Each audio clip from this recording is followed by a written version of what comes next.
Oh boy. We live because, man, I see a spider on my wall and there's nothing I can do about it right now. Whoops. Oh well. Change the thumbnail real quick. Man, I just don't like how YouTube processes thumbnails. I gotta figure out a way to do those better. But anyway, what's up, Dub Nation? Hello, YouTubers. KUMINGA starts. Everyone splash that like button, please. That's a great call. In fact, in the preview, after me and Dean got off of the stream, I was like, I did not predict KUMINGA would start. I don't think anybody could predict that. But what I thought would be a good guy to trap Ja towards the end of the game was KUMINGA. Like, as I said, as I've been saying since the end of game 2, Ja's going to burn that shot clock down to 9 seconds every single possession. We saw it. If we have to be up by 3 or more, because if we're only up by 2, Ja's going to bring it up. This is the last 2 minutes, and he's going to hold it. 15 seconds burns off the clock. Then it's 1-on-1.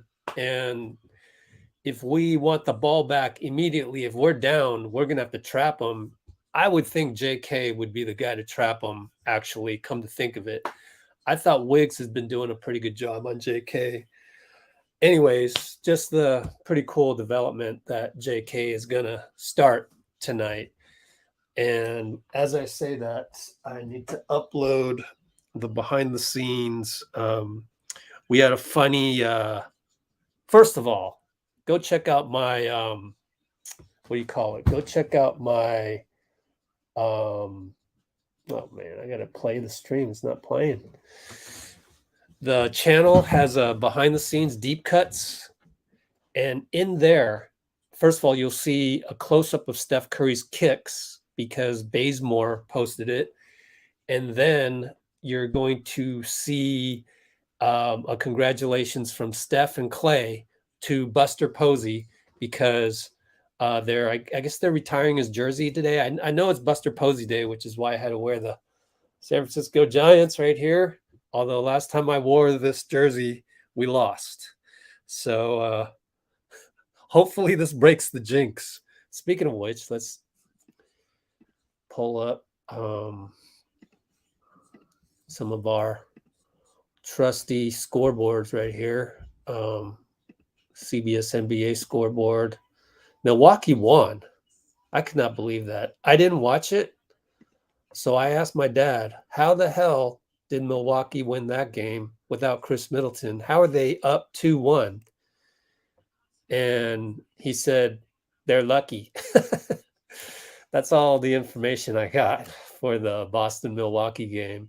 But that just goes to show you Milwaukee has legitimate championship DNA. They have that. So I think they're a force to be reckoned with. Right here, I want to show you a tweet from before. This is how important this game 3 is going to be right here. One of these tweets from Tim. Down here. Where are you? He tweets a lot, so tweets almost too much. Let's see. Good Lord, come on.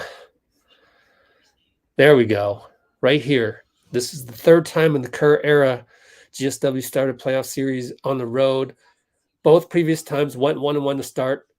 2018 beat Houston in game 3, eventually won in 7. 2019 lost in 6, although had a couple injuries in there that were devastating. I gotta upload this crap. Shoot. Okay, so give me a moment. Pre-game. This is not gonna make it before tip-off. Damn it. Also, Desmond Bain is starting for Memphis, and Steven Adams is back. He's not starting, and Taylor Jenkins wouldn't reveal if he was going to play him a lot or start him. Obviously, he's not starting. And as I mentioned, against Minnesota, as I mentioned on the community page on this YouTube, Steven Adams didn't play much. And so the risk that you run with Adams being put on the floor against the Warriors is that we'll run him off the floor. But he's a huge guy and can get a lot of rebounds. All right. So hello from Toronto. All right.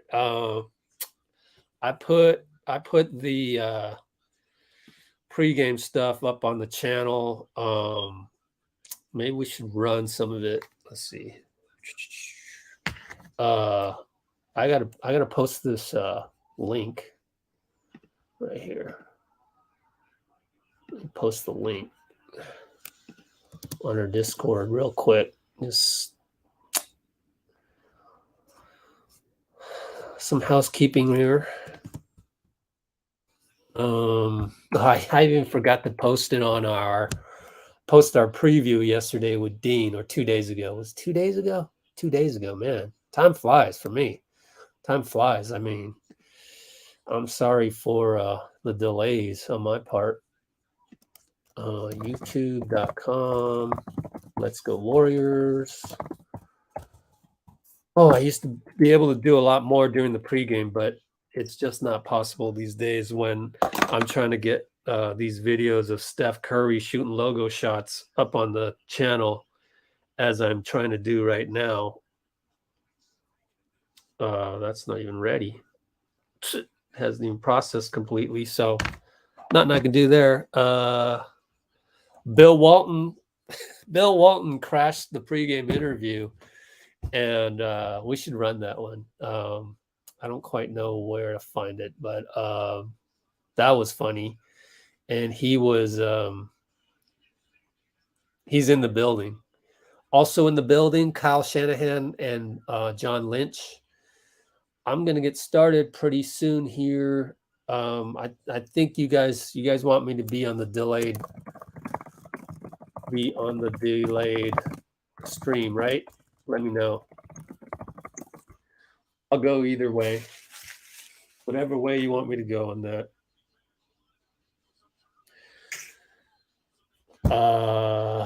Showing Chase Center.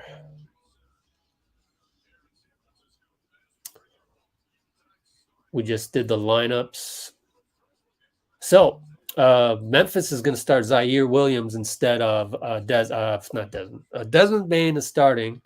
Zaire is also starting in place of Dylan Brooks, who is obviously suspended for this game. And it's funny because me and Dean talked about it 2 nights ago. We said, you know what? Desmond Bain could be due, but he's been injured with that back. But you know else who's due? Klay Thompson. Klay Thompson's due. Who's more due than Desmond Bain? Klay Thompson. We're about to tip off here in the live. I mean, according to the antenna, I'm going to switch over to internet stream, so I'm purposely about 2 minutes real time behind. So we're about 2 minutes real time behind, which is 2 minutes 20 seconds for you guys, because this broadcast is about 20 seconds behind it reaching the actual live. There's my process pregame. Just gonna have to come back to that. I don't know any other faster way to do this, but good to see you all. I should just throw this on. Throw this up here. What's a good thing to put? I don't know. I don't have anything good to show. Let's check our videos. All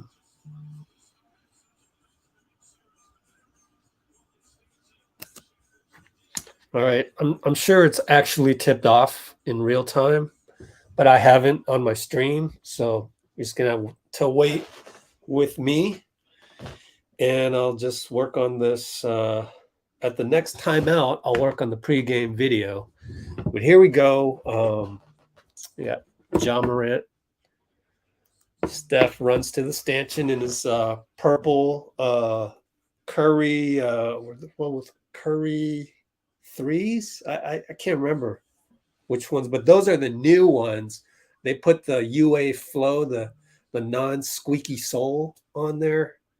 Pretty cool technology. If I still play basketball, I would definitely cop some of those Curry nines or any of them with the UA Flow. And Jonathan is going to jump it, but JJ easily wins the tip. Jonathan's going to cover Tillman. And Bain against Curry, Ja against Wiggins.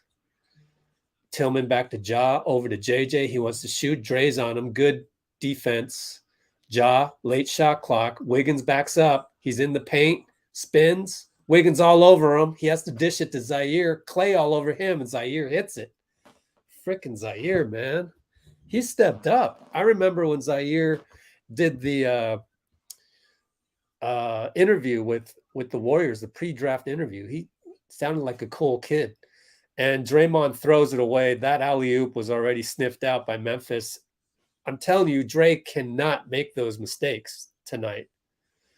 Luckily, JJ bricks a three, and it went out of bounds next to Dre. So we get it back. Please, no more turnovers, Steph and Dre. Been through this before. Draymond misses the layup, but there's JK hanging in the air for the putback. Beautiful. Man, it's great to see JK out there. Ooh, we got Ja switch against JK. Ja's in the paint. Fake, nothing. 2 times we've stuck him. So that's 0 for 2. Zaire against Clay, nothing. Tillman against Wiggs. Now JJ hooks. He's hooking Dre. Thank you. Thank you. Called it. Wonder if that's my guy, Trey Maddox. No. Let's check the NBA officials tonight. One of them's Trey. Happen to know him pretty well. Secret's out. NBA officials. He used to literally ref my Vegas tournament. All right, Steph with the step back, and Tillman's all over that, blocks it, air ball. Before the game, I saw someone was saying Steph is playing subpar. Anyways, Ja shoots a three quite too easily. We cannot let Ja shoot wide open threes. They have to be contested to a point. There goes Draymond. Another bad pass.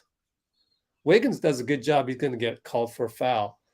But Jesus, these are our veterans. Steph and Dre doing that. And those were the number one thing on the list to fix from game 2 was fewer run-out turnovers by Draymond and Steph. It's starting to really bother me. Courtney Kirkland and David Guthrie. I don't know David Guthrie all that well. Let's look him up.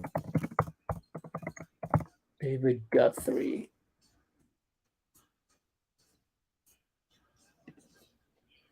All right, Bain way the hell out there. Air ball. This time Clay's closeout was effective. So yeah, David is the white guy.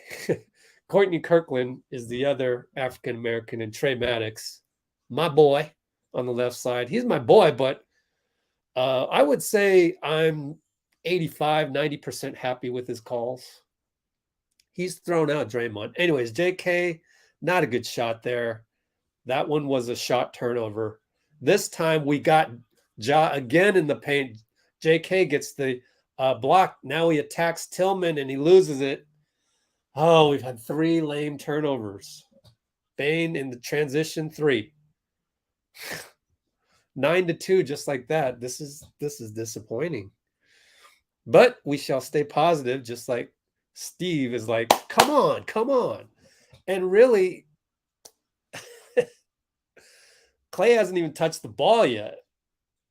Draymond's been not too good. Now he's been good because he gets JK. He turns the corner, pretty much alley-oop to JK. Steph, great defense on the alley-oop attempt to Zaire. Messes that one up. Steph over to JK. JK not looking to shoot this time. Maybe that was a heat check type 3 that he shot just now, because before that he had a bucket. Wiggins fadeaway, not a good shot. We're doing shot turnovers. So if you count shot turnovers, we've got 5 turnovers. So 3 regular turnovers, all of them unforced, and the 2 bad shots. JJ for 3. They're focused. They are hitting threes like crazy. Let's check. Where's my box score, guys? Steph over to Dre in the corner. He has to throw it into Wiggs. Wiggs, easy bucket. Wiggs wearing the yellow peak Tai Chi attitudes. So despite our 3 terrible turnovers and 2 shot turnovers, we're down 12-6. Could be worse. They've shot all threes.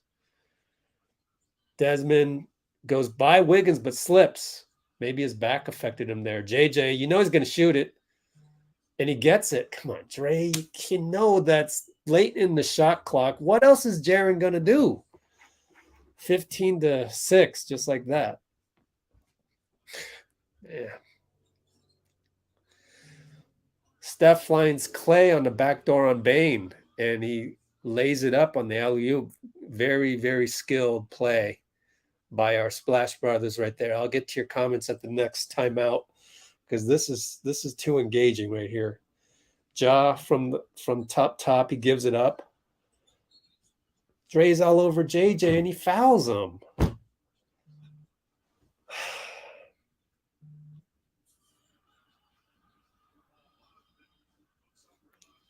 So far, Draymond, I would say, if not for the 2 assists, he'd be a C. But the 2 assists gives him a C plus B minus so far. But I don't know what's going on. Ja from way downtown, he got it. He got it in front of JK. Okay, fine. Okay, Memphis is shooting lights out. Clay lost it to Bane on the right side drive. That was a forced turnover. Good reach in by Bane, but that's 4 turnovers. And pretty much all, and Ja takes JK, draws a foul. Pretty much all by our old guys. I'm a little worried. If there's any slander going on Twitter, it has to be on our old guys.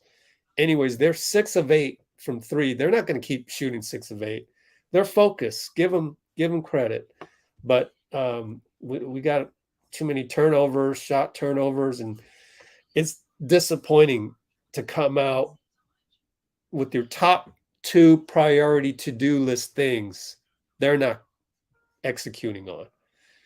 Anyways, timeout, 6:40 to go, and it's 18-8. Just got to weather the storm now. But it is disappointing. Okay, so let's catch up here.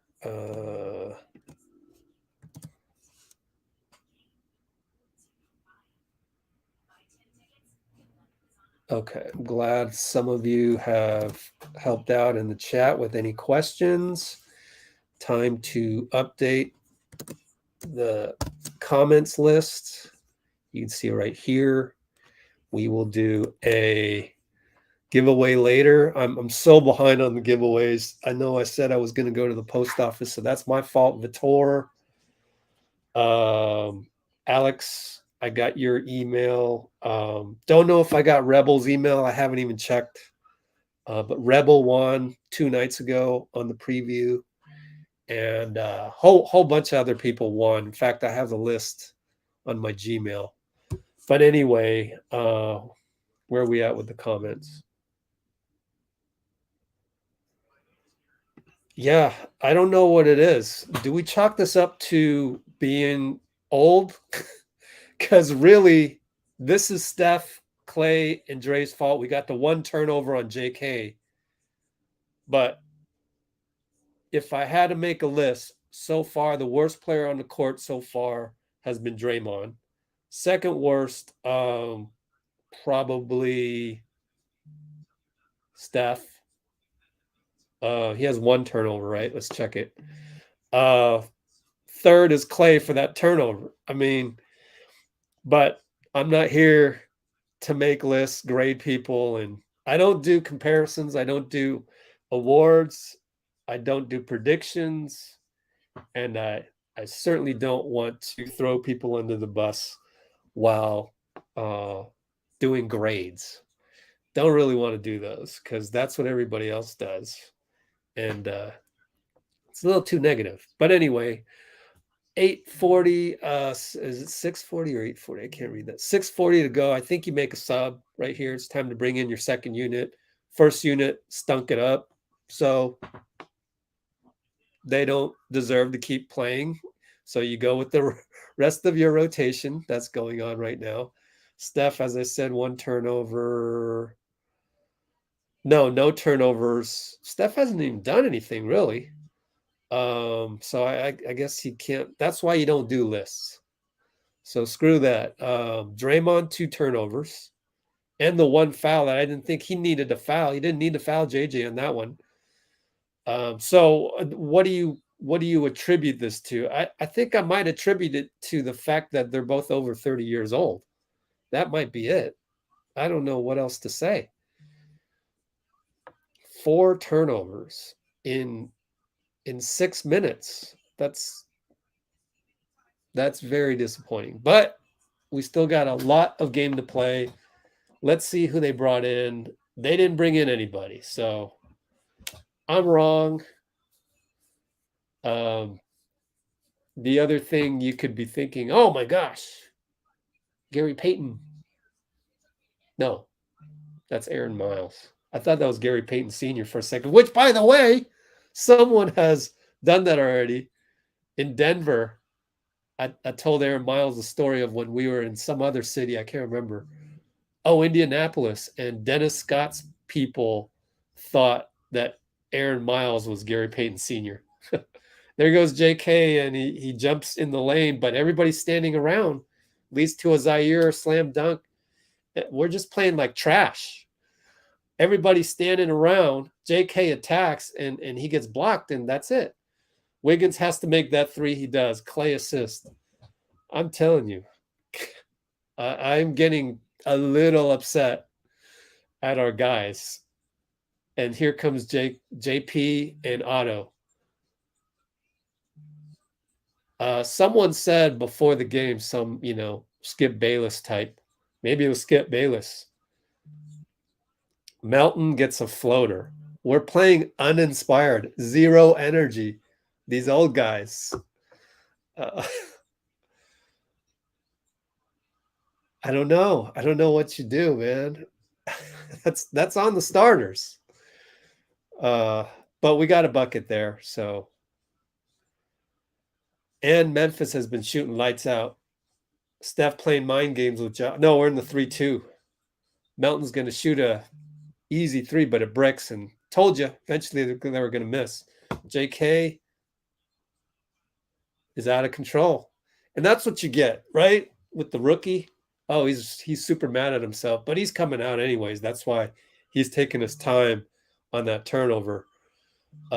He probably wanted a foul, but that's what you get for everybody. That's like for everybody in the pregame, probably on Twitter, that slandered Kerr. Why didn't you start JK earlier? Well, I mean, 2 turnovers. That's why. Now, granted, he did have 2 buckets, so that's good. Very athletic buckets. But, he's that. After that, you kind of go, should he start next game? I don't know. It's not like, oh, yeah, definitely he should start. He should have been starting this whole time. You can't say that.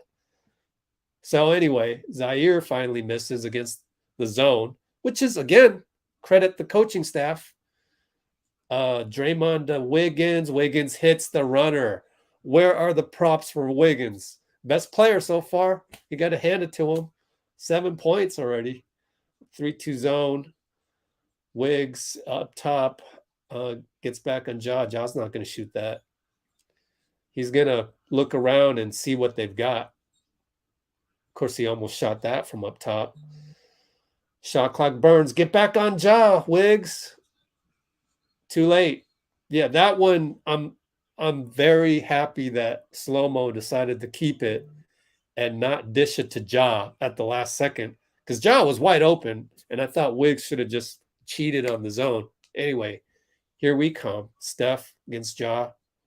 They switch on a Draymond pick. Now it's Clark against Steph. Bye-bye, Clark. Way in the paint. Wiggs attacks back out to JP, running out of time to Draymond, over to Wiggs again. No foul. No foul call by Courtney Kirkland.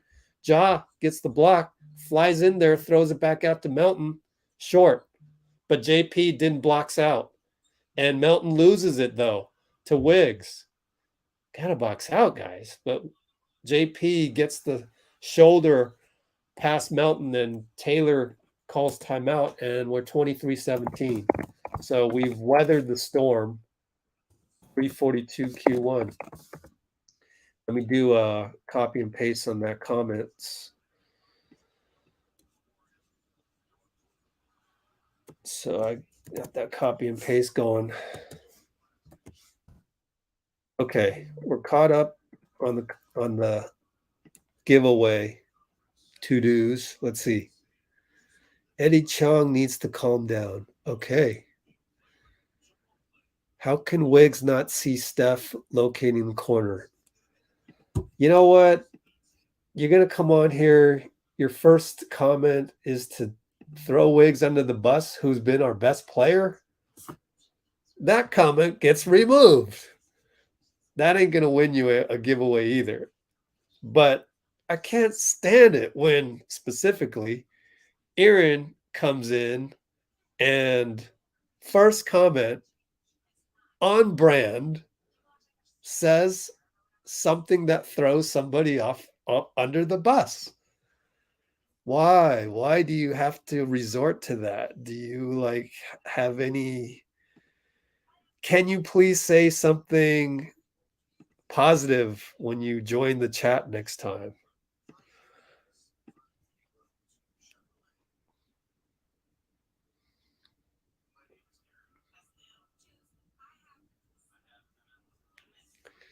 I mean,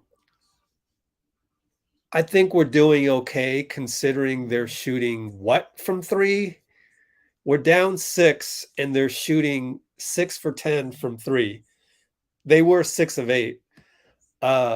Let's see what happens in the next few minutes. Let's not let go of the rope just yet. That zone killing them. Killing who? Memphis? By the way, you got to tone down your caps, bro. So, prod by Mighty Morphin. I'm going to go delete your annoying all caps comments, because just why do you get to do caps when everybody else is in caps? That's basic YouTube commenting 101.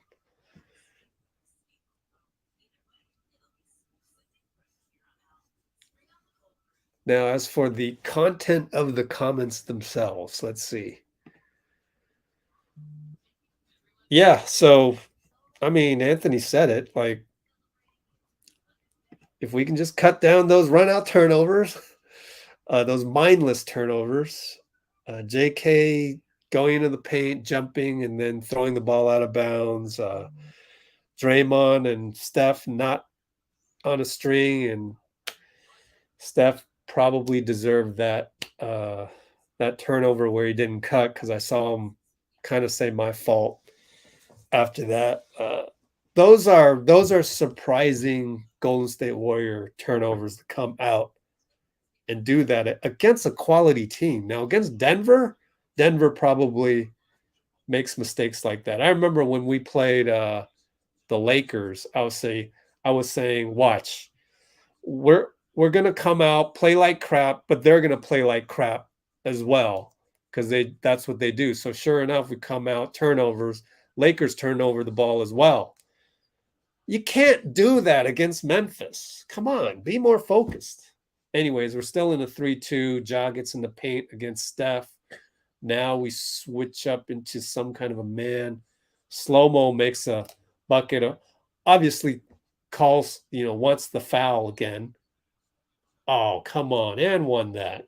Well, you can't really complain on the non-and one on the jaw to Wiggins. I mean, isn't that technically a clear path? Is that not a clear path? Somebody tell me the rule book. Is clear path only at the beginning of a fast break? That's a clear path, is it not? Like, you have a clear path. You grabbed them from behind. There's nobody between the ball and the bucket. But I don't know. I don't know what to make of the NBA rules these days. And I don't have time to go look at the rules. They're going to call traveling on Steph. Steph can't believe it. Do we get that on Ja tonight? I kind of guess that we're not going to get that on Ja.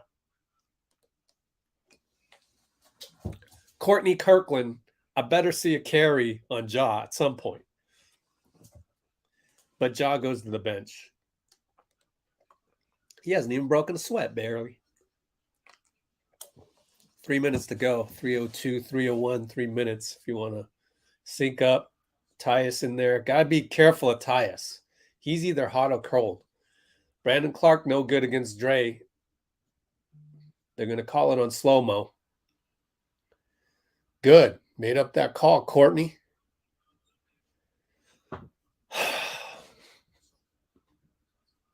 I don't know. I don't know what to make of this so far. We have zero energy, and Steph hasn't done anything yet. Literally hasn't done anything. Clay hasn't done much except for the one alley-oop. I guess he got the pass from Steph, so Steph's done one thing. Clay bucket right there, one-legged jumper from the paint. Steph against Bane. Okay, so Clark over Tyus. We should be able to beat this 5. Our 5 out there got to be able to beat this 5. Looney rebound on the Tyus miss. Jordan Poole brings it up. Looney sets a pick for Steph. He shoots it. Nothing. Brick. Bane comes down. Over to Melton. Over corner to Tyus. Good swing. Tyus missed it, thank goodness. But Melton hustled and got the ball past Jordan. Otto strips Bane. Great job, Otto. Finds Steph. Steph does not want to shoot that. Gets the ball tipped. Good Lord. What is going on, man? So we got to weather our own storm, it looks like. Our own storm is where we're just not playing with a lot of energy. Looney inbound. Oh, Bane just checked Steph, but it wasn't hard enough for a foul. And beautiful pass by Clay to find Looney. Rare bucket, 25-21. We're only down 4, despite zero energy. Only down 4, zero energy. Our trademark is energy. We don't have it. Only down 4. BC, no good. Looney rebound. As I said, this 5, we should smoke their 5 right now. JP against Brandon.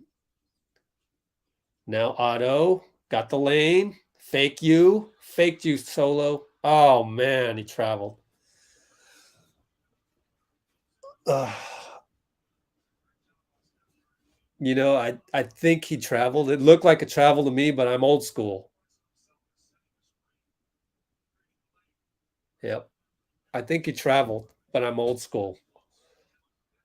That's an old school travel. I don't know about new school pivot foot, whatever. I don't know about that. They just better call it on Memphis. That's all I'm saying. JJ against Otto. Otto doing a pretty good job. Has to grab. That's just JJ overpowering him. He's given up 3 inches and a whole bunch of weight right there. JJ is smarting from his elbow. He's wearing an elbow sleeve. Oh, look at JJ with the forearm, though. Hold on here. Oh, that's a lot of forearm, man. Wow. Wow, you can't challenge that this early. 57.6. But he got away with it. And the ball don't lie. Missed it. Missed the free throw.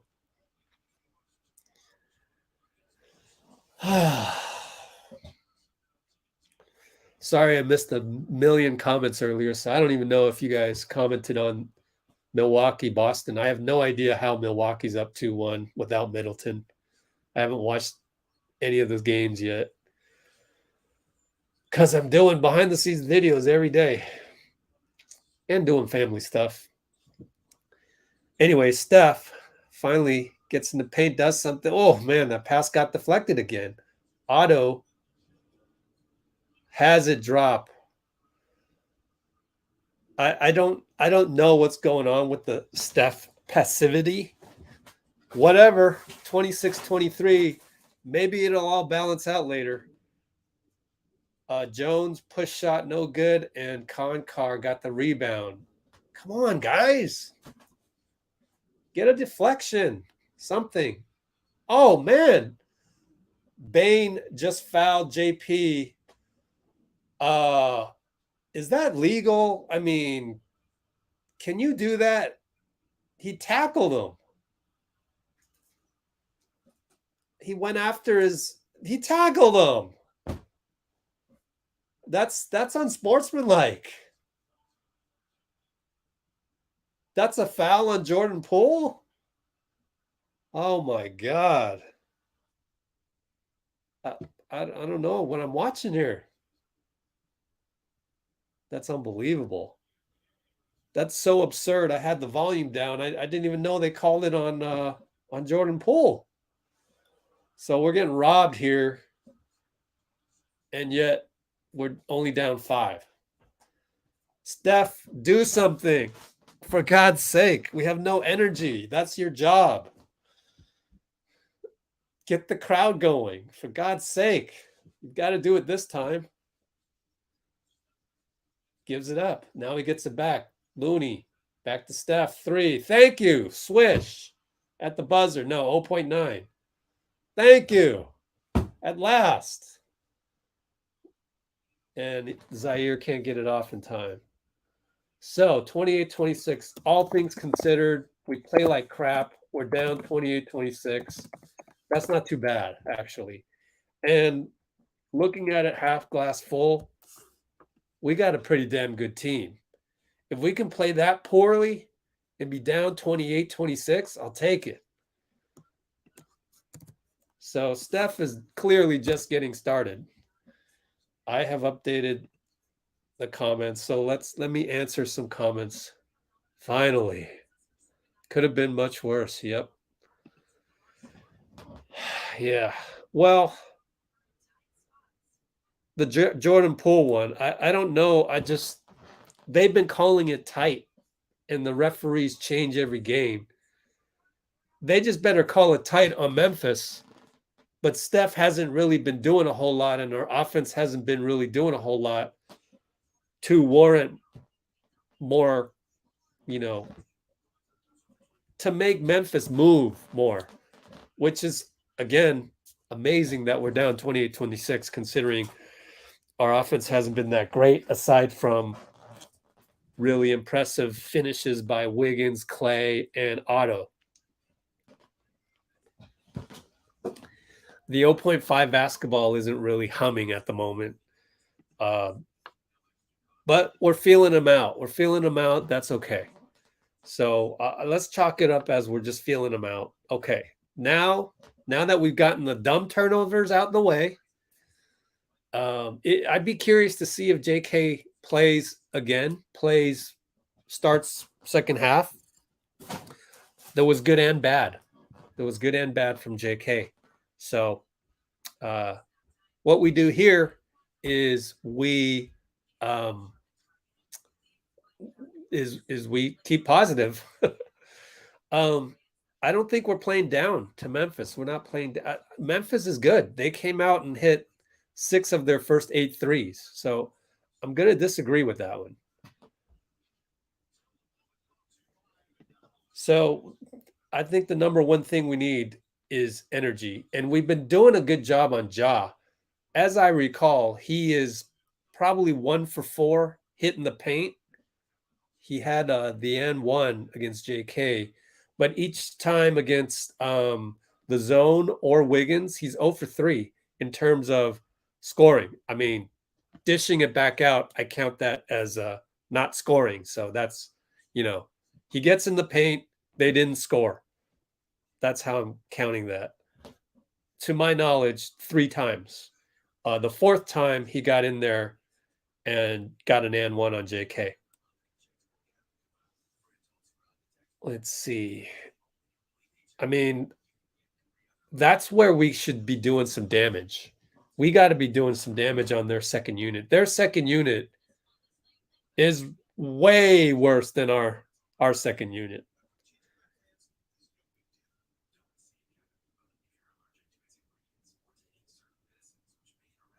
Yeah, I got to think about that. Not way worse, but our second unit definitely better than theirs. I mean, I've seen Tyus Jones hit some shots. I've seen Brandon Clark fly in for some offensive rebounds. But at the end of the day, if you're relying on slow-mo and Tyus and Brandon Clark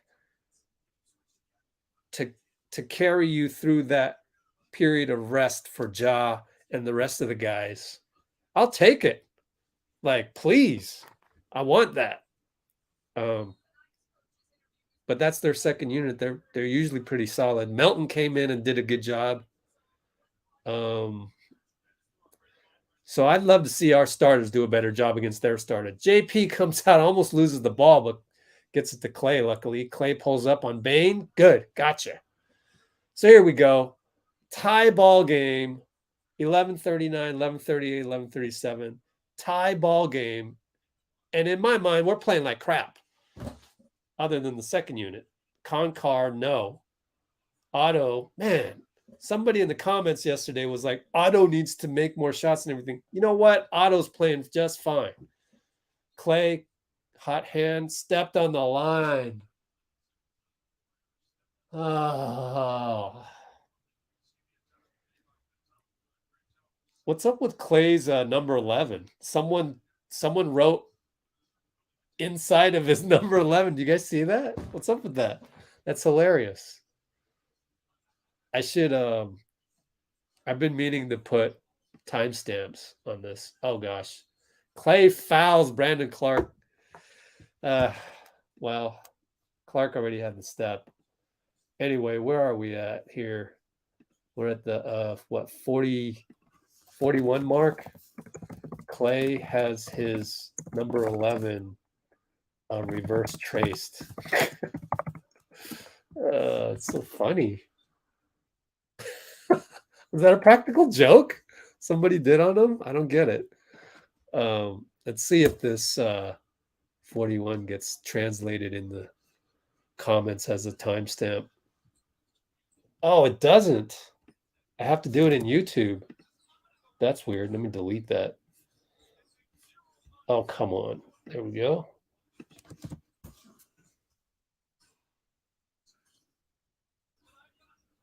Wait, I can't click on the 41 minute?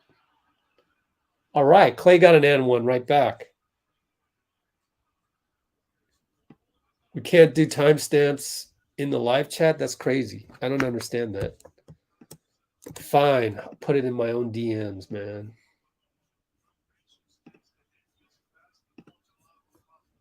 That makes no sense. Whatevs. That's hilarious. Is that not everybody has that, right? That's not a feature of this uniform to have it traced in like that. I gotta ask Chris DeMarco about that, man. We're in the 3-2 zone again. Damian up top. Concar wide open, misses it. Okay, that's the roll of the dice you take, but the odds are in your favor. The bench guys are not going to play well on the road. Clay almost throws it away. Otto with another save. How many saves has he made? And then JP throws it away. Sometimes just shoot. And then incredibly, they didn't call kickball on Otto. Man, Otto's playing amazing defense and just loose ball stuff. Nobody say he needs to make more shots. Come on, give the guy a break, man. JP, Looney back out to JP. All right, Loon got a little Andre inside of him on that one. Beautiful, Loon. Loon dished it back out for a 3. I don't know that I've seen Loon do that in a long, long time. 3-2 zone still.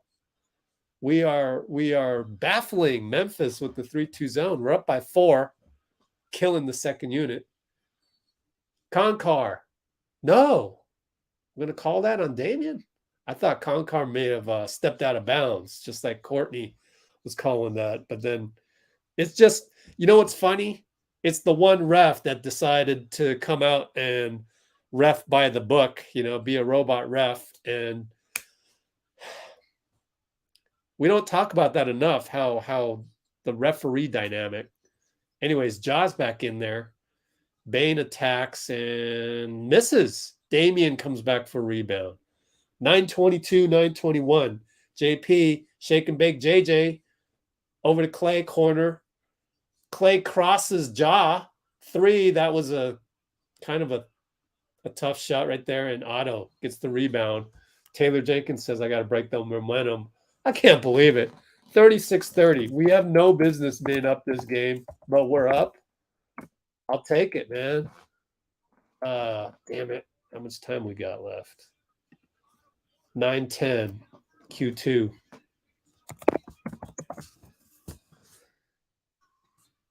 Second unit, baby. Way to go, Otto.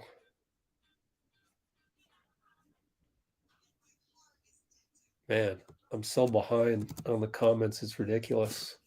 Just going to have to. Thanks for being on here. Man, we had 50, and then now we're back down to 40. Everyone splash that like button when you get a chance.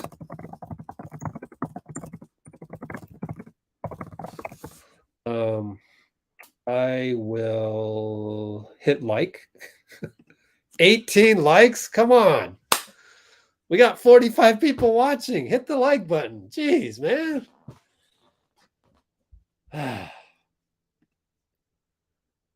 Does your feed run slower? Yes.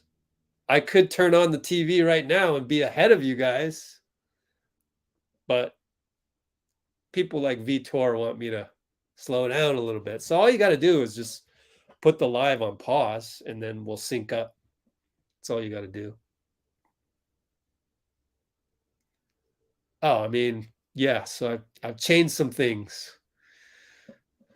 So we're on the so we're slower. I'm slower. Not that I can help it. I don't have cable. So it's either stream, which is going to be slow, and my internet's pretty fast, honestly, or I go over the air on the TV and bam, it's fast. Might be too fast, though.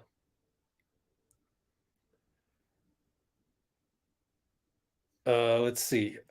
Okay, let's go Warriors. Oh, did I catch up on the comments? Oh, shoot. I don't know if I did it. I thought I did it. Oh, all right. James Wilson, email me because you won one time. Did you email me? Sorry if you did. I'll get to it. But email me again. Everybody that won a giveaway, just email me again. I'll have to obviously make sure you're really you. But, I mean, eventually you'll get your prize. That I can guarantee.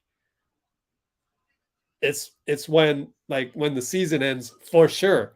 But like when we're playing games every other day and then I got to do a video every single day because of practice, if there's a day off, then that's an opportunity for me to go through all my boxes and go to the post office. But if something comes up, then like actually yesterday I was beset with allergies. Did you know Juan Toscano tweeted about his allergies? I'm sitting there going, man, the pollen count in San Francisco is nuts. That was yesterday. Today is great. I don't feel anything today. I couldn't do anything yesterday. It was horrible. Anyways, we're back. Melton hits a layup. A little too easily, but he's the fifth option out there. So, well, maybe he's the fourth option. Tillman's back. So Melton's getting the minutes because he played better than... No, Zaire played pretty well. JP, jumper. I guess they had Zaire overlap with the second unit. I think that's why Melton's in there and not the starters right now. freaking JJ hits a 3. Okay, careful of this, guys. Steph is looking at an iPad. Bring more energy, Steph. Did we start? JP's on fire. He's feeling it. I was thinking maybe you should have started Steph in the second quarter because he had the buzzer beater. But who am I to complain? We're up 5. They missed. I think it was Ja missed. Not sure. Can't remember. Clay, right side against Tillman. Burn him. Brings Ja to him. Swing over to Damian out of bounds. Melton deflected it. Probably get a sub in here. 7:40 to go. Probably not time for Steph yet because he played the whole first quarter. I got a replay here, so I don't know if he's in there yet.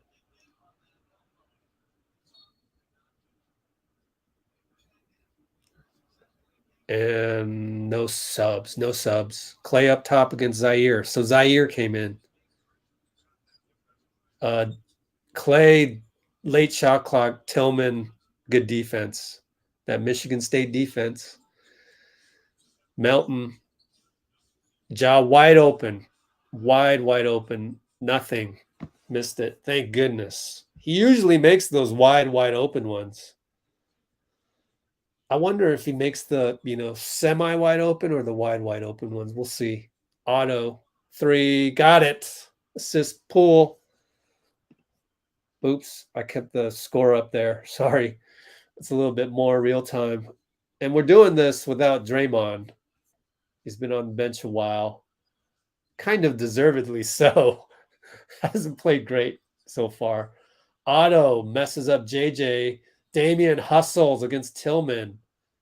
Gets a foul call. Way to go, Damian. So my whole theory about Moody playing instead of Damian tonight, blow that away. We talked about that the other night with Dean. Sometimes I'm right, sometimes I'm wrong. So Damian just playing well because he's the vet. I was thinking Moody might, maybe was skipped on the road because he's a rook.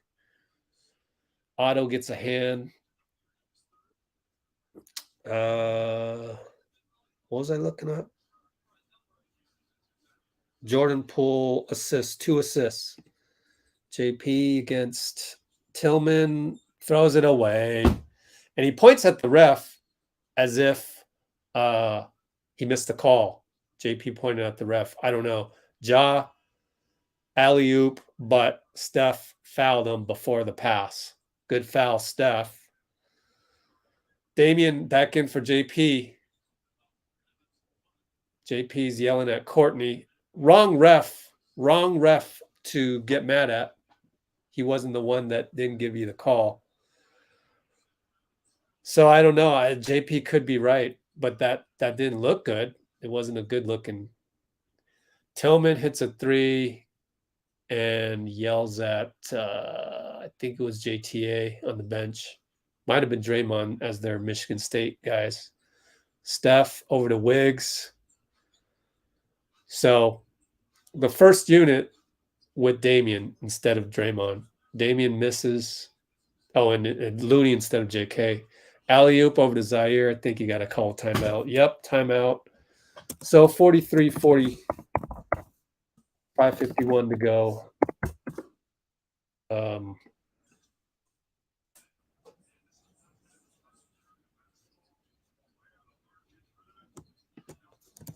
Let's check the likes. 37 likes. I'm going to keep doing this. Please splash that like button. We have 49 on the stream. 49 on the stream and 37 likes.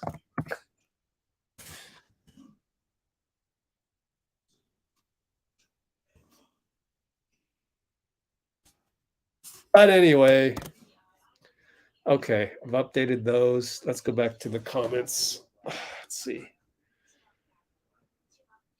Something is up. What's up? Thompson forcing shots and Curry is hesitant.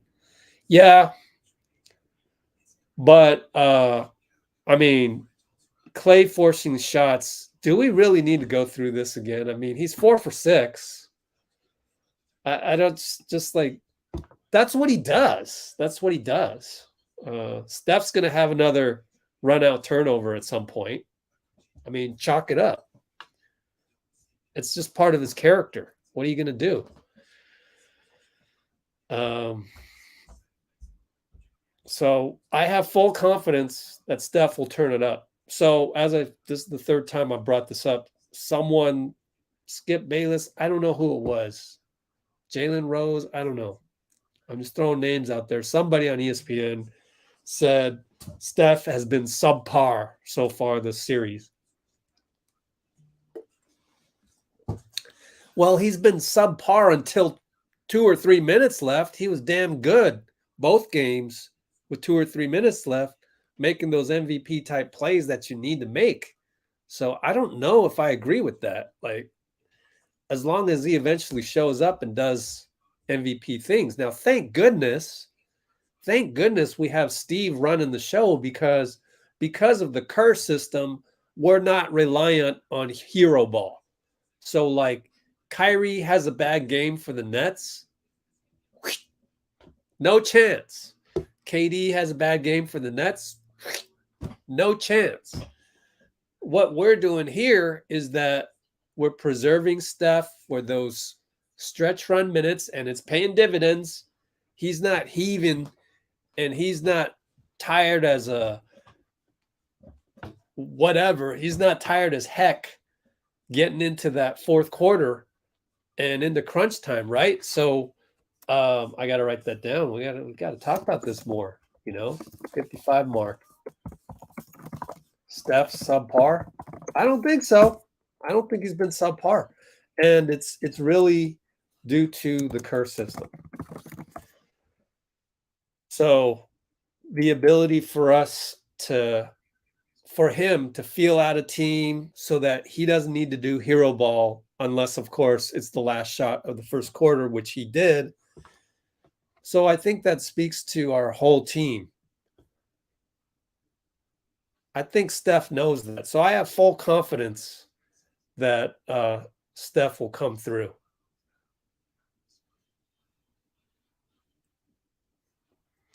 All right, we got some really good hustle by Otto tonight.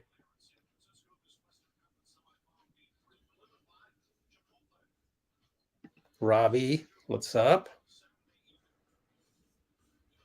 Good minutes by Otto. Welcome to the stream, DL, and welcome back, Trey Dunn. All right.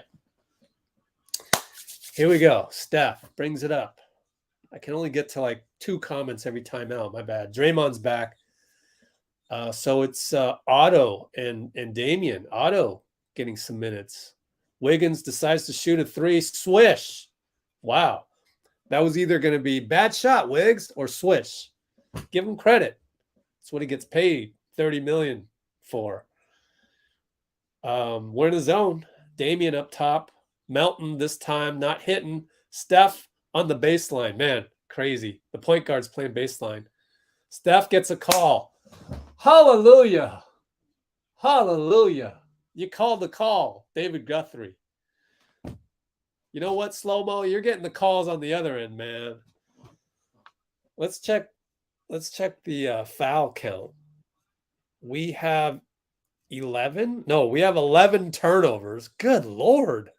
I think 2 of them by JP late, right? Good Lord, 11 turnovers. Steph makes it 8 fouls, and they've been called for 6 fouls. Shut up, Slow-Mo. If I were on the floor, I'd be, yo, Slow-Mo, look at the scoreboard. 6 fouls, 8 fouls. Tillman against Otto. Otto's playing the middle. That's so awesome. Melton finds Tillman.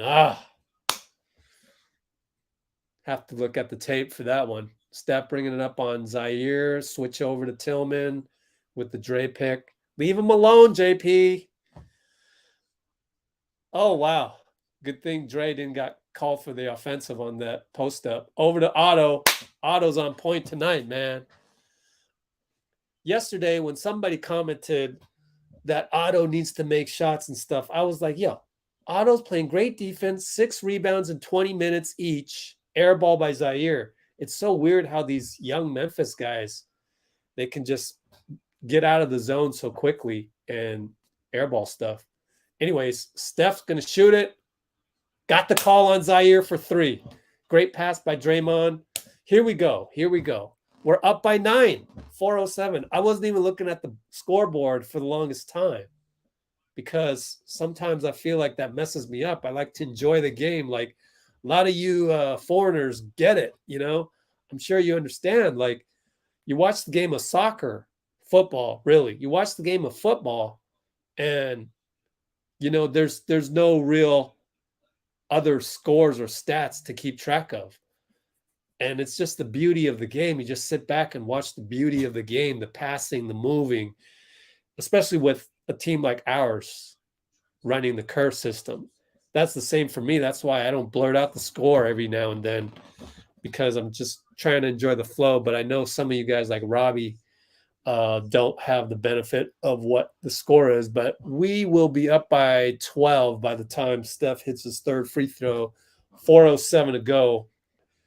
And I was going to say Otto, great defense, getting deflections, 6 rebounds each, already has how many rebounds tonight? 3 rebounds. He's already halfway there tonight.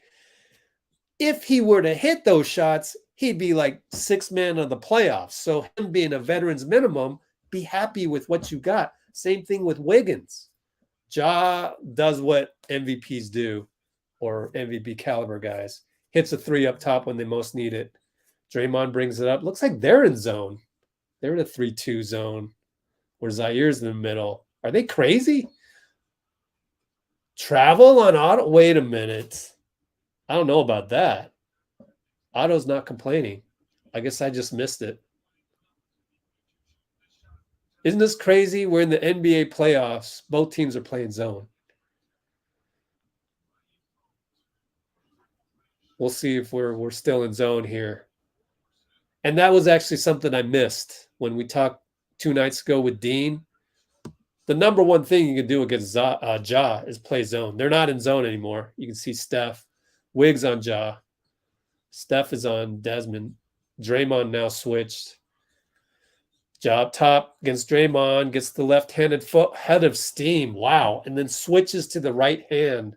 Nothing you can do about that. Steph over to Wiggs. Dunk. Design play right there. Beautiful. Beautiful. Little misdirection with Draymond. Yeah, that's a little third action that you specifically run against the first team because they're used to doing all the adjustments on your regular stuff. So that's genius. That's genius that nobody on Twitter will notice that. Nobody. I'm the only guy that's going to mention that. Otto for 3. In and out. Assist Draymond. Are they still in a zone? Memphis still in a zone? They look very packed in the paint. I don't know. I'll check next time. I wasn't paying attention to that. But again, I gotta write that down. What is that? About the 1 hour mark. Oh man, Bane hits a 3 and 1. Shoot, man. That's the worst time to do that. But it's Otto, and we can't really blame him. Let's see. Otto, close out. Just missed him. Just a little bit too much on the knee. Desmond with the little sneaky left knee. A guy like Bane can risk his knee because he's built like Bane. You know? Isn't that crazy? I'm surprised they must have in Memphis, crossover things. He missed the free throw. But anyways, curve system, Wiggs backdoor via Steph. They missed it. And 1 Steph on the scoop against Brandon Clark.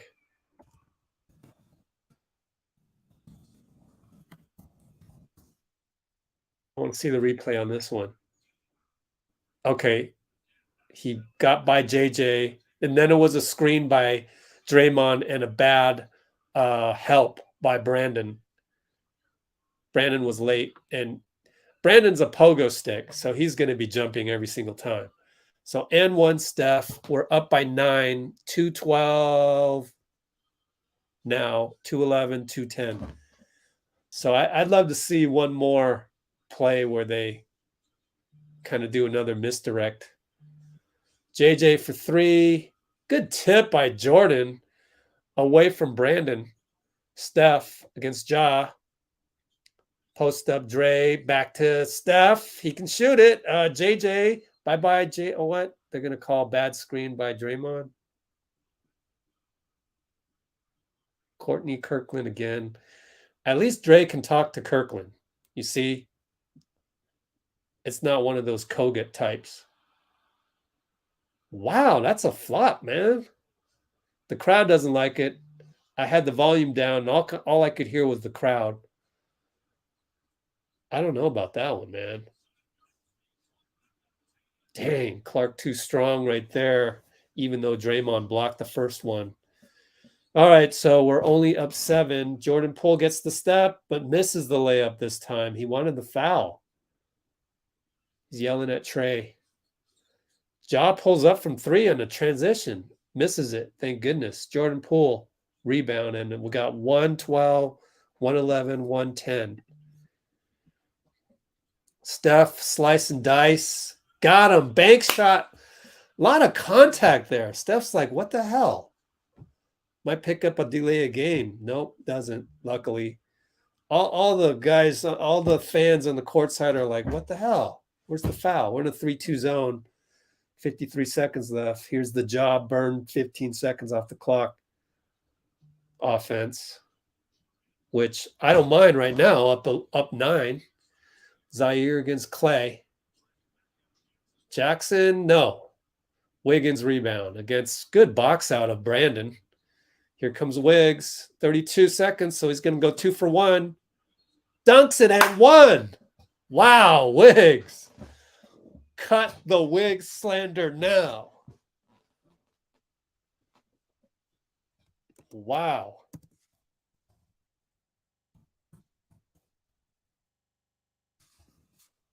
Wow. 107 more. Cut the Wiggs slander now. I can't help it, man. I just see too much complaining. Let's complain about this, that, and the other thing all the time. I just got to mention it. When people get thrown under the bus, I tend to pull them out under the bus. That's what I do. I pull people out from under the bus. That's my job. That's what we do here on Let's Go Warriors. It's totally different than Twitter. Totally different. Completely different experience. What are they chanting? Warriors. 28.5. Wiggins hit a free throw. We're up 12. We're up 12. We're playing well, and we still haven't had any flurries yet. So that's good. Ja brings it up slowly against Wiggs. Watch him burn it until 9. 11 on the shot. 10, 9. There he goes. Inside the paint. Rises, hangs. Good. That was Jordan-esque. I mean, not as ballet-like Jordan. No one will ever do it like Jordan, but man, 6 seconds. Steph against JJ. Pull another foul on Draymond. Him and Steph are not on point. He's yelling at Steph.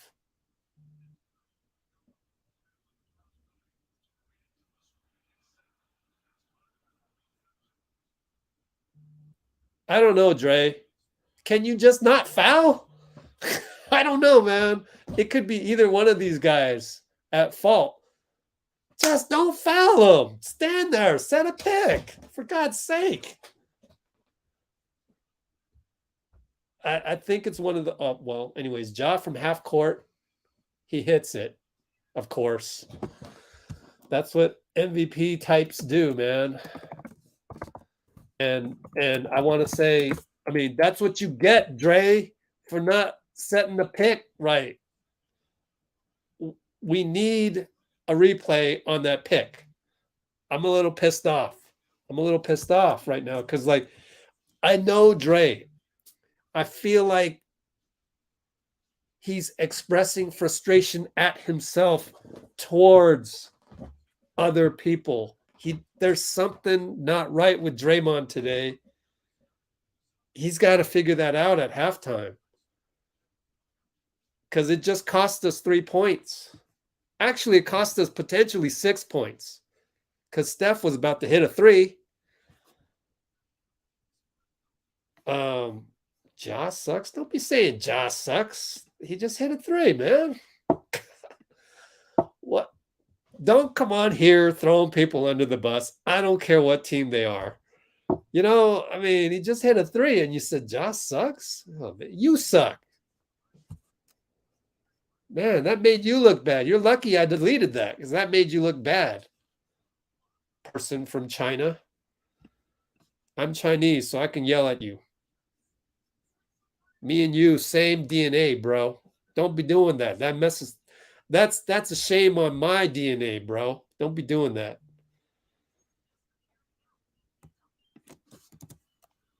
How you come on here saying Josh sucks and he hits a 3 from half court? Good Lord, man. Shouldn't say anybody sucks coming on here. Ja has 17 at the half. Very quiet 17, thank goodness. He's not from China, then where is he from? How you know? He's got a Chinese name. So, I don't know. Taiwan? What other one has Chinese characters? No other country uses Chinese characters for their name. In Japan, you can kind of tell the difference. So it could be Japanese, maybe. Indonesian? I don't know. Do they use Chinese? I don't know. I'm trying to get away from my frustration at Draymond right now. I wonder if I can move the timeline back. No, ESPN doesn't give me that opportunity. Unless I can just try it. Nope. Stuck in the dark ages, ESPN. I can't go back to replay the bad screen on Draymond. Draymond has 4 turnovers and 3 fouls, 4 assists, but his defense has been good, but his offense has been bad. I'm just going to say it. You're worried about Clay? Why? He's 4 for 6. What do you got to worry about?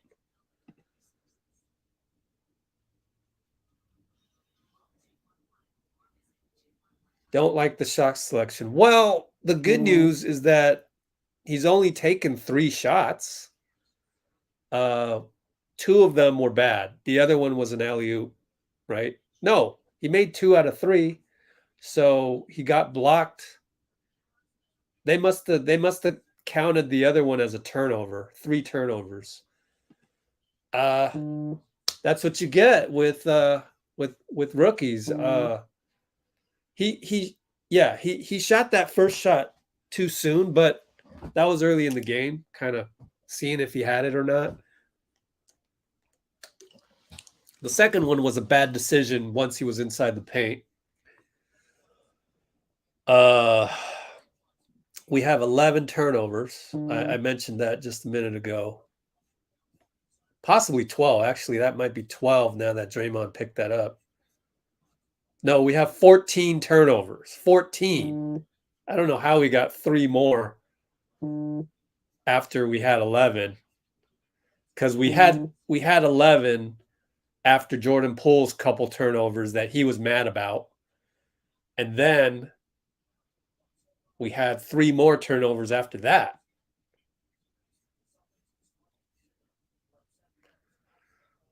Let's see.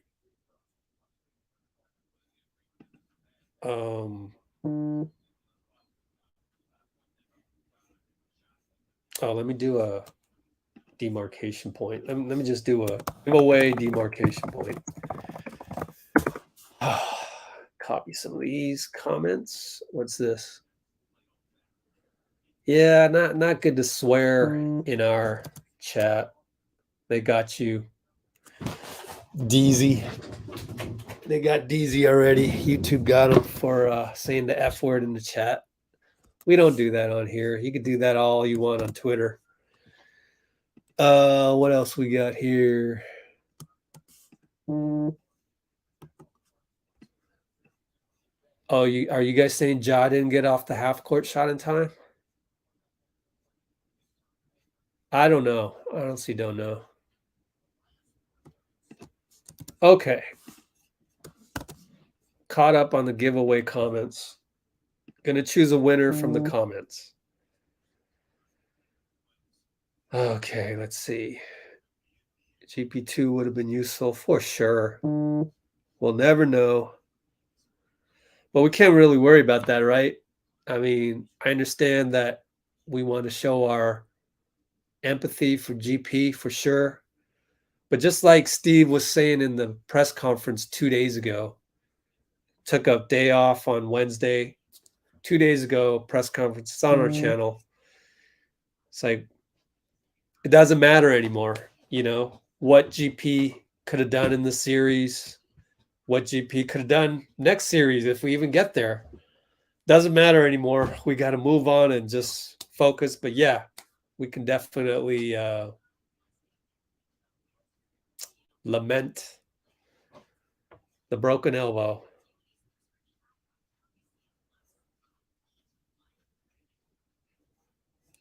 Okay.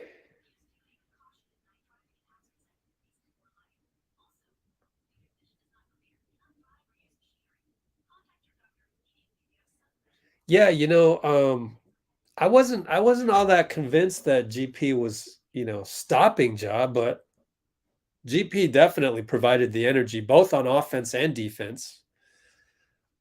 But the last play of game 1 goes to show you, I mean, there's not a whole lot you can do with Ja.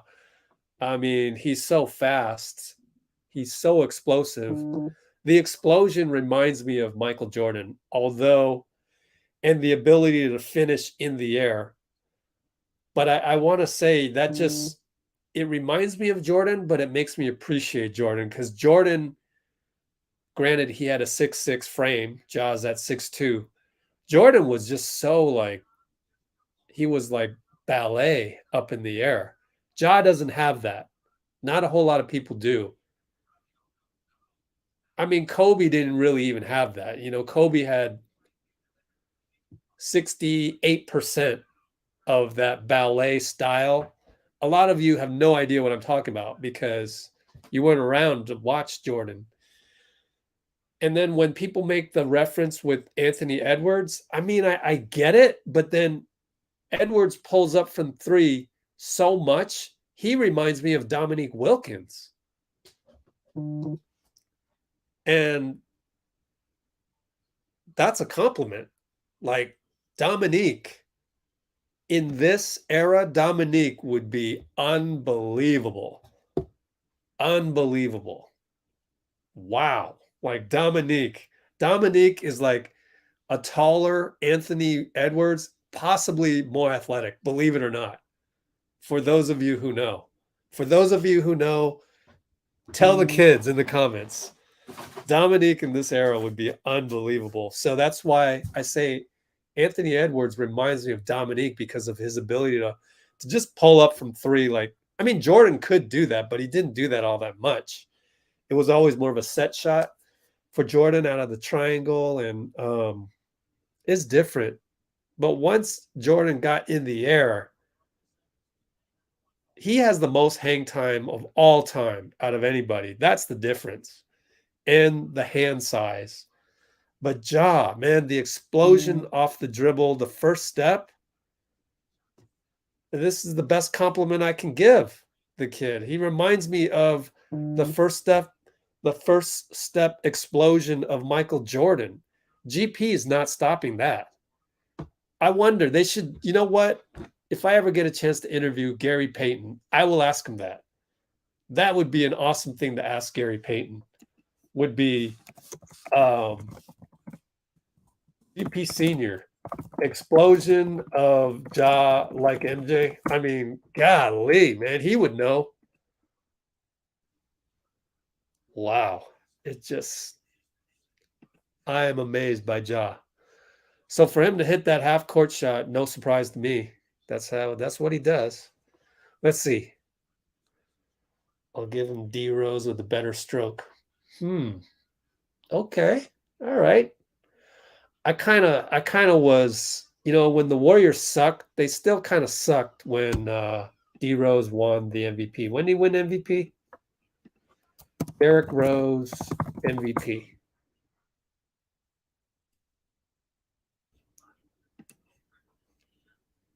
When the hell was his MVP?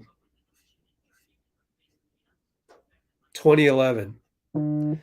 2011, the Warriors still sucked. So I just, when Jordan retired,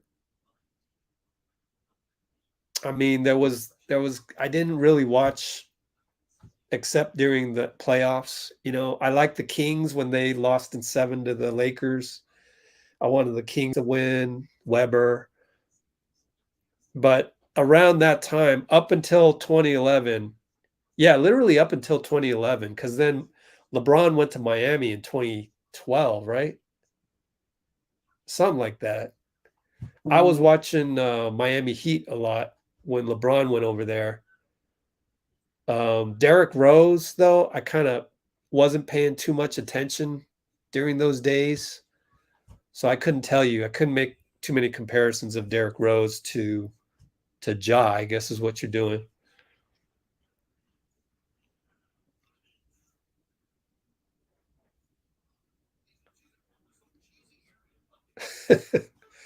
Yeah. I would say the turnovers. The problem is JP is always going to make some boneheaded turnovers. Steph is going to make some boneheaded turnovers. It looks like Draymond's going to start making these boneheaded turnovers because he had 2 of them in the first quarter. So what we need to see in game 4, right from the tip-off, can we just have no turnovers for once? Like, let that be a point of emphasis. Should have been tonight. Should have been. But it's on the veterans. It's on Steph, Clay, and Draymond not to make a turnover after tip-off. But it hasn't been happening. So I don't know. But then again, this is the whole team. You got to take it as a whole, like the whole body of work. Just like you take the whole 82 games, the whole body of work. The whole body of work, guess what? It's gotten you a 7-point lead at halftime. I mean, we're doing okay. We won the first half. That's what you wanted. So I don't know if you can just, I'm just not sure that we can play perfectly every single game. Something is going to go wrong. Something's going to go wrong. Anyway, so Rose was a better passer, decision maker. Ja's got better dribble moves.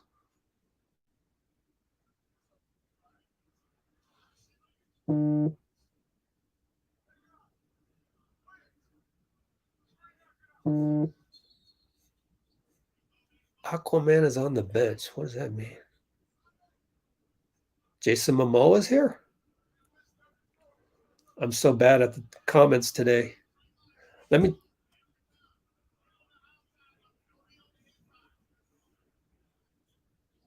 get on the outside of Draymond Green. That's a great mic up of Ja. He's telling, get on the outside of Draymond, not on the inside, because of his help ability. Let's see. Let's do another demarcation point. Everyone splash the like button. 64 concurrents, yet only 50 likes. Come on.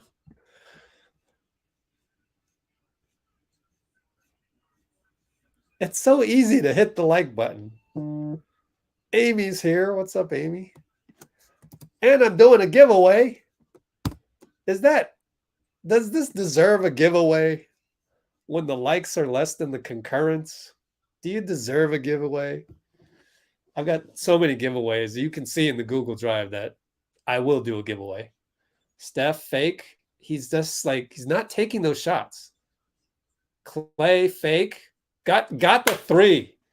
Got Ja to come over. Way to go, Clay. So see, who was worried about Clay? The person who was worried about Clay, can you comment right now and go, all right, Clay, what a great shot. Like, you threw him under the bus. Now pull him out under the bus. Now do it. Show some positivity. But you're not going to do that, are you? Oh, wow, we got an off-ball foul on Desmond Bane knocking down Steph. Amazing.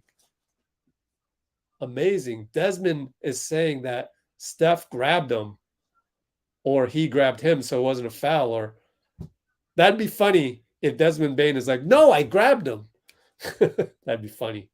Steph finally decides to take a shot, gets the foul on Tillman, and that will be Steph's 6th. He's only had 6 attempts. I think this is by design, guys. You know, I think Steph, he can do anything he wants. He's the 2-time MVP, unanimous. I think he's just feeling out the game, guys. So you people who are chicken littling on Steph, don't worry about it, man. Put your faith in the guy. Put your faith in 30. He'll be fine. He's actually demonstrated that in games 1 and game 2, by the way. The way Steph has closed out both games was incredible. JJ misses it. All right, Clay. Oh, wait a minute. All right, Courtney. Good job, Courtney. Courtney Kirkland pointed the wrong way. That happens as a ref, and he corrected it. I'm shocked that he corrected it because usually they don't. Clay, 2 guys on him. Careful. Almost turned it over. So Otto got the start instead of JK. My bad for not recognizing that. He gives it to Clay for 3, splash from right in front of Joe Lacob, and I think Taylor Jenkins is called timeout. Beautiful. Beautiful. It is, we're up by 15, 10:48.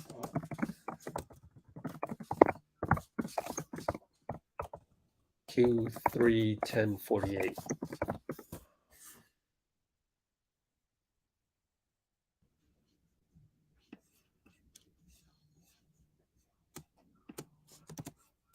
Okay, I'm going to paste the comments since the last demarcation point. Show me more likes than concurrence. Show me. 55 likes. All right, good.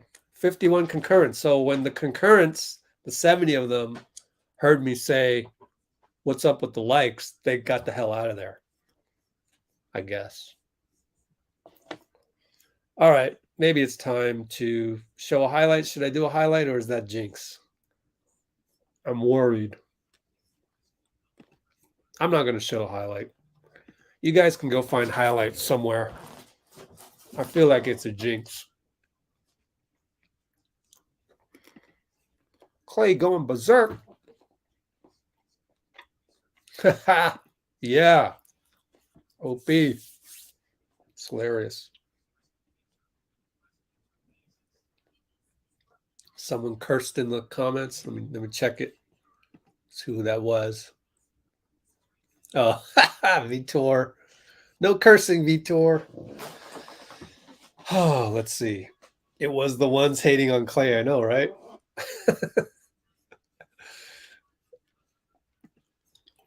Clay getting mad. We got a Vitor and a Vito in the comments. What's up, Vitor and Vito? I don't know if you saw my email comment, James, but email me. And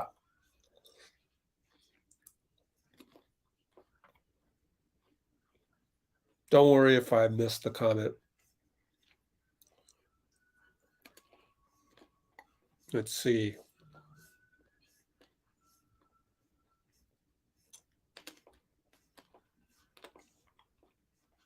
Eddie's from Asia. All right. Where's K-Woo at? K-Woo's from Hong Kong. Amy's from Hong Kong. Oh, you're from Louisiana. Yeah. Somehow that rings a bell. Like maybe you did email me. I'll look it up. Don't worry. Let's see. Game 6, Clay. Curry scared to shoot. See, I already answered that. He's managing the game right now. He's not scared to shoot. And this did not age well. I'm looking back at these. Aquaman. So what? Jason Momoa's at the game? Tell me, I missed it. Because we got the game back. I can't look at your comments anymore. Sorry. But I'm going to keep eating my trail mix. So I'm going to, let me put it on the box score right here. 1036, 1035, 1034. Tillman over to Bain for 3. Missed it. In and out. Clay tipped it out. Steph tracks it down. Logo. Fake on Jay. I mean, on Ja. Sorry. Now it's JJ on him. Dre over to Wiggs up top. Wiggs working on Ja. No, but gets the rebound, puts it back. Andre gets up off the bench and does this. We have emotion from Andre. Ja pulls up at the free throw line. Good. Man, right? I mean, that's Jordan-esque right there. Not as pretty as Jordan, but good Lord, that's what Jordan used to do.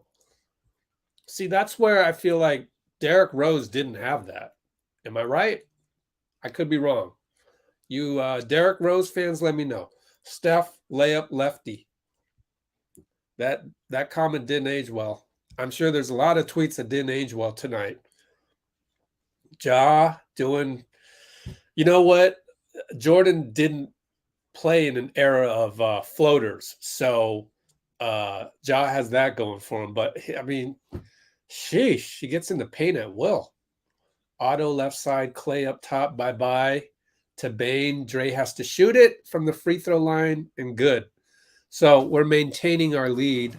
17 now, 78-61, 908, 907, 906. Ja, wow, Jordan-esque move, but he throws it away. Wiggins, steal. Steph on the break, big steps, and we will get the shooting foul from Courtney Kirkland, and it's on Bain. I feel like Bain's fouled a lot. How many, Bain?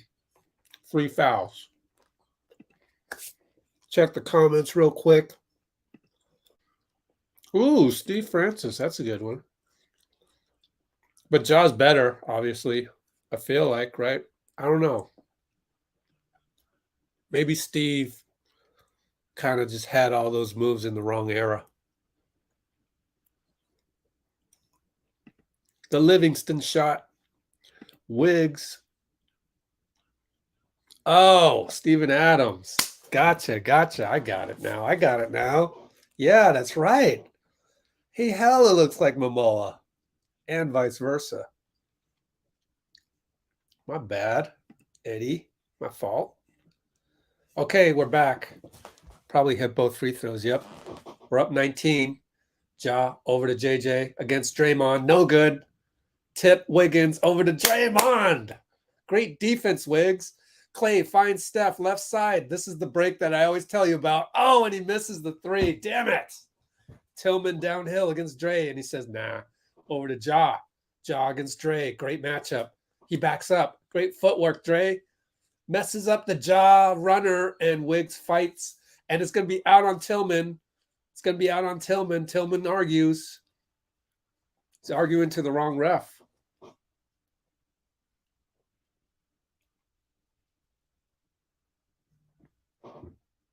Oh, I see what he's saying. Oh, that's out on Wiggs. He probably wanted a foul, but then it looks like that's out on Wiggs. We got a call, guys. Hey, James F. Goldstein in the house. We're in the cowboy hat. That guy's weird. I'll tell you, that guy's weird. Let me move this box score up. Oh, okay. No, we're good. Wiggins up top against Ja. We got 8-11. Jordan Poole in the game. Lefty runner. What are you doing? Shot turnover. Golly, JP.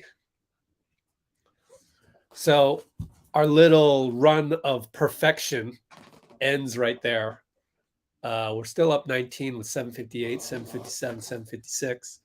Bain goes around Steph and gets a layup. Okay, got to clean it up now, Jordan. Brings it up against Melton.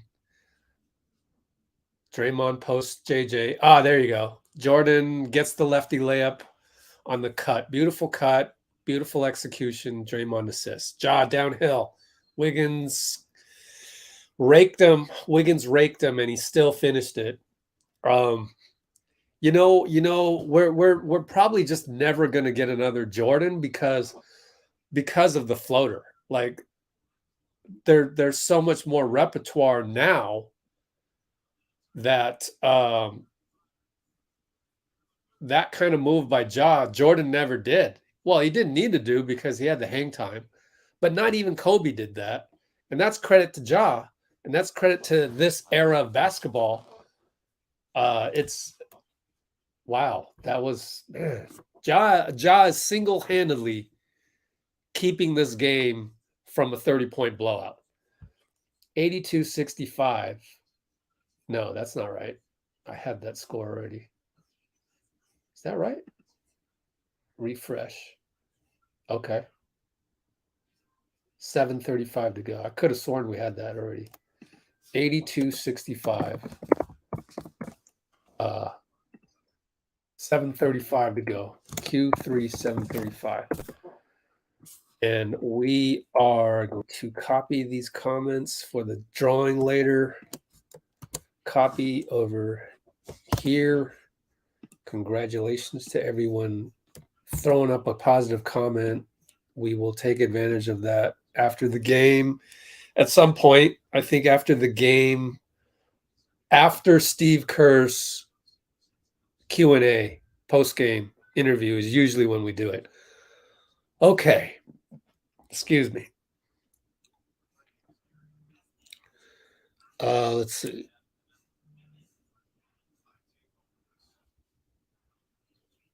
Yeah, it's been odd. It's been a very Warriors pace game, which is what we want.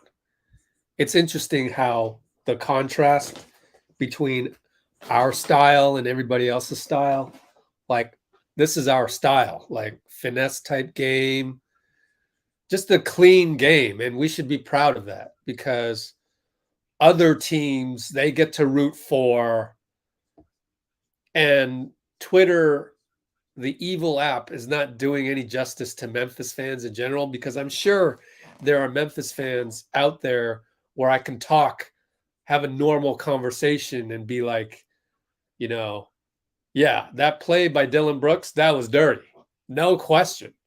Or Steph has been closing out games really well. Like, I'm sure there are Memphis Grizzlies fans out there that would say, oh, Draymond does a lot of, incredible things on defense. And that was just a playoff hard foul on Brandon Clark. Like, there are smart Grizzlies fans out there. They're just not on Twitter, because Twitter and a lot of social media apps enable a lot of dummies and a lot of people that are just mad about something else in their lives to go out there and spout this negativity. And we saw it from Memphis beat writers. To me, that's not an indictment of the beat writer. It's an indictment of Twitter, because that's what Twitter enables. It enables your dark side to come out. It enables you to be nasty, to be a bully. There was a beat writer that literally said, I hate the Warriors. That was his article. for the newspaper.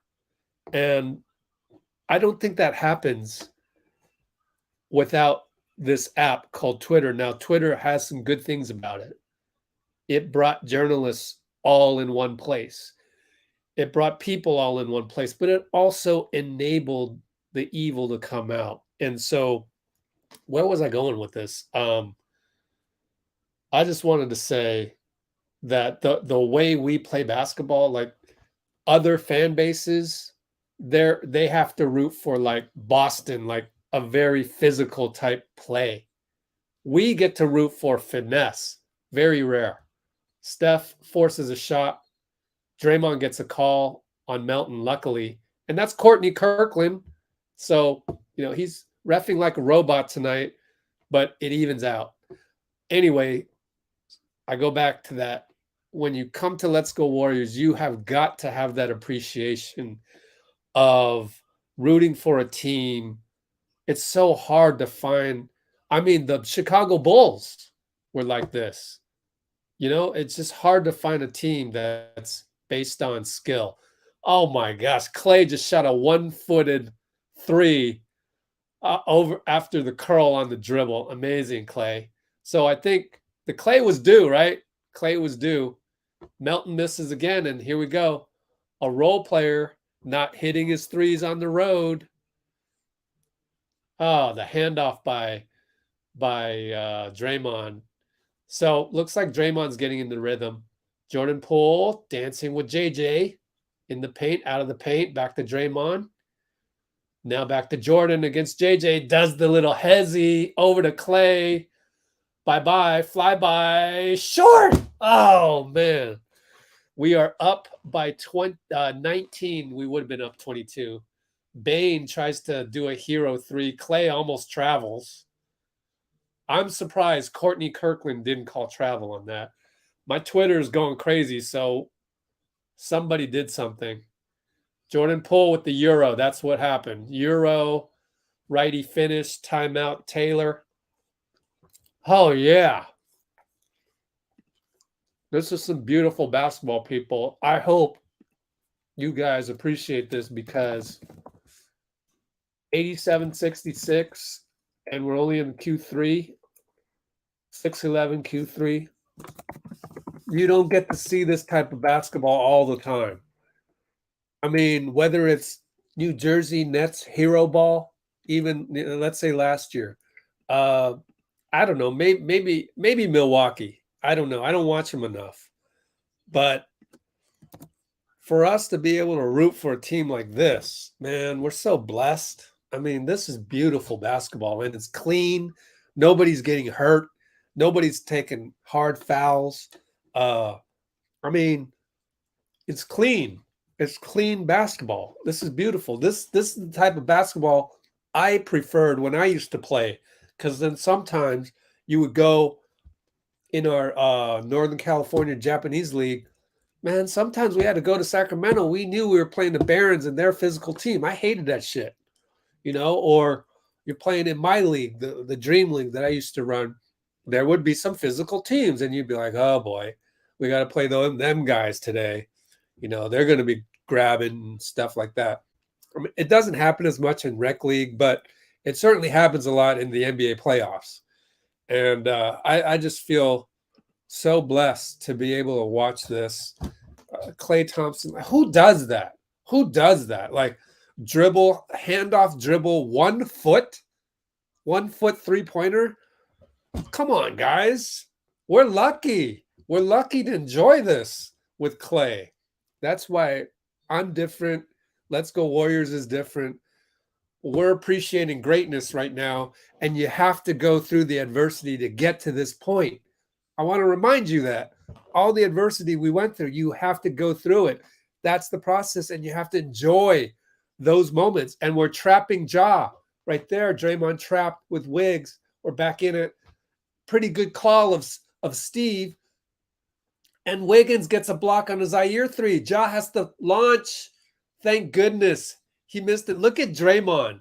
Immediately throw the ball. It's a shot clock violation. But that's oh, sorry. I almost choked. I tell you what.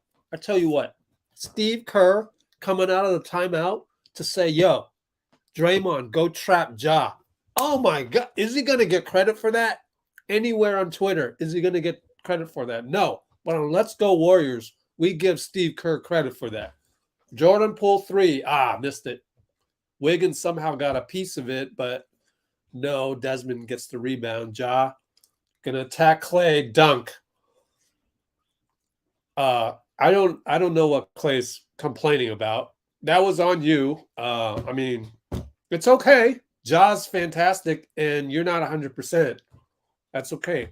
His trainer says he's 100, though. Draymond gets a late call. Man, I don't know about this ref, man. Like, what were you waiting for? You're supposed to ref like a robot. That's what I thought the NBA was doing. But Draymond gets the call amazingly. That's a push on Bane. Should have been a push on Bane. I wish they called that, but I'll take it. I'll take it. I mean, we're up. What are we up? We're up 16. I'm happy. Misses the free throw. JK comes in.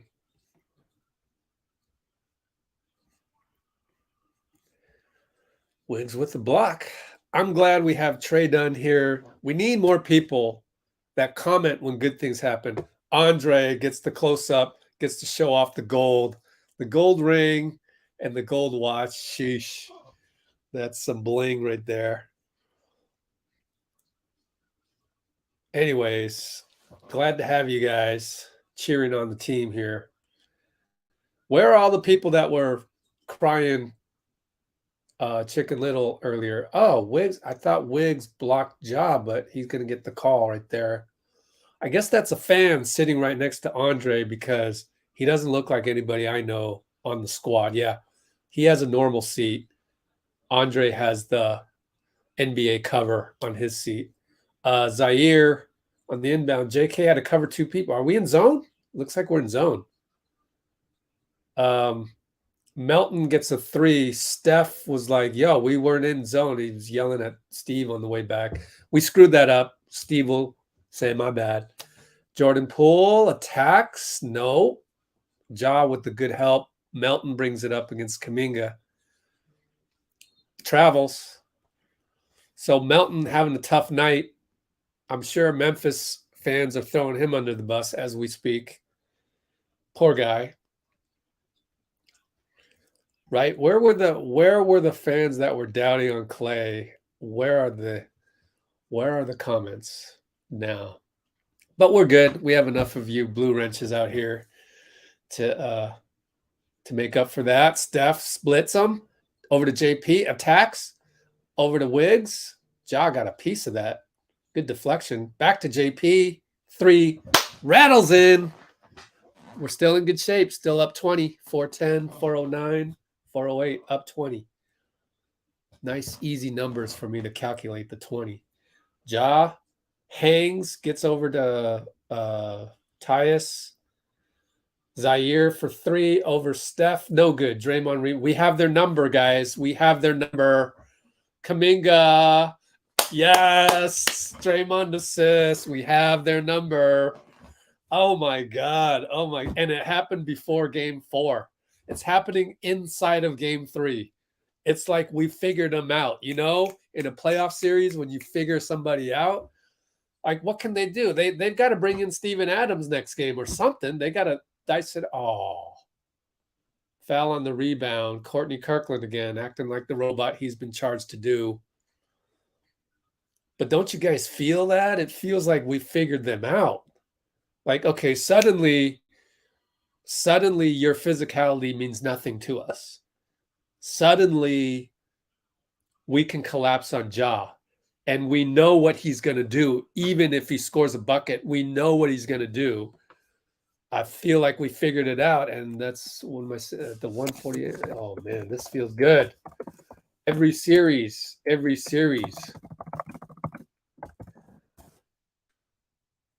Against the Grizzlies, we sniffed out that backdoor alley-oop by for Ja from Brandon. Slow-mo against JP, misses.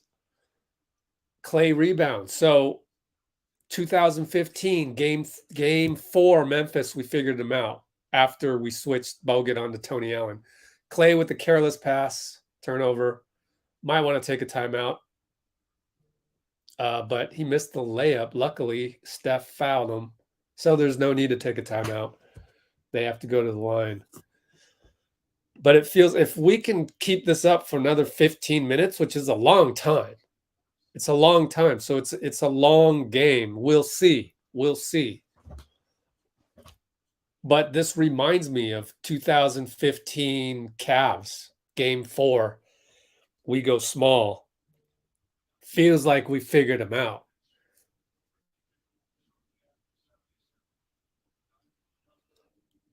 Uh-oh, my stream just paused. Okay. Tyus makes both. All right, so we're still up 20. 3 minutes, 2:59, 2:58. Steph brings it up right side, Milton. JK pick, roll, nothing. Looney on the handoff. He works, spins past Brandon over to JK baseline. He's stuck, spins, stepped out of bounds. No, we called a charge on him. Move on, JK, move on. Let me watch the replay. Let the coaches watch the replay. You move on mentally. I don't know. I need a replay on that. I don't think we'll get it. 2:40 to go, 2:39. Ja in the paint over Looney. No good. Trickled out. Clay rebound. How many rebounds, Clay? It's pretty impressive, Clay. 7 rebounds, folks. I feel it sometimes. Clay left side, stuck. JK feels like they're in zone. They're in 3-2. Steph, fake inside the paint, scoop, right hand, points at the bench. We're up 22 points, 95-73. We have figured them out. They are demoralized. Tyus, especially the second unit. Slow-mo with the very slow-mo 3 hits it, though. All right, maybe that breaks Memphis out of the spell because they have 0 energy, even with Ja on the floor. Steph switched on to by Ja. I don't know why we wanted that switch, but JK comes over. Now we have the switch that we want. Him against slow-mo. Slice and dice. Push shot, no good, but Looney's there. We're up 21. 129 to go. 128, 127. Tyus runner short. You see, they're just totally mentally affected. Tyus, like 4 inches short on the runner there. It's surprising. I didn't think Tyus would miss by that much. JP against Tyus. Now switch from Kuminga over to Looney baseline. Hangs, gets it. I mean, we've got him figured out. This is beautiful. This is the pinnacle. This is what we've been waiting for. Nobody should be complaining. Everyone that complained up until this point should take a step back and go, that's what we needed to go through to get to this point. Ja over to Tyus, back to Ja against Looney up top. He backs up. He goes right by him. Dunks. I mean, that's unbelievable. That's unbelievable. But we're still up 21. They're going to need 10 more of those. Steph wants to answer. Short. Here comes Ja. Over to Tyus. Misses it. Brandon Clark all over Steph. I hope we get the call there. At this point, you never know. Yep, we got the call. Clark doesn't know why he got the foul. But anyways, 28.5. We get the last shot, most likely. And we are up, what? Are we up 21? They're replaying the incredible footwork by Steph on that scoop shot. Beautiful. I mean, that's textbook. That's what you teach in the master class. And that's why they replayed it twice, because we're in the bonus. Steph will get 2 free throws. So actually Memphis will get the last shot probably. And Steph trickles in the bucket. Wow.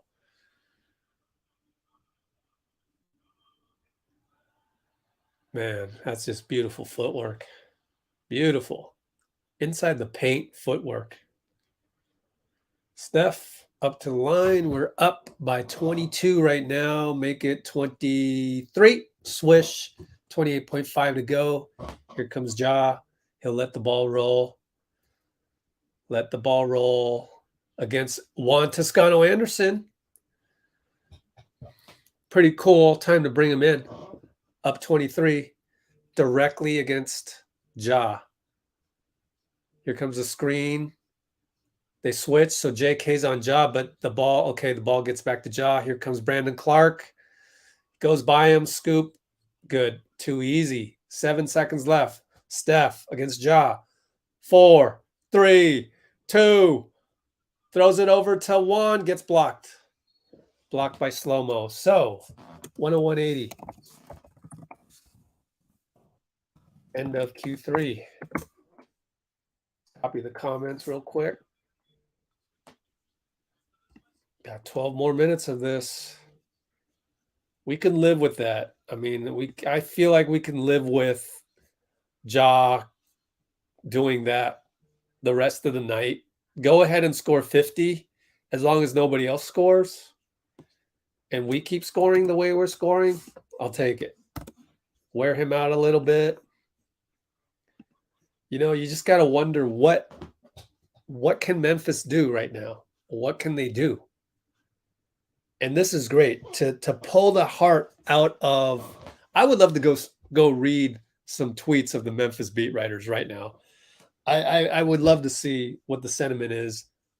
But the problem is Twitter isn't an exact reflection of society. So I'm not going to do that.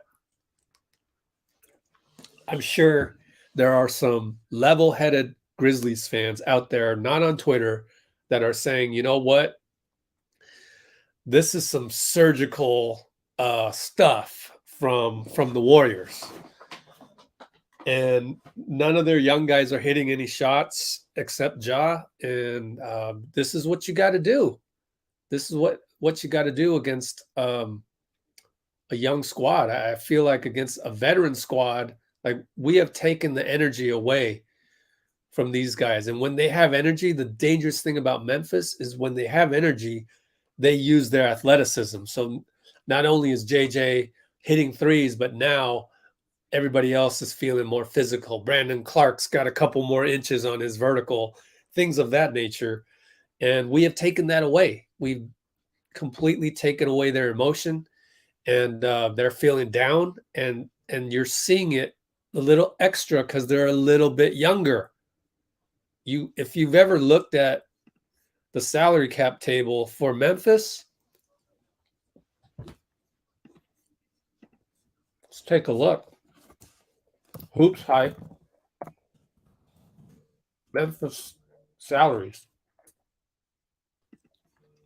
Come on. Why am I having trouble loading this page right now? Right when I want to talk about it. Hoops Hype is down. Is this really happening? CNN. How's CNN doing? CNN's great. Hoops Hype not doing so well. Okay. Look at this salary table. It's freaking incredible. It's like it's a general manager's dream. Steven Adams is making the most money at $17 million. $17 million is their highest paid player. That's about half of what our fourth highest paid player is. No, Draymond's making like 23. So that's less than. We have 4 guys making more money than their top guy. So what I wanted to show you on this salary cap table is that this is an extremely young team, but they are built for the long haul. They're going to be fine. They'll be fine.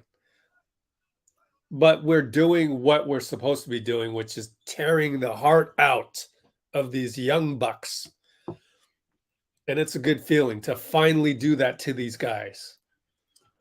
And I think their fan base kind of reflects that a little bit. Like they haven't been successful in a long time, and now they're feeling the success. JJ in and out and back in on the 3. So that gets them going. Be careful.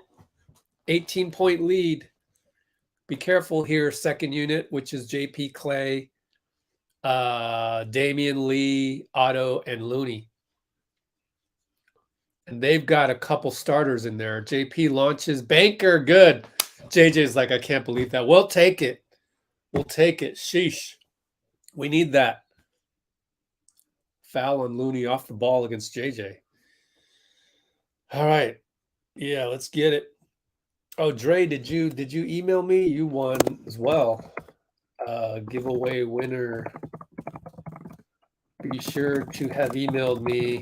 Oh, also, you guys got to put giveaway in somewhere in your email so I can search on it.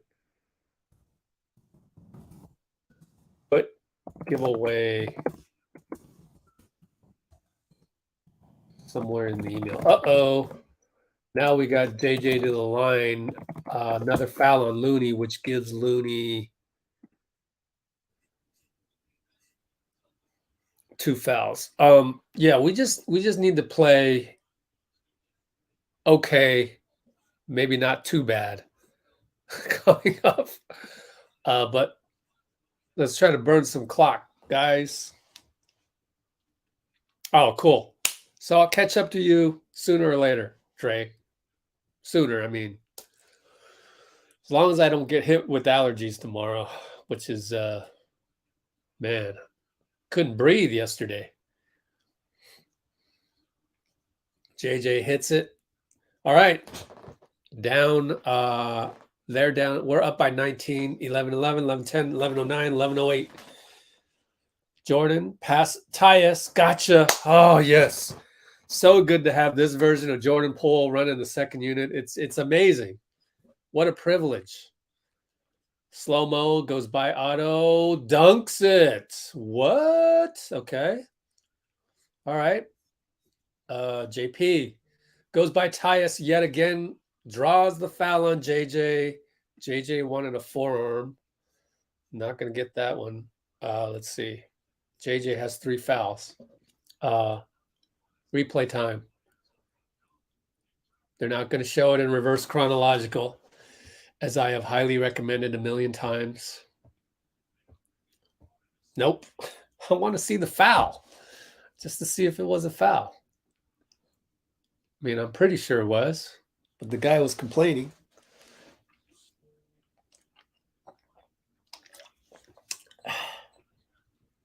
Some beautiful basketball tonight. All right, 10:45 to go. Poole makes both. We're up 21. 10:41, 10:40, 10:39. Tyus against Jordan. Here comes this pick by Slow-mo. Handoff Ja. Ja up top against Looney. That's the matchup they wanted. Here he goes. Oh my gosh. Moves. Oh, throws it over to Bane. Hits the 3. Damian says, my bad. You can't get caught staring at Ja. Leandro Barbosa with Gary Payton and Johnny West. What are they looking at? They're smiling about something. JP! Is he John Morant? He's just going around. What did he say? Someone tell me what Jordan Poole said. I didn't get a chance to read the lips. But he's killing Memphis. He's killing Tyus. He's killing Tyus. Poor Tyus. Absolutely killing him on the first step. 110.90.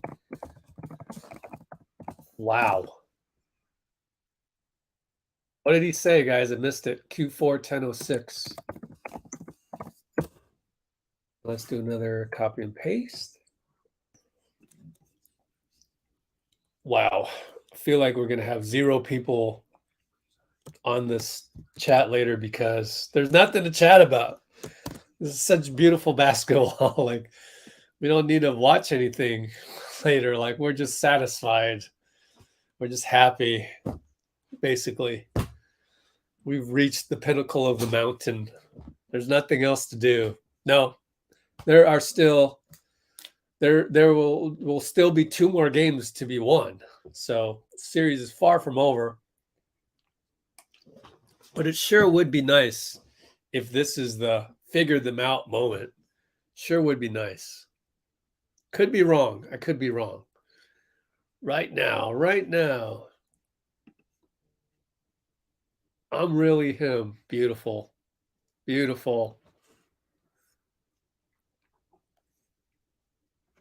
Yeah, let me take a screenshot of that. I love it. Actually, let me pull this up, take a screenshot of that, and then we'll make it our thumbnail.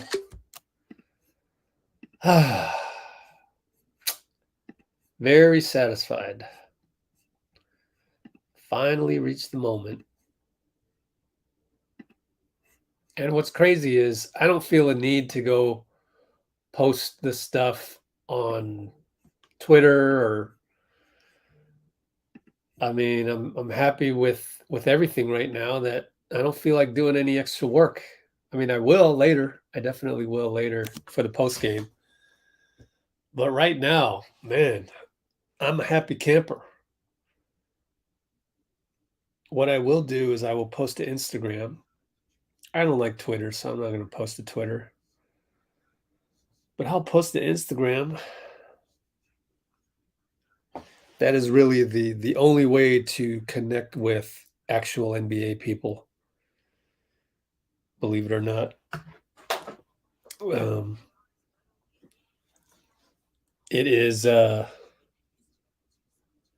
NBA people connect with each other. So I wish they would just dump Twitter and never post on Twitter and just rely on Instagram.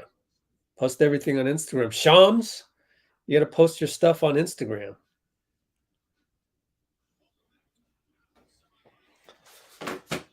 He actually does. I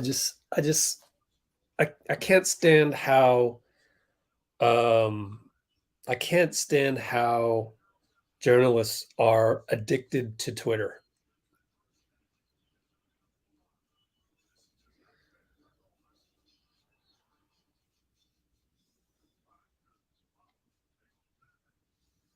Oh, I so hope Mark Jackson gets the job at Sacramento. I'm rooting for that because I'm tired of his voice. I really am.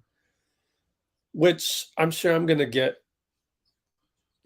karma on because here I am with my voice with you guys. JJ misses a three. Let's go, boys. Let's go.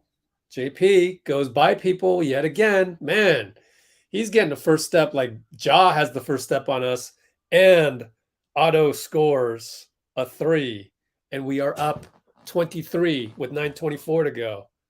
This is just this is so good. I am super happy.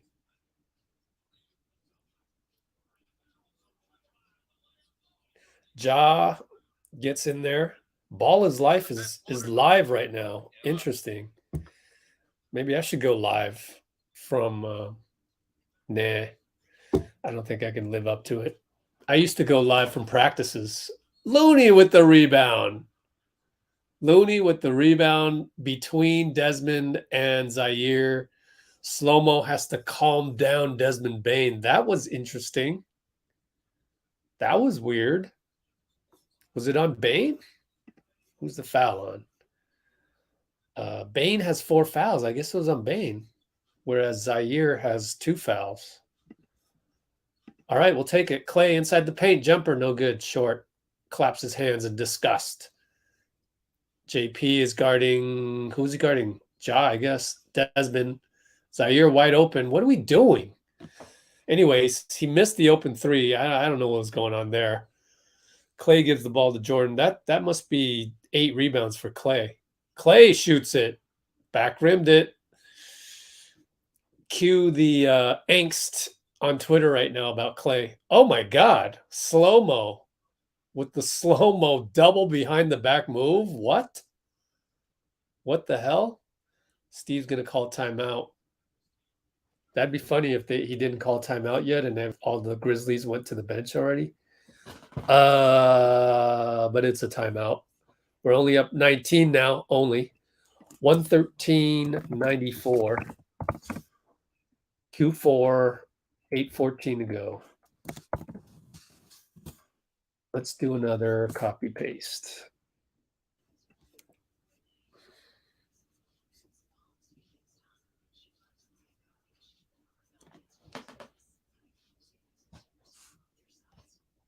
Let's see here. There, copy. Oh, this is the worst I've ever done commenting in the chat. So where are we at? Oh.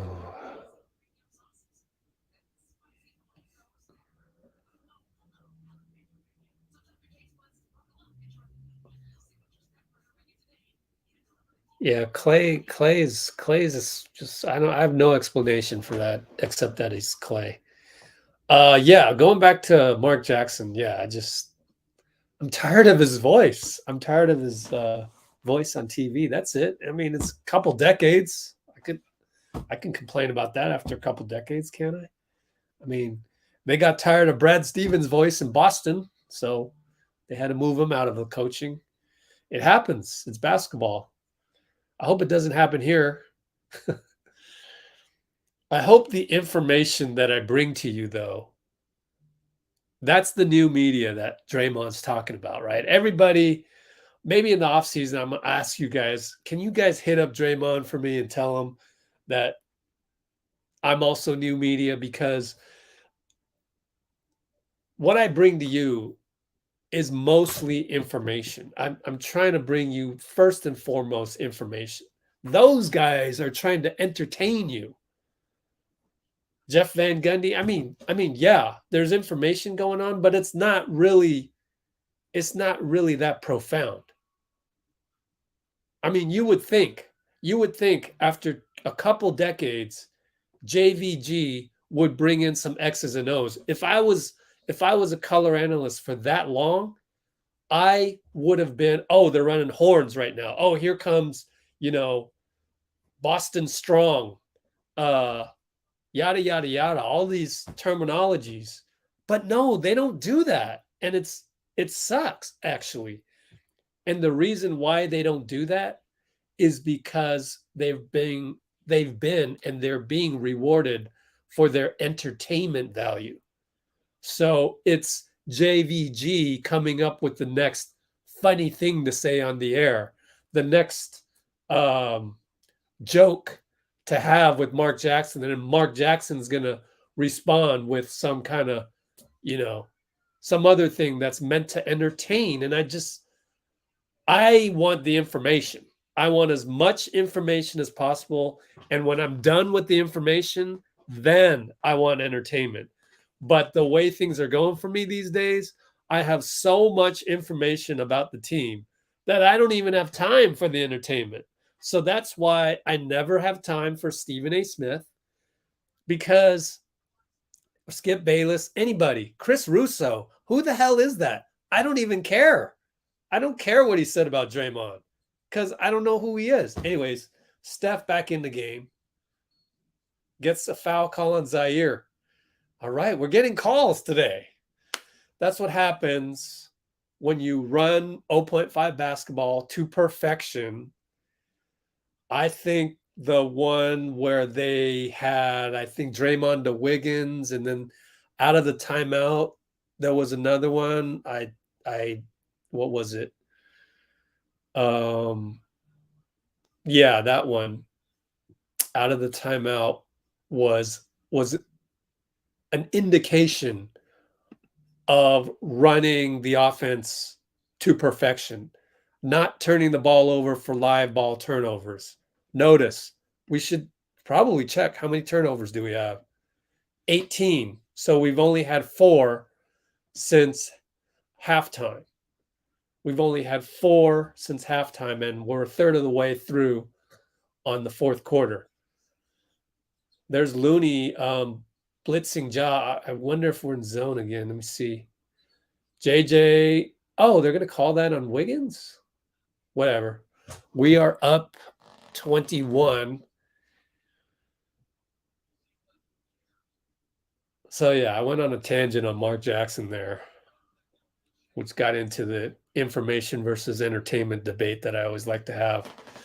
Anyway, Ja, 32 points, has the ball up top against Wiggins. So we're in man. And look, when we switch, oh, Ja scoop, no good. When we switch, we blitz the switch. Did you see that? JP came over. It was a screen on it was JP's man made the screen. So JP got switched and he immediately blitzed. So let's write that down. 215 mark. I'm being blitzed. Question mark. We'll have to see if that's a normal thing. Bain gets a 3. By the way, we're up 18. Got to maintain this. The danger here is if it goes single digits, then they'll have life. I hope I jinxed that. Steph from 3, bounces, no good. Wiggins gets pushed by Zaire, no call. Ja left side, over to Bain, got the lane. Well, we fouled him. Draymond said, yeah, that's a foul on me. I mean, at least he stopped the transition. Oh, wow, that's a hell of a stat right there. Yeah, the danger is if it becomes 9 points, then mentally the Grizz are going to have some life. So be careful. That's the thing about the NBA. See how we blitzed them? Foul, too much, a little too much. But that's okay. It's okay. Move on. We blitzed them. We're definitely blitzing them when we get the double. I just hope we're not in the bonus. Let's check the ESPN box score. Frickin' A. We're in the penalty already. Are we in there right now? Maybe you want to review this. Because he's at the... Maybe you want to review this, but 6:55 to go. I don't know. It's going to be hindsight is 2020. Like, if you don't ever use a challenge again, then you want to go back in time to this point and challenge that. I don't know. Wiggs goes out, which tells me he must be in foul trouble. 5 fouls. I didn't realize that. Damn it. Wow, that's a quiet 5 fouls. Man, that could be big right there. Well, we are up 16 with 6:54, 6:53. So JP had to come. No, JP was in already. So Clay came back in for Wiggs early. We'll check the minutes on Clay pretty soon. Otto, wide open. Nope. Airballed it. Golly, not a good way to start this last stretch. Clay has 32 minutes, and we have 6 minutes to go. So he would end up with 39, 40 minutes. JJ against Clay. No call, airball. Clay, great defense. Keep playing, guys. Slow-mo. Might have double dribbled there. Calls a charge on Jordan Poole against slow-mo.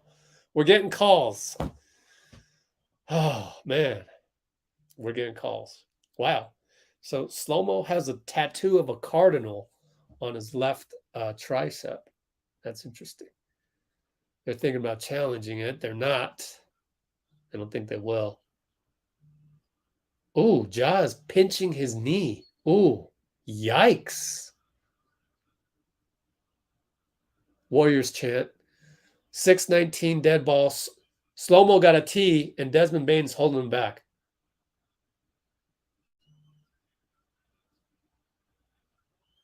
David Guthrie said, I'm walking away. I think he literally said, I'm walking away. So Kyle, I mean, well, Slow-mo's mad. Now he's thrown out. He said something. He definitely said something. It was verbal. He helps us. That's great for us. But as a baller, I feel for Slow-mo. I feel for him. As a baller, I would be super pissed, and I would step over the line, probably get too tech. I've done that. I've done that in a rec league game where you just go ballistic with the ref. He throws his uni on the floor, but his rep security guard picks it up. Oh, Ja's limping. Oh my God. Wow. That's even bigger news. Steph is going to shoot both free throws. So, I mean, that's the problem when you lose your cool. You're pretty much not you're sapping the life, any life that you have out of it. But I know how he feels. But then Ja limping off to the bench is even worse. They finally showed a replay, and I wasn't paying attention to see if it was an actual foul. I know we've been on the other side of this, right? It wasn't a good feeling, so I'm not going to gloat right now. I'm just not that type of guy. JP is doing, he is chopping up defenses. My God, what is he doing out there? He's butchering the Grizzlies defense. I mean, this may be the game where JP, man, my goodness, JP is doing anything he wants. He's toying. Oh man, he's on another level right now. Anyways, Steph shoots a three. It's good. Hand in his face. Taylor has to call timeout to stop the bleeding. Everything going wrong for the Grizzlies, and this is impressive. This is impressive. 5:39 to go. Very impressive. I tip my hat to all the Warriors. My goodness. My goodness. Like they could have folded or something. They could have made a couple missteps. Wiggins got his fifth, that could have gone downhill from that point. But Jordan Poole said, nah, let me slice and dice these guys right here. Sheesh. I mean, he was getting around the Grizzlies defense the way Ja gets around our defense.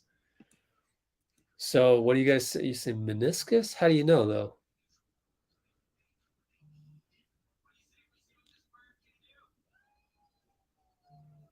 GP2 was in the tunnel.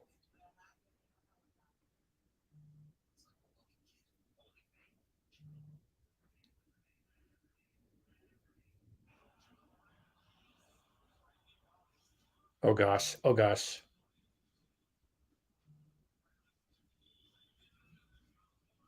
Huh.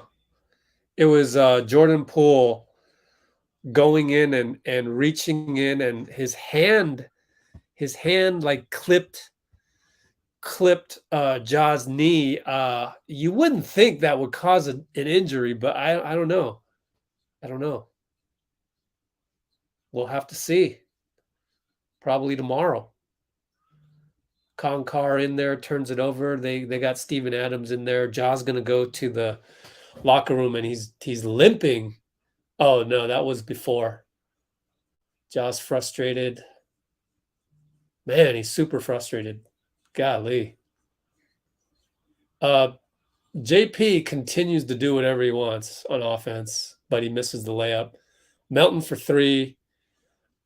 Clay, does he get credit for the rebound? Let's see if Clay gets credit for that rebound because he lost it. 9 rebounds. I don't know if he got credit for that. Kuminga reverse dunk. Just bring us home, boys. Ja's going to the locker room. Clay will hit a 3.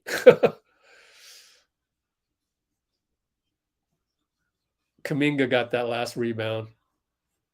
Clay will hit this 3 in transition, and it's good night, Memphis. So we have torn your hearts out. Torn your hearts out.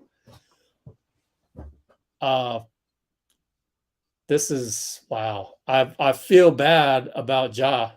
Steven Adams with the pickup ball runner, and Steve's like, let me get all my starters out of here because this is garbage time. Let me get my guys out of here. Timeout 127-101 with 4:12. I mean, you can sense that that's it. I mean, there's no way Memphis has the energy without Ja. Knowing that Ja went to the locker room, it's impossible, literally impossible. They need to go lick their wounds. I mean, we've been there. We've been there, right? We've literally been in this situation before, so I'm not going to gloat. But super duper satisfying win aside from Ja's injury. Super duper satisfying. It's like, but you got to remember how you got here. You don't just get this all the time, right? The people on Twitter will assume that they're entitled to this all the time. You're not. You're not. You have to go through everything. You have to go through the dumb turnovers in the first quarter, the Draymond passing to where he thought Steph would be, but Steph did not go there. Later on, the bad pick by Draymond, that's his third foul, and he's yelling at Steph for saying you should have gone this way, zigzag, You have to go through that. You have to go through the Clay hunting shots. You have to go through the Kuminga 2 turnovers after he jump ball tip at the tip off. You have to go through Steph not wanting to take over right away. All of those things. So when you go through those things, stop complaining. Even me, I'm guilty of that. I was mad at Dre, right? But, well, unfortunately, we won't get to find out why Draymond wasn't in sync with Steph if he came out and didn't play well. We'll never know because this is a win by 20 some points. That's all anyone's going to remember. No one is going to ask Draymond that in the post game. In fact, they'll probably give Draymond the day off on the podium. So I'm not going to do play-by-play anymore. Moody's in there.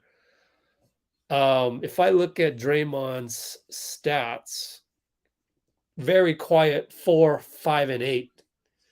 But he got 8 assists. So you just got to go through that. Let's see. We're watching JP reach in on.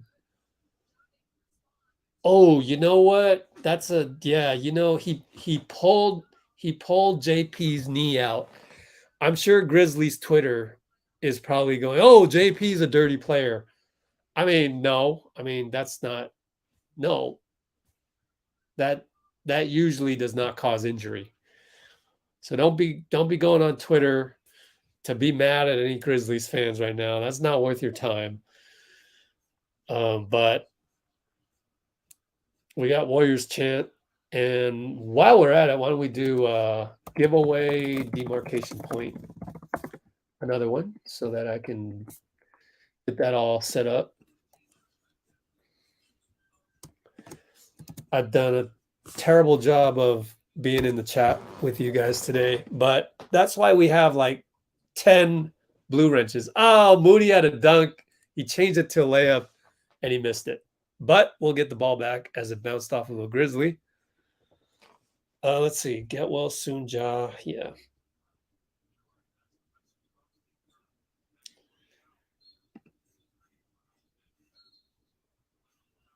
Let's see.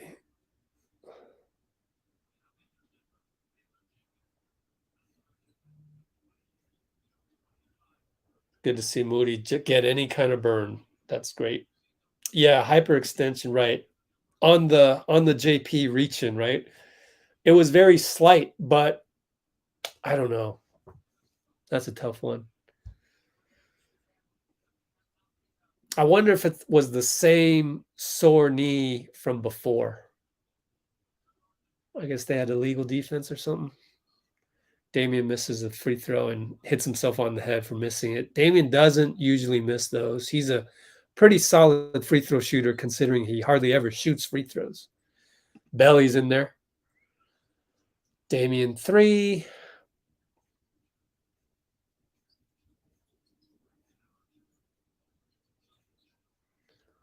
.243 left of garbage ball.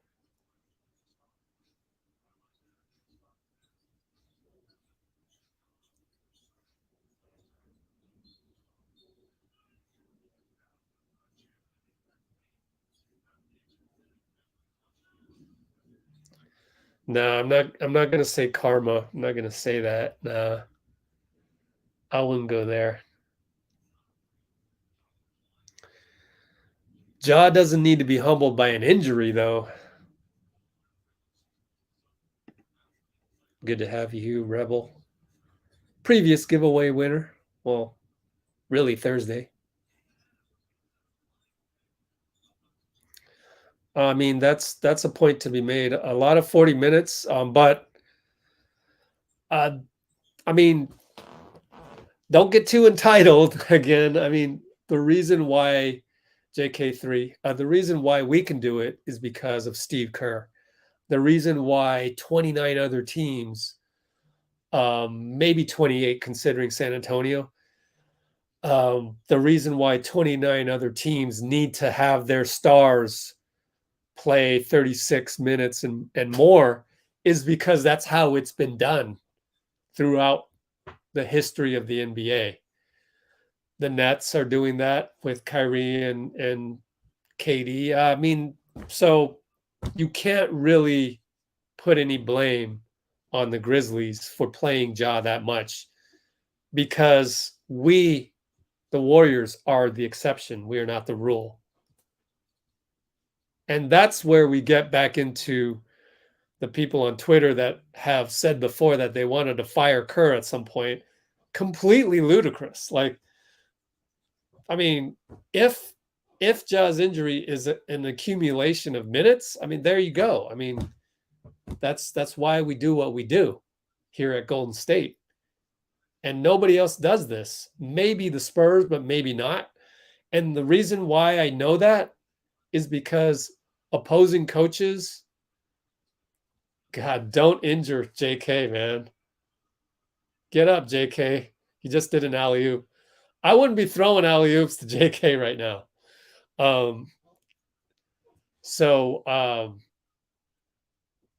The reason how I know that we are the only team in this is because that's what coaches say in the pregame interviews. During the regular season, Moody gets a dunk. Everybody eats, except JTA and Belly. I don't think they've scored yet. Has Damian scored? Let's check. So yeah, my reward for watching every single coach's pregame during the regular season is that and I'm not doing that as much because we're getting more views on the web on the channel thanks to you guys. But my reward for watching every single gosh darn interview ever is to know that what we run here at Golden State is vastly different than the rest of the NBA. And we should all be grateful for that. Twitter should be grateful for that. They're not, but they should be. Yikes, no sympathy for Ja. Wow. I mean, it's an injury. I'm going to have sympathy. Wow, I better do a JK3. Wow. Let the kids be happy. Let's check the, let's see, concurrent 65, like 66. Yay. Everyone, please splash that like. 11 seconds left. Let's do another drawing thing.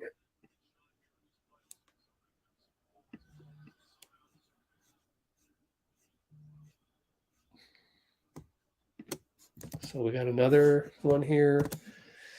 I will need to flip over to, I'm going to flip over to NBC Sports Bay Area real quick. Get out of there. I probably should, you know what? Let's go to TV so we can do the on-court interview. My fault. We'll do it by audio. Oh, it's not happening right now. We got a commercial, I hope. All right, I got to bust out NBC Sports Bay Area. Let's see if it comes up there.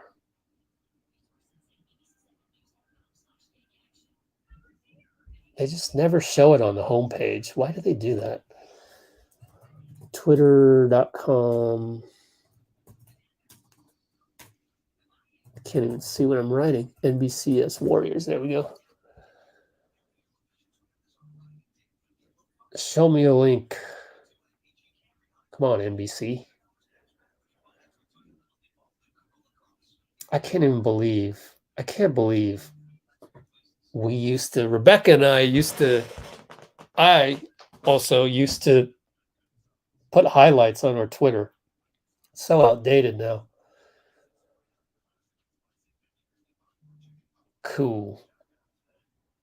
So I've got NBC on my stream now. When did we reach the 20-point lead? Third quarter, I believe it was. Yeah. Oh, you're welcome. You're welcome. Oops. Shoot.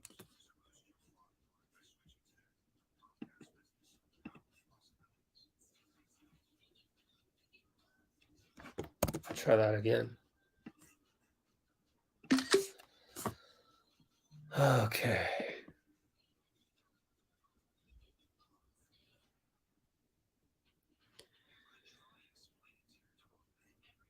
My energy? That'd be funny. Kuminga had 18 out of nowhere. That's amazing. I'll take credit. Sure, I'll take some credit. Let's see what else we got here.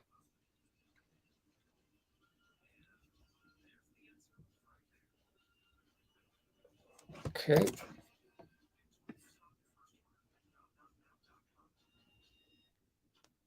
Okay. Okay, let's see.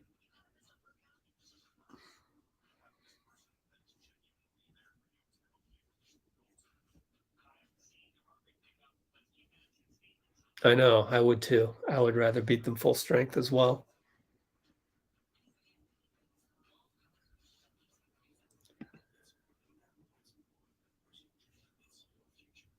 Where are we at here?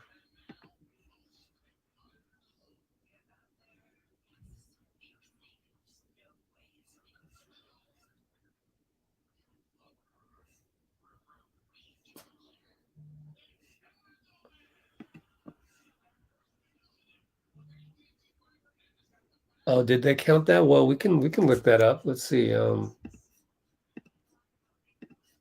I actually wasn't really paying attention. I should have been. I'm sure you guys talked about it though in the chat, right? Let's see. Let's just go play by play. See if I can do this quickly.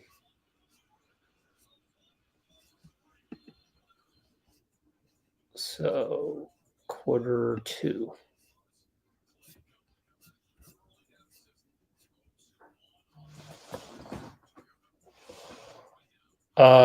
Yep, it counted. Jay Morant, 47 put 3-point pull up. Isn't that ironic? 47 feet.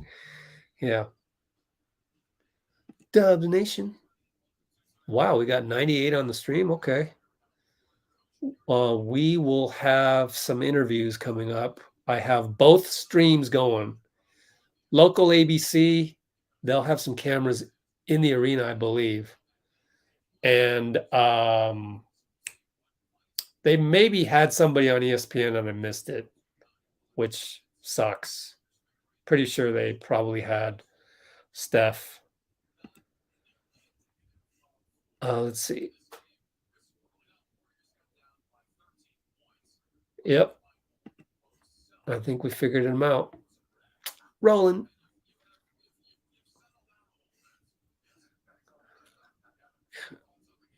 Good job, crowd. Yep. But we did need good play to kind of bring him out. Yeah, pretty good. Plus minus there. Turn the corner there.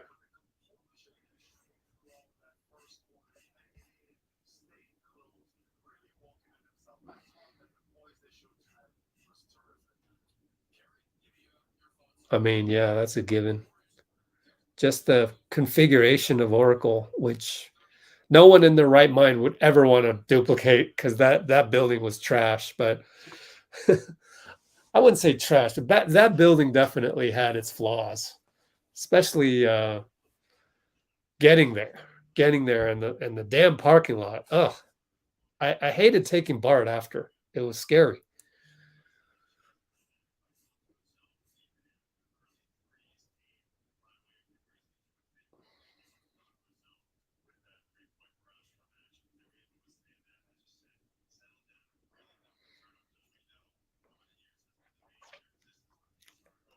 I think what we're trying to say is Oracle at its loudest will never be duplicated ever again anywhere. I don't think you can. The way they are structuring new arenas now, it's not possible. Like Oracle was an accident. It was an accident. Nobody designed that, you know. Nobody was like, "Oh yeah, this will make it louder." No, it just happened that was actually that's Cohan's crowning achievement was to get Oracle constructed. Oh, Draymond. I wish I could record this. Well, they got off to a great start. They came out guns blazing. They got with a 12-point lead. See if I can find it. We settled into the game. We got them back. And from that point on, I think we controlled the game pretty much from the start. Maybe like 8 minutes into the first quarter, then I feel like we controlled the game after that. There was that run. I think you guys went 25-6 or something to end the first getting close. For most of the game, you're shooting 70% from the field. Was there something in practice you guys saw as far as better shot selection or something you harped on in the 3 days you guys had off? Not more so what we saw in their defense rather than actually getting the shot. We've been turning the ball over. We still turn the ball over like crazy in the first half, but actually getting the shot up. And we haven't been doing that. And then on top of that, we're taking a bunch of bad shots. Tonight we moved the ball. We got great looks. And, we've always felt like we're a great shooting team if we actually look for great shots. Defensively, I know you're always going to look at this. What do you think it can clean up and correct for Game 4? Over the years has been the bane of their existence. We did a pretty good job. Obviously, you want to do a better job at containing shot, but that's the tough task. What we said is he's going to get his. You have to try to stop everyone else, and I think we did a pretty good job of that tonight. Lastly, in a situation like this, there's not really an outage. You play every other day, so getting your body right. What's the biggest key for you and your teammates to get right as this series progresses? Just understand that what you do tonight is going to affect you in 48 hours. And make sure everything that you do is a positive for coming out and being ready to play on Monday. Draymond, thank you for your time. Thank you. Guys, send it back to you. All right, Chris, thank you. And what Draymond said is really important because we had the long gap between games 2 and 3. Let's see if I can do this again.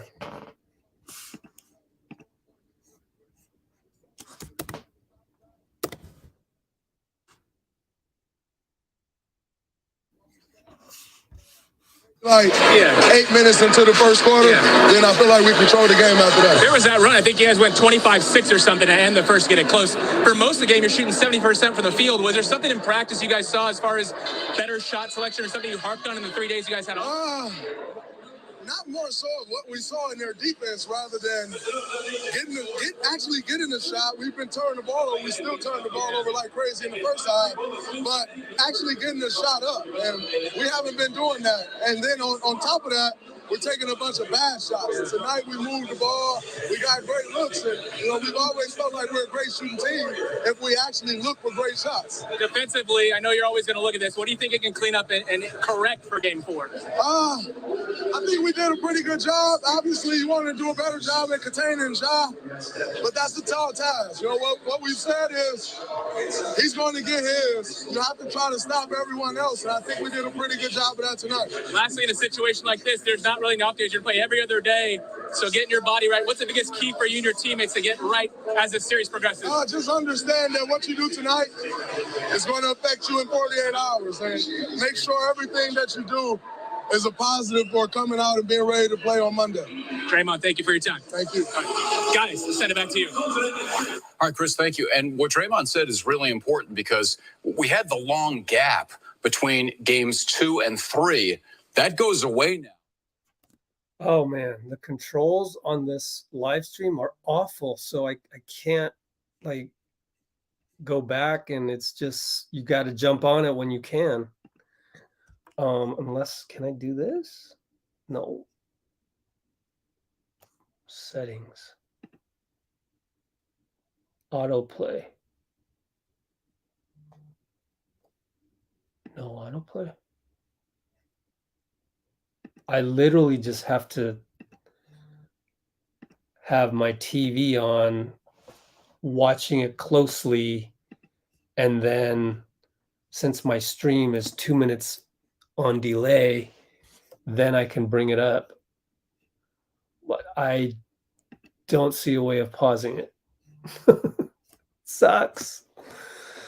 So we'll just go with that, and I will try my best. What I'm going to do right now is go ahead and share it immediately. Where's my share screen anyway? I lost it. Oh, there it is. Stop that one. Oh, hold on. I had to pull that out. I got to pull out this. So give me a moment, and we'll get it all ready for the next interview, assuming there is one.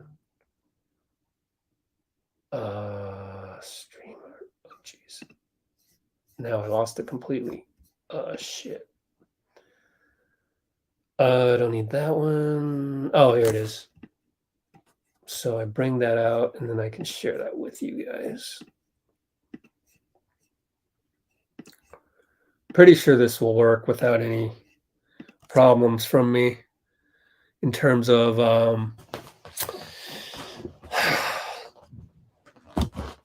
I got demonetized that one time when Turner Sports got the Draymond on court interview as well, and they played it on TNT, even though, you know what I mean? So I don't want that to happen.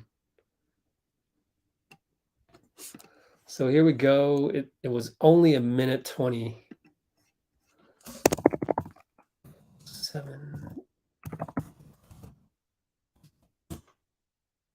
We'll load that on to our channel. Trash that one. So give me a moment, and why don't we do a demarcation point for the giveaway? Giveaway demarcation point. I don't know what we're going to do with, let's try NBC as well. Oh, there's a lot going on here. I'm going to stream two things at once. Oh, gosh. I'm crazy, but it's for you guys. Taxing my computer a lot here. I'm going to wait. I'm going to wait on this. And I wonder, I'm going to have to play this and then pause that. Oh, man, this is some serious live streaming going on right here. In fact, these highlights might screw it up, so I should probably go away from that. Let's share something else for the moment. Yeah, demarcation point. Did I do that yet? There it is.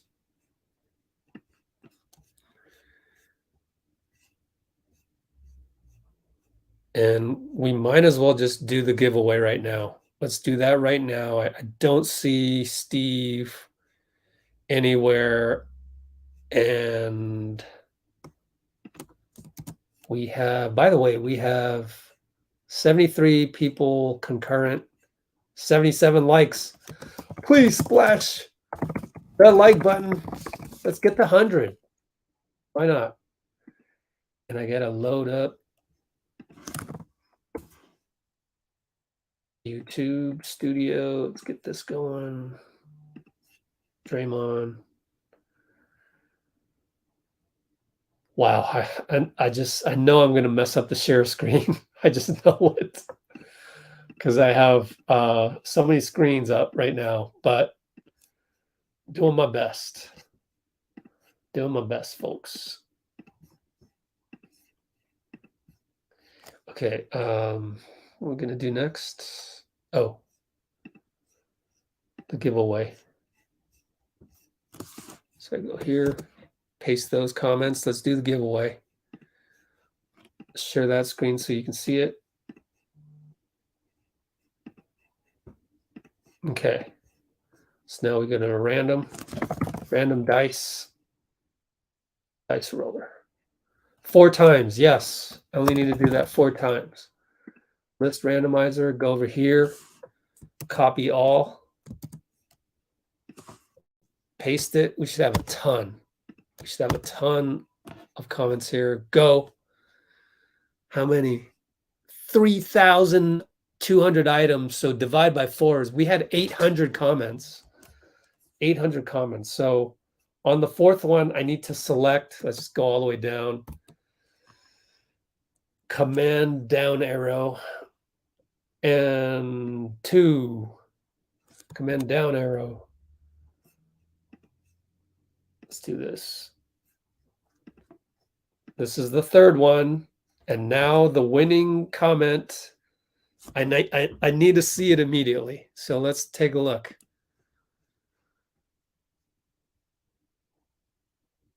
Good enough for me. JP and JK are just getting started. That's positivity. Who said that? Who said that? Control find. Opie. Opie's our winner. What's up, Opie? Okay, so a couple things. One, email me. Email me with, oh, they got Taylor Jenkins on. We'll skip that one because I'm doing a giveaway. Email me with the word giveaway somewhere in there. 2, tell us where you are located. And 3, what prize you looking at? See description for Google Drive links. Okay? Where are we at? I'll meet some of my friends. Amy, you're leaving us. We're your friends. Where are you going? I'm just kidding. Have fun with your friends. Take care. Winner, winner, chicken dinner. OPG. OPG. That's like a rap group or something, isn't it? I don't know. OPG. It's a rap act. Congrats. The Grizzlies believe they would have been Warriors up to the stake. Yep. That felt good, man. Felt good. I'm not going to lie. I'm not going to lie. Oh, coach cited pull grabbing knee. Okay. So I should probably go to that stream. Okay. Let's do that. Let's do that. Let's do that. Share screen. That's what I do here. I need to pull that stream out. So there it is. Oh, I got to run the cool. I ran the advertisement already. So now I can find it. It's live. We'll go back a little bit. There it is. Let's do this, folks. Let's find it. Okay, so that's queued up. Put this on here.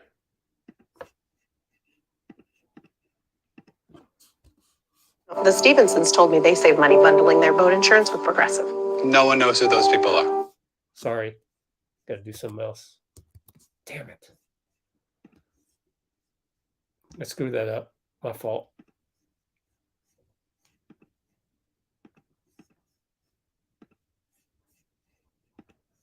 This is so complicated.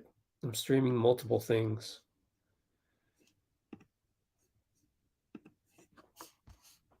Pad walks off the floor. Let's hear from Grizzlies head coach Taylor Jenkins. What did you notice that, led to Golden State kind of, having their way offensively and, against your defense? Yeah, I mean, they adjusted after game 2. We stuck with the same game plan. They made the adjustments. They made the plays. Taylor, it looks like Ja left early with some type of injury or limp or something. What can you tell us about that? Yeah, he's getting evaluated now. Nothing further. I mean, we just watched the replay. He was going after a dribble, and Jordan Poole actually grabbed his knee and yanked it, which kind of triggered whatever happened. So I'm actually going to be very curious to see what happens after that. Taylor, what led to your decision to, go with your regular big man rotation and not, put Steven Adams in the rotation today? Yeah, I mean, I thought X played well last game. Steven's been training in a good direction. I thought X was good last game, so kind of went off of that gut.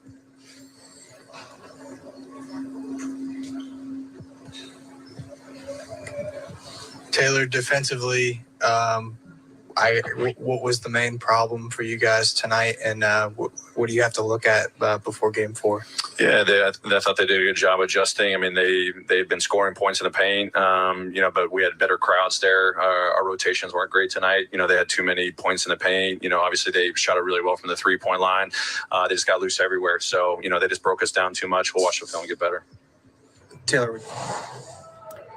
All right, that was Taylor Jenkins, head coach of the Memphis Grizzlies, and a big answer that he had there about John Morant's knee was that he believed that Jordan Poole yanked it, and he's curious to see what happens. I don't know if he's trying to tip off the NBA to look further into it, to suspend Jordan Poole, if he wants some discipline. Yep. So there you go. That's what we have there. Let me finish up the Draymond on-court interview here on our channel. I just need to do one more thing, which is get the Dre description right there.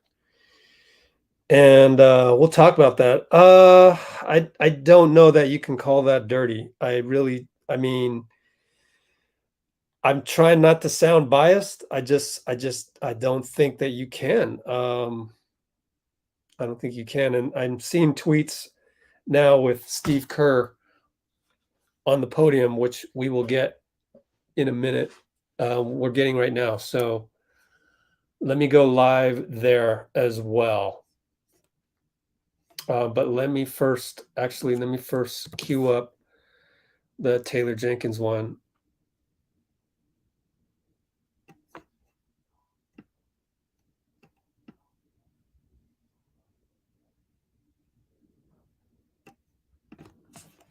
Okay, so Jenkins.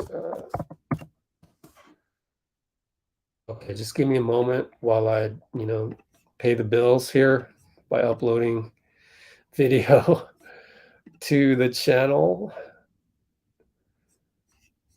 Pay the bills here, guys. Pay the bills. 24 more seconds and we'll be on that Steve Kerr postgame, which was relatively short, actually. Not that long. Okay, move to trash. So I need to go here, go live, go back a little bit, go back more. Okay, you guys are here, right? Cool, we're good. Let's do this.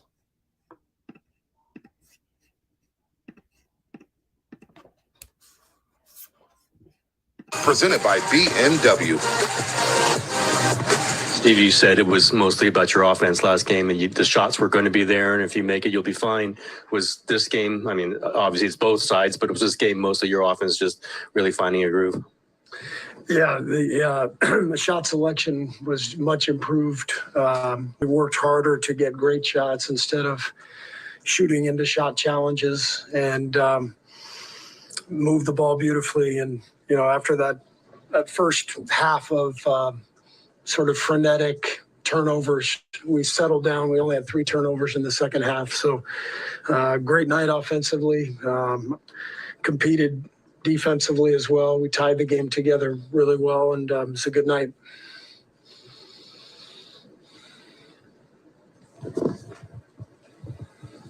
Steve, what went into the decision to start KUMINGA, and how did you think that he fared?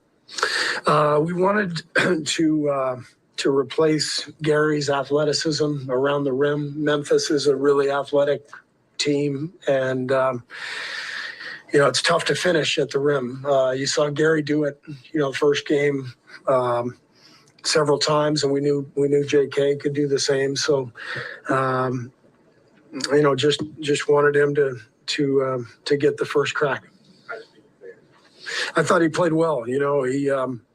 We did not start out the game well, but I didn't think it was JK's fault. I didn't think he did anything wrong. He might have had a turnover in there, but we were just too frenetic to start the game. We had a bunch of turnovers, and they hit 3 threes, 3 long threes at the end of the shot clock, and got that early lead. And so slow start, but as I said, we settled down after that.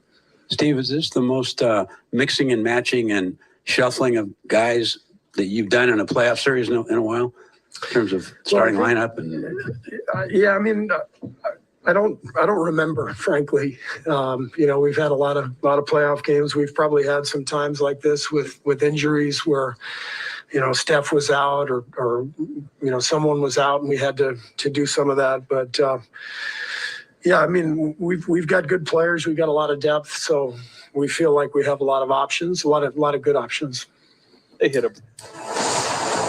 All right, now Steve Kerr, extremely pleased with this team's offense there, but this will be the talking point. Defending John Morant, and we'll see what's going on with his right knee. Of course, he'll probably have some treatment overnight. We'll have more coming up on Warriors Live. Summer's heat. A boy went back to Napoli. Okay, so let me turn that off. Wow. Check out what Ja just tweeted.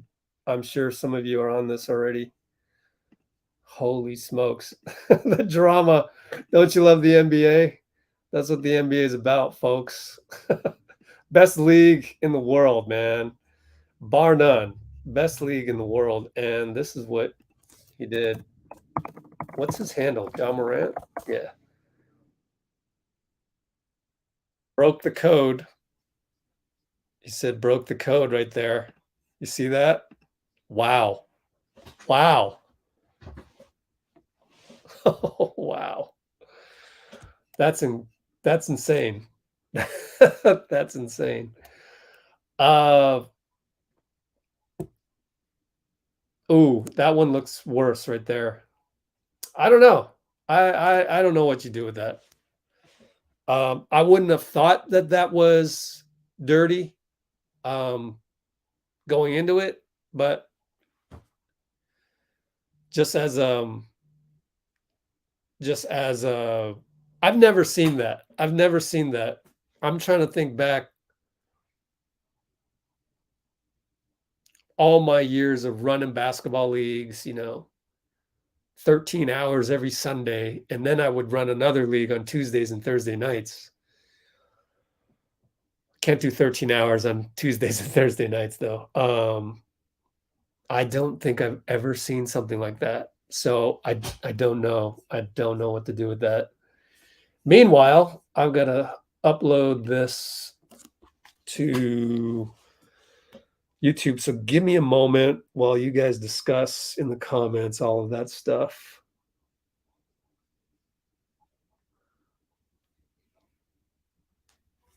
Incredible. Incredible. It's too bad. It's too bad they couldn't get it's too bad he didn't tweet that before Steve spoke. However, I highly doubt Steve would have commented on that. He would have just said no comment, or we'll look at it soon and see for ourselves. I haven't looked at the tape or whatever. Okay, Dean Chambers is ready to come on board. That's great. I'm just going on the fly. Let's see. We got 500 views on the Draymond post game, and I didn't even get the whole of it. And it's been literally 8 minutes. That's the fastest I've ever had.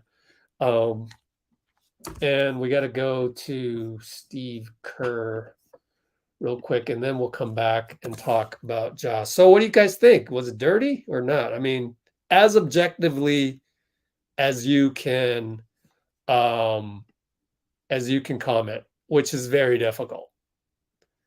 It's going to be difficult for you to comment on that objectively, I know, as Warriors fans, but try and let me know what you think. I just have never seen that, so I have no idea. And I think we'll have to wait and see what the prognosis is on Ja.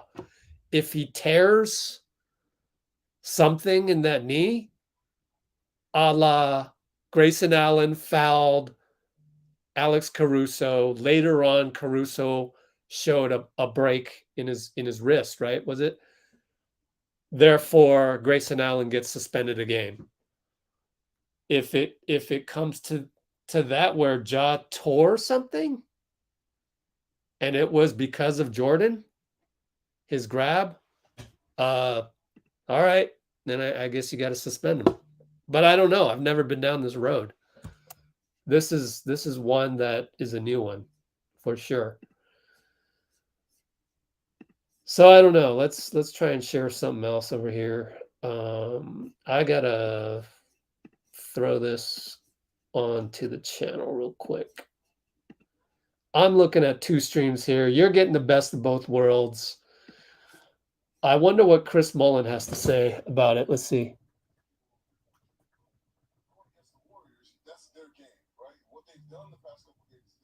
I don't know. Let's listen to what the ABC guys have to say.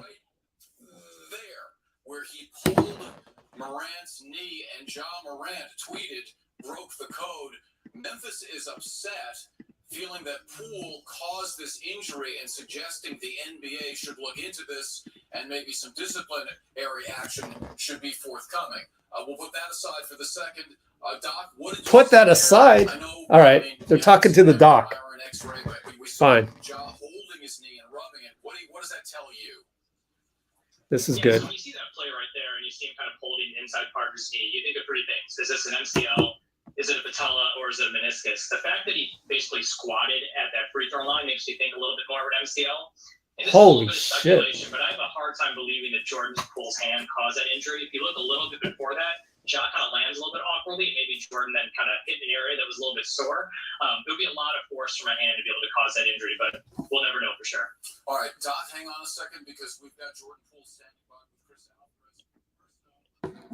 Oh, wow. Oh, Jordan. Oh, shit. Jordan Poole's going on live. Oh, my God. I'm going crazy here. I'm going crazy. We got to have that. Sorry. Let's go. Let's set that up.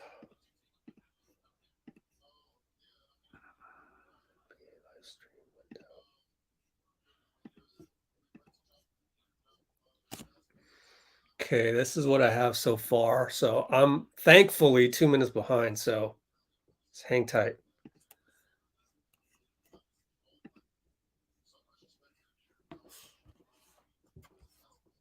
There, Dr. Ruth, Dr. Oz, but our favorite doctor is Dr. Nirav Pandya, who is joining us right now. And Doc, we got to start with that Ja Morant injury, clearly in distress as he held his knee. And Ja just tweeted here, as you see Jordan Poole, let's just keep this on a loop on the left of your screen when you see right there where he pulled Morant's knee and Ja Morant tweeted, broke the code. Memphis is upset, feeling that Poole caused this injury and suggesting the NBA should look into this and maybe some disciplinary action should be forthcoming. We'll put that aside for the second. Doc, what did you see there? I mean, you haven't seen an MRI or an X-ray, but we saw Ja holding his knee and rubbing it. What does that tell you? Yeah, so when you see that play right there and you see him kind of holding the inside part of his knee, you think of 3 things. Is this an MCL? Is it a patella, or is it a meniscus? The fact that he basically squatted at that free throw line makes you think a little bit more of an MCL. And this is a little bit of speculation, but I have a hard time believing that Jordan Poole's hand caused that injury. If you look a little bit before that, Ja kind of lands a little bit awkwardly, and maybe Jordan then kind of hit an area that was a little bit sore. It would be a lot of force from a hand to be able to cause that injury, but we'll never know for sure. All right, Doc, hang on a second because we've got Jordan Poole standing by with Chris Alvarez. Chris, let's dive into this topic because you know it's going to be talked about for the next couple of days. Yeah, Jordan was actually right with me in the monitor. And Jordan, I know you're not on social media a lot, but Ja just tweeted, broke the code on that play. And I don't know if you saw it in the monitor, just kind of up there at the half court line. What was your take on what happened up there? Yeah, it was we went to trap him. Yeah. It's a basketball play, tough play. Obviously, I'm not even the type of player who wants to hurt anybody, or you don't want to see Ja go down. You don't want to see, the other team's best player go down. And obviously, so much respect to him, sure. And it was a basketball play, and we want him to get better. We want to see him out there next game. But it wasn't anything intentional. Keep pushing, and to try to find ways to play hard and win the game. Of course, it's obviously a testy series. The emotions are everywhere. And Draymond said earlier this week, you guys want to keep all the smoke, all the emotion. How do you think you did handle that, especially the way kind of things have gone with Gary and all those things, just kind of balancing it and staying focused on yourselves? Just continue to go out there and play hard, play together. It's the postseason. Things are going to get tough. So try to stay as collective as possible. Continue to play within our team, and then everything else will take care of itself. For you, everybody talks about your maturity and the work ethic you have to kind of go where you've gone bench to start. What's the biggest key for you watching and now attacking the role that you're in at the moment? It could change in game 4 as well. I mean, I think the coaching staff and the players also just allow me to play my game, you know, to set up for other people to go out there, be aggressive and score, you know, and just try to put our teammates in a really good situation to score, make a play, and go out there and try to win games. So being able just to make the impact the way I can, you know, is cool to be a part of, and we just got to continue to keep winning games. And then along the way, there's only a day of rest between. So what is the biggest key for you personally and your team as there's no more rest days? You had the long rest and now you don't. What's the biggest key down the stretch in this series? Just have recovery, you know, go back to the drawing board, you know, watch the film, ask questions, find ways to get better in our game plan. And, you know, it's been a long season already, so just continue to ride that wave.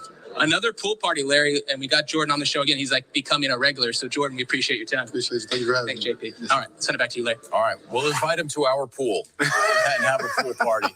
Although O'Donnell's got a bigger one, so we should go to O'Donnell's house. There's another invitation. That was pretty cool. I'm glad I got that. I hope I got that. Let me sort that one out first, guys.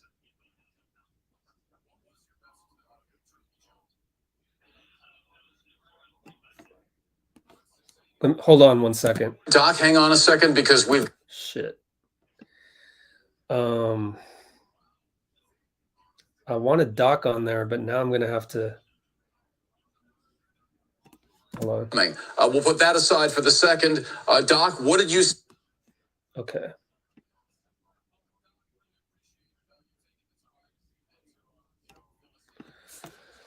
Now I got to put that in iMovie because it takes too long to airdrop.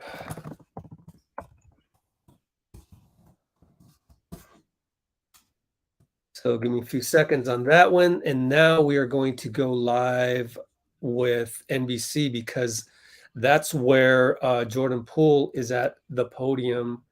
And let's switch that over. So cue that up. Getting a full dosage of Jordan.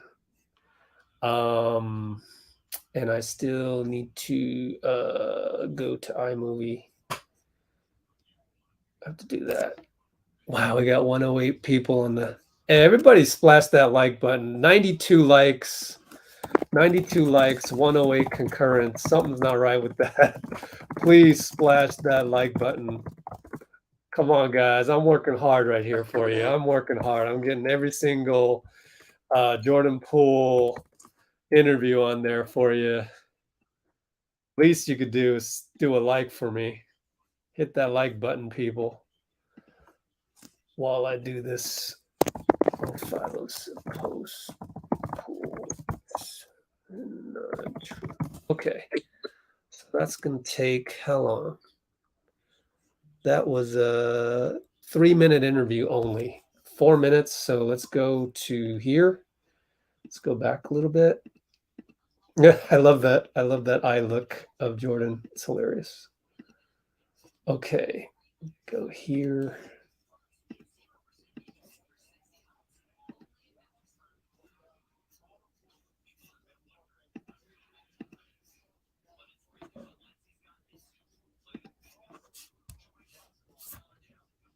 A very good academic institution as well. Here's Jordan Poole. I'm sure he'd be asked about John Morant's knee.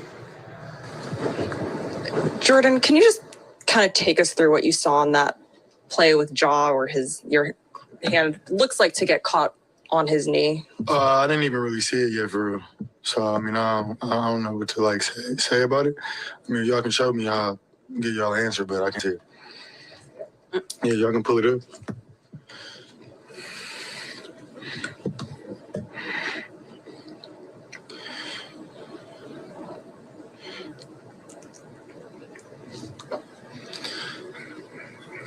Yeah, I mean, as a basketball player, when we doubled him, and I hit the ball and I was going for the ball. I mean, obviously you don't want to see anybody get hurt. I'm not even that type of player. I respect everybody. So, I mean, obviously, hopefully we get better. Hopefully he gets better, and you know, we can see him out there next game. But you know, I don't even play like that, for real. That's not my type of game. I guess Ja did tweet, broke the code with a video of that in response to that. We got another game on Monday. Were you guys sure that this kind of offensive explosion was there? Or did you feel it coming? We were able to knock down some of our looks today. We had some good looks. We were able to move the ball. A lot of guys stepped up. Felt good to be back on home ground. We felt that energy, and it was helpful tonight. What do you think of, did you see Wiggins' bully play where he gets the rebound and just goes full court and goes in and dunks and gets fouled? What do you think of that, Wiggs? Wiggs has been playing phenomenal for us. He's so aggressive, and he's been getting it done on both sides of the ball. And when he plays like this, it's really hard to stop us. So having him go out there and continue to play with the aggressiveness that he has been really special to watch. Jordan, how was those the 3-day break? Where they were coming after you, he was attacking you. The highlights are everywhere. Everybody's talking about your defense. How were you impacted by that over the break and heading into Game 3? I wasn't. It's basketball, and we go out there, we play hard, we compete. This is the best players in the world. You know what I'm saying? So just going out there, just playing hard, stick to our game plan. Shrug it off, keep it pushing, come back next day, go to the drawing board, and just try to get better. How much of you were determined to be the attacker instead of the one being attacked in Game 3? I was just playing my game. Thank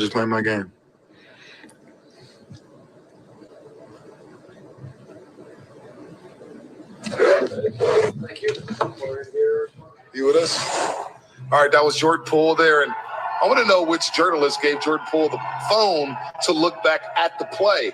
Jordan Poole broke down the play, and he's like, look, I'm not a dirty player. We all know Jordan Poole. He's not a dirty player, so I'm not sure if that was the play where John Morant even injured it. There's more video out there where the Twitter detectives are saying, no. This is the possession he in. Okay, we got more coming up. Steve at the podium with, not the podium, Steve outside the interview room with ABC, which should be real soon on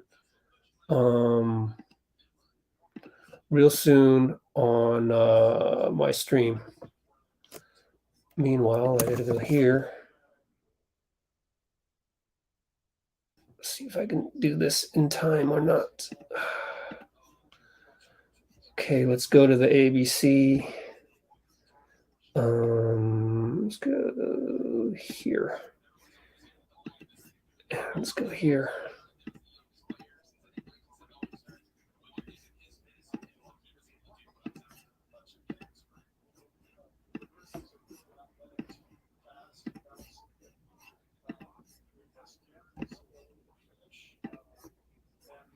Footwork in the lane, stops and flips it up with the left hand.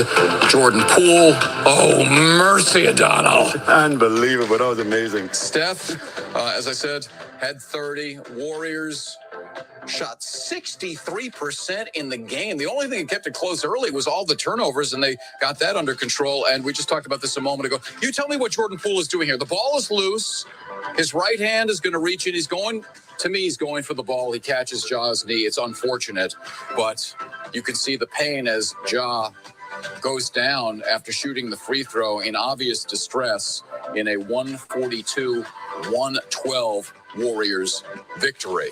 So frustration, Memphis, and we'll see if Ja's able to go in Game 4. And we heard Jordan say, I'm not that type of player. There was no intent to injure. Let's go back to Chase Center. Chris Alvarez with the coach, Steve Kerr. Guys.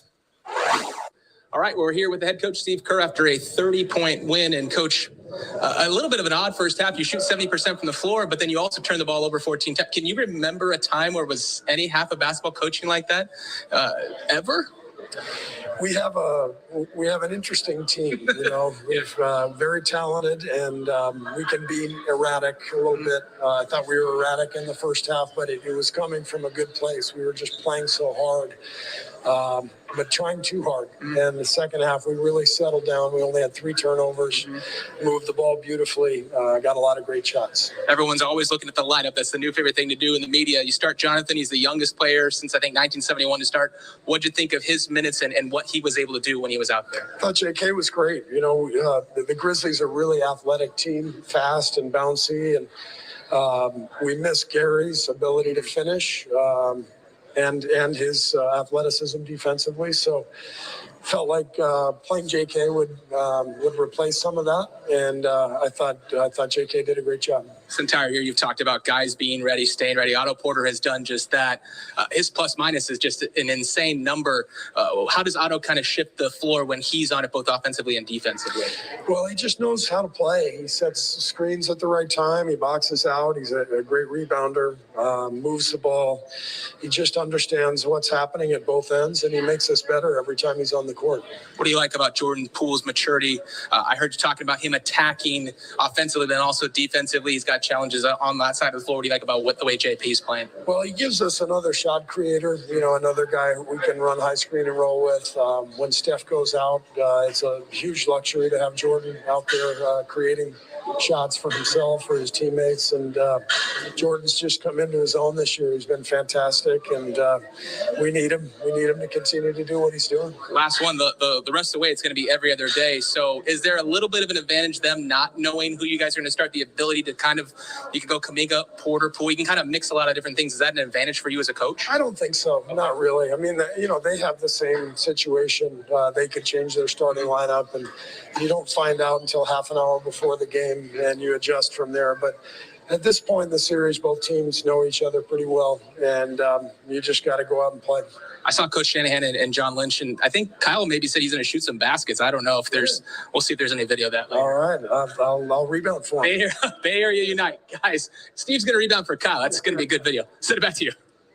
That's the perfect way to prepare for game 4. I'm just joking. Foils focus now. O'Donnell, first half. Okay. Ja has deleted his tweet. Ja has deleted his tweet. The drama continues. And I hope I don't get demonetized. If there's anybody out there with some extra cash, it'd be good to do a super chat right now for me, because I'm pretty sure I'm going to get demonetized by all those highlights that they love to show on ABC just over and over again. And I'm going to pay for that. I'm pretty sure later on, even though we got 100 concurrents right now. Looks like we had JJ go to the podium at the 142 mark. Let's see. Okay, cool. We'll cue that up as well. All the stuff I'm doing for you, you're not going to get anywhere else. So I hope one of you out there can do me a super chat, because I'm going to get demonetized. There's no doubt about it, because of the highlights. Have no doubt. Let's see, what was I recording here? That was Jordan Poole post game. Okay, cool. So I need to do that one.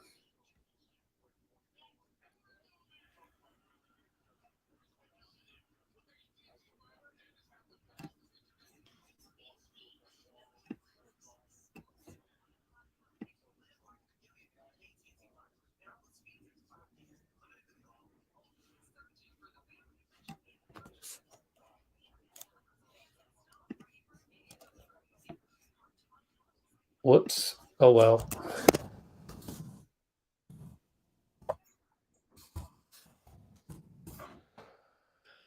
Okay, so I need to upload that.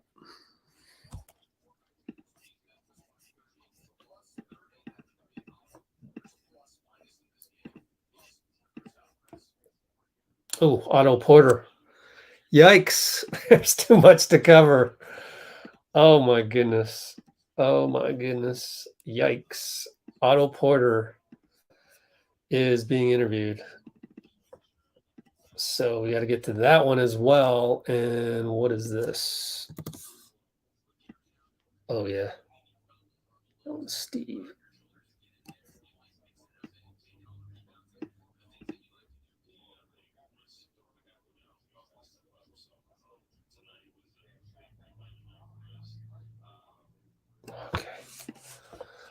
Okay, let's go here.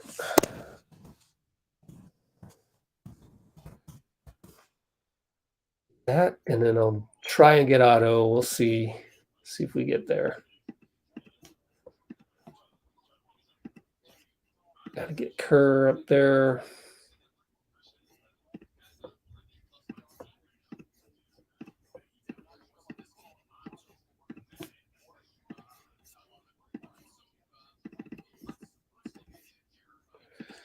So I gotta change this.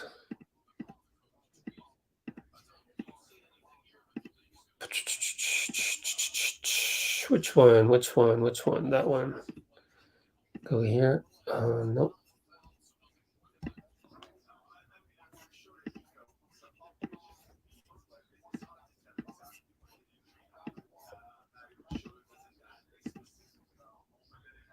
Bears.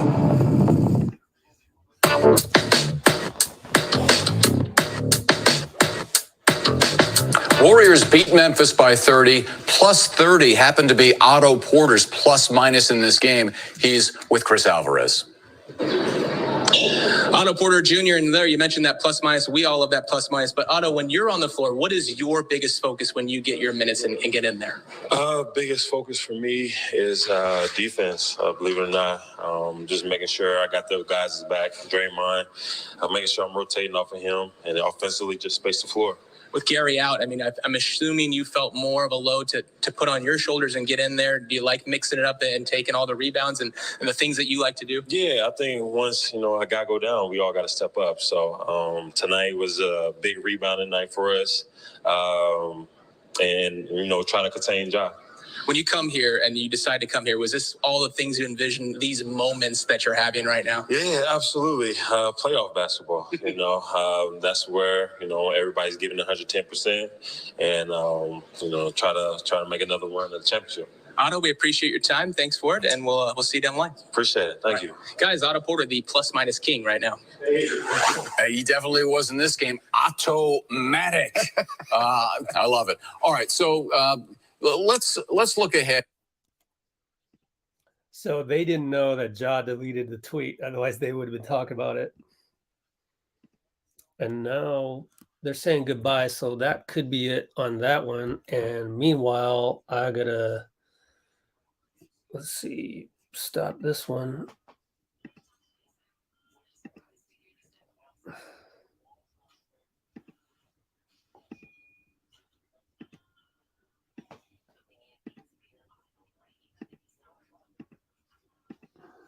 Because they had JJ up there. We'll cue that up. Hope it doesn't start playing on its own. Loves to do that.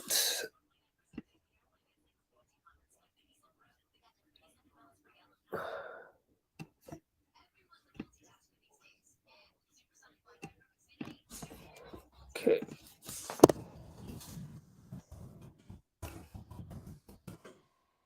So right up there.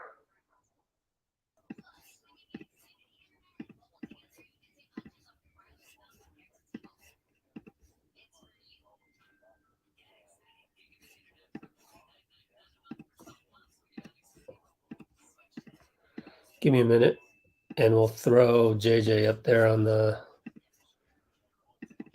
screen for you. We just did auto, so we're caught up on there. Need to go here. Share screen on this one.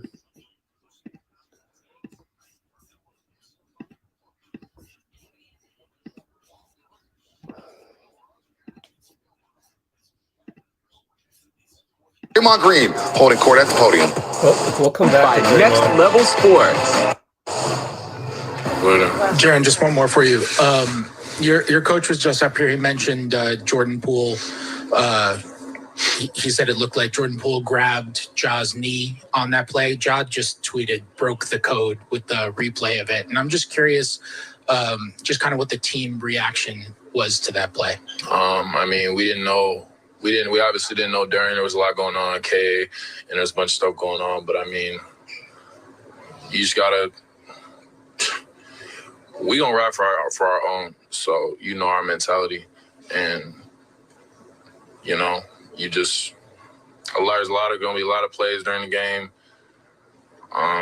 Just gotta keep going. He's gonna do what he gotta do. We did see it late, so. Make a play on the ball. It's unfortunate. You never want to see that type of stuff, but obviously it's not done by no one's out here dirty. No one's out here like that, but it's just unfortunate. So the code. Talk about the code all series at this point. But yep. The code.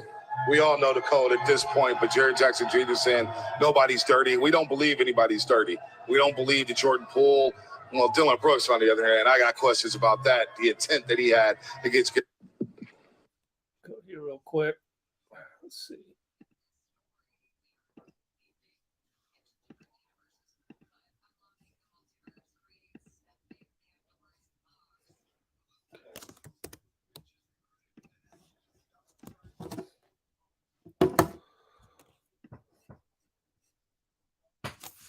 Hold on. Let me do something real quick. Cue that up real quick.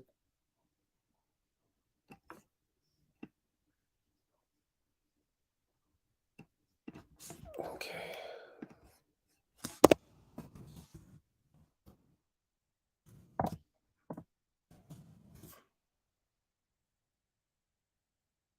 So we'll get the Draymond real soon. Hang tight with me.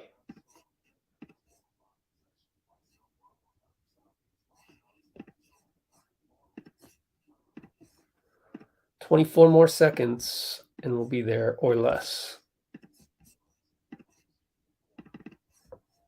Okay. Here we go. So let's go here.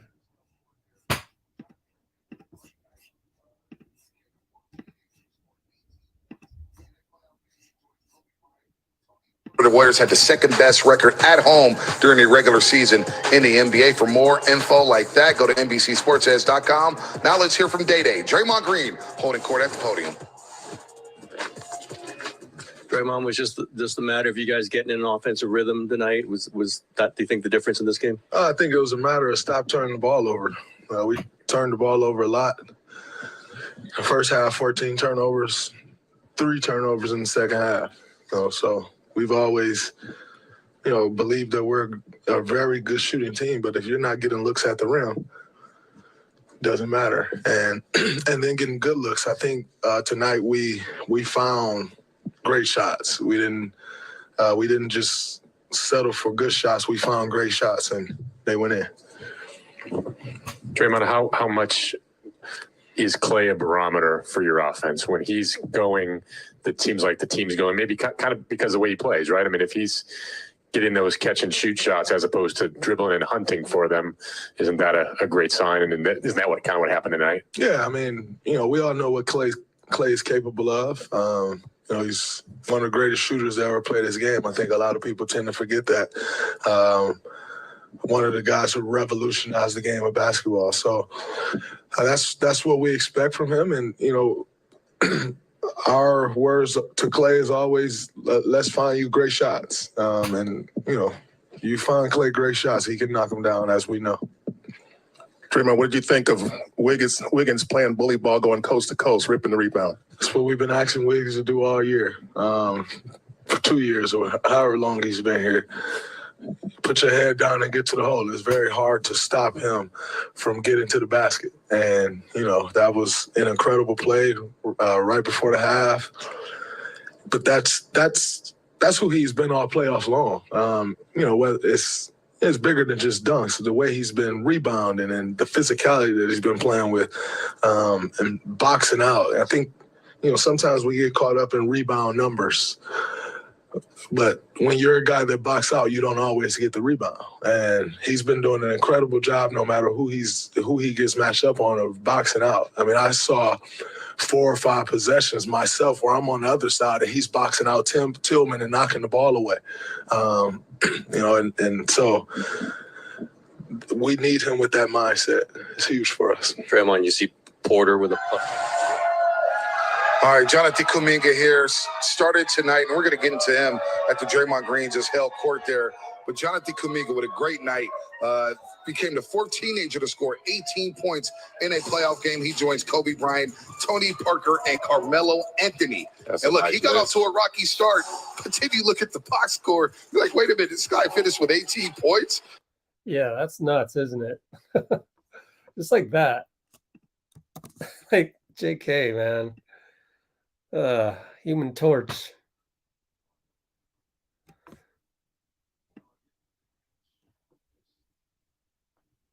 Clay is at the podium. We'll have that shortly. But first, I gotta put that Draymond onto the. Gotta put Draymond onto the channel. So let me put that on the channel.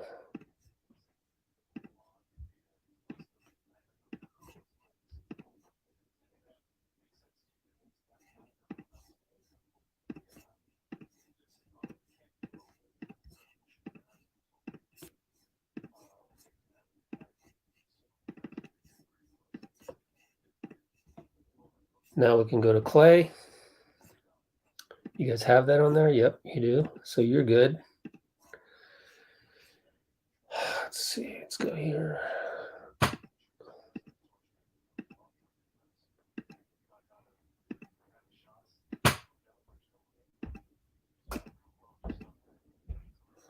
Okay.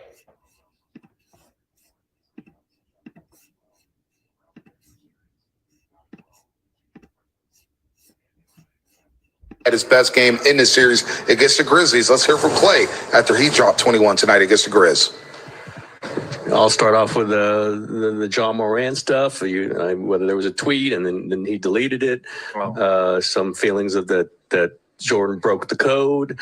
Is that just playoff talk to you, Clay, or is there something serious going on here between these two teams? That's definitely playoff talk. I mean, me personally, I've been through a tough knee injury, and I don't think there was any malicious intent from Jordan. I don't even think he's strong enough to affect somebody's knee, but we're not out there trying to hurt people or trying to club people in the back of the head on a fast break. We play the game the right way, and I'm going to have his back because he's not out. No. You found a bit of an offensive groove tonight. What went into that? What did anything feel different? Shot selection, anything else? I'm just being patient, getting great looks early. I got a layup early. Getting the mid-range, just not being overly eager just to shoot the ball. And, even the looks I got game 2, I liked. They just didn't go in. And I plan on, replicating this Monday. Clay, what are your sense of how Otto Porter affects the game? You're in there in this same unit with him a lot, and he's plus 30 tonight. I know you look at the plus minus. Yeah. Does any of that make sense to you, that he's that kind of number without scoring a ton of points? Yeah, I mean, just Otto, you can't leave him open. He's an incredible shooter, has been his whole career, and I knew he was going to have a big night soon because he's been getting great looks. He's been sticking with it. And what was most impressive to me was his ability to rebound. He got some really great second chance opportunities for us. And he's a great teammate. He's a true pro and a true testament to our strength in numbers mantra, because he might not have had the shots that go down the first couple of games, but he's a real pro, just stuck with it. Hey, Clay, how restless were you to have a game like this? I mean, you obviously shot the ball very well throughout the Denver series, not as well in the 2 games in Memphis. And related to that, can you tell early that you're in a rhythm? I mean, people talk about shooters' rhythms a lot. Did you feel right away that you were in a different rhythm tonight? Yeah, I felt it when we landed from Memphis a few nights ago, just being back home and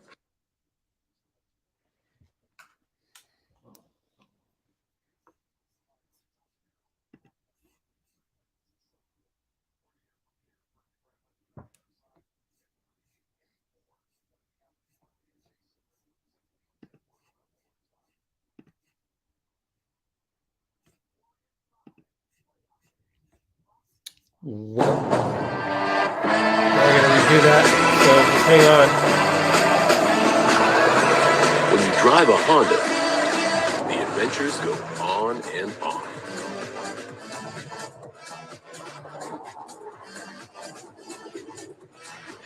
Follow your adventures with the rugged power of Honda, the brand owners are calling the most fun to drive.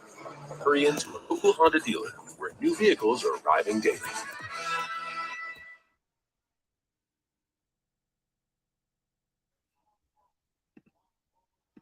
Let's see where if I can find it where we left off. If it's going to decide to play. It's both. I mean, Steve has been on my head for. No. Pump fake was kind of. My internet is not cooperating. Or squared up to the rim, make shots at a high clip. We stole home court, so. It was when he said he came home and got off the just plane. being back. Come on. Series, not as well in the 2 games in Memphis. Yeah, it was right there because that was Ron Kroichik's question. I had to. Did I have to close that window? Are we good? Okay, go. We're good.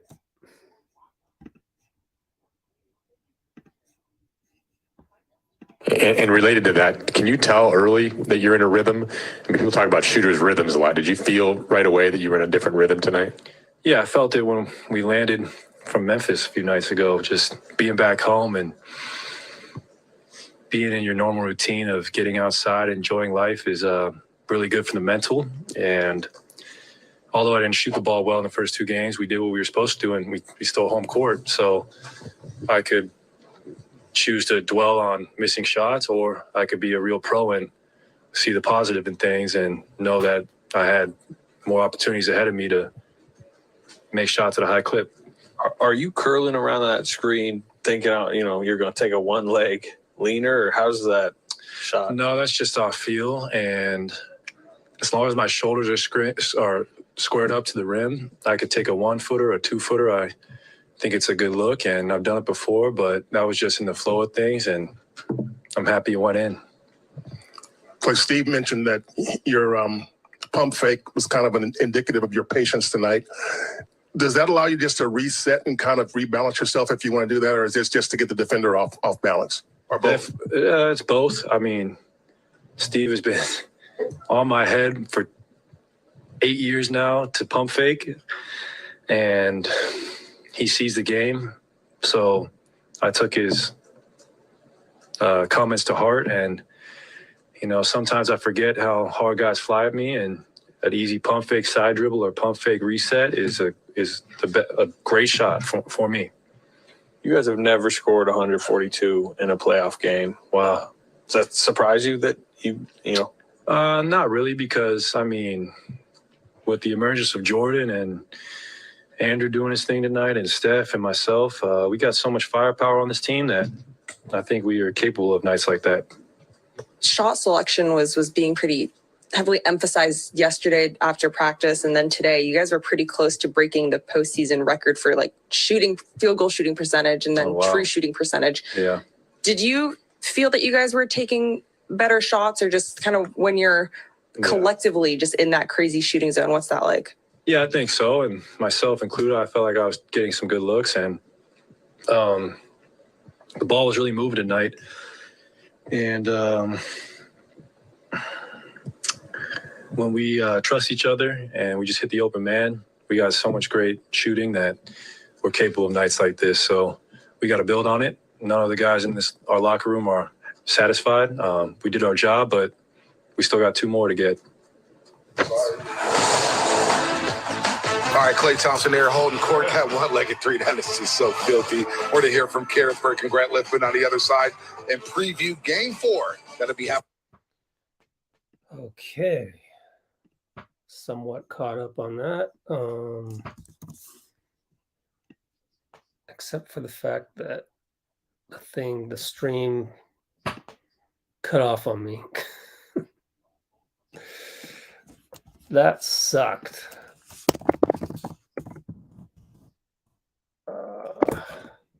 Now I got to go to iMovie and fix that. But at least you're getting content upon content upon content, which is the goal here. Dean was a little antsy to get on. I'm like, yo, I'm working on these videos, man. Hang on. So Dean will be on soon, but like I said, I got to pay the bills here. So it's going to take a moment, and I'm going to need to cue this up. Let's see. We landed from Memphis a few nights ago, just being back home and Just being back home, and boop. That's when it stopped on me.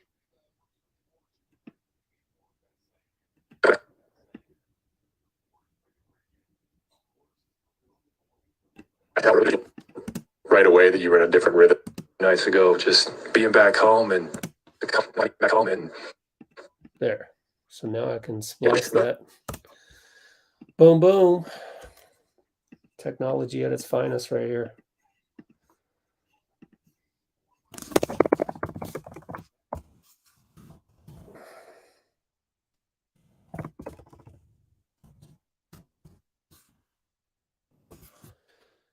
So that will take 4 minutes. Okay.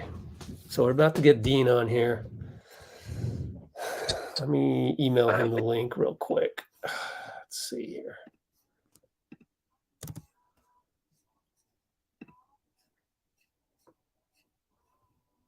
There he is.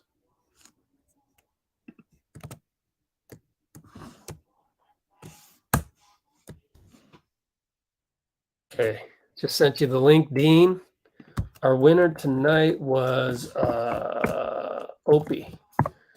Opie, email me, or else I just need to get in touch with you. Let's see if there's anybody else that's going to come on to the podium.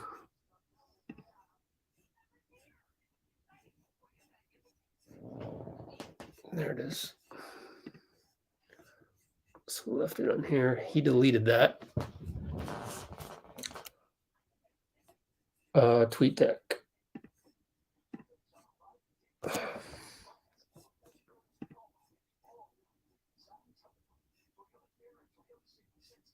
Yep. So Clay was the last guy to get on there. They didn't really have Draymond on. On the NBC Sports Bay Area. Let's see what.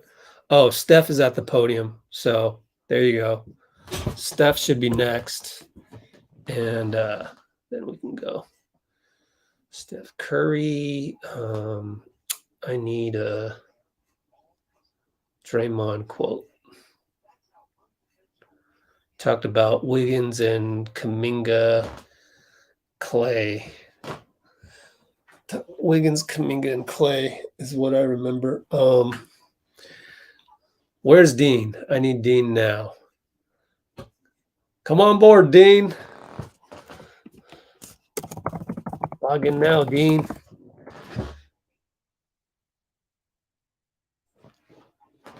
Yeah, wasn't that funny? If anything, Dylan Brooks broke the code, and Clay harped on that immediately. All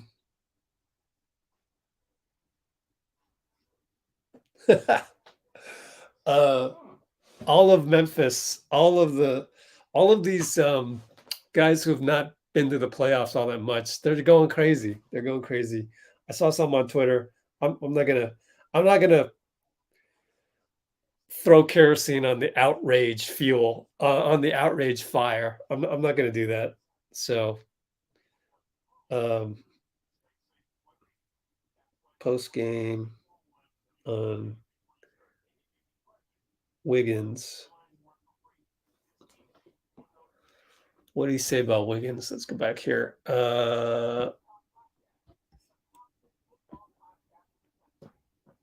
That's what we've been asking Wiggs to do all year.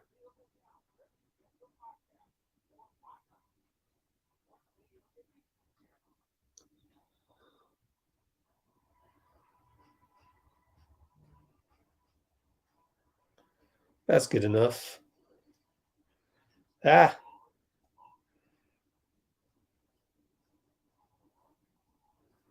Where did Dylan go? I mean, where did Dean go?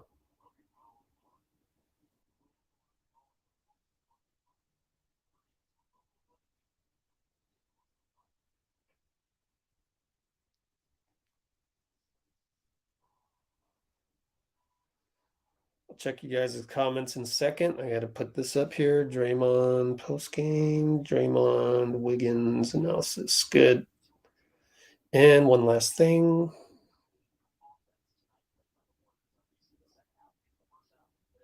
Draymond.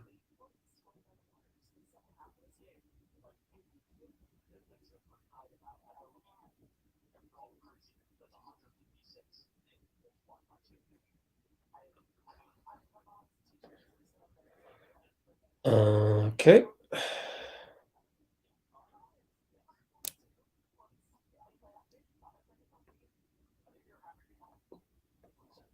Andrew Wiggins, more Wiggins analysis. 24 more seconds and I'll be ready for you guys. Where's my Wiggins playlist? Damn it. There it is. Oh, Jesus.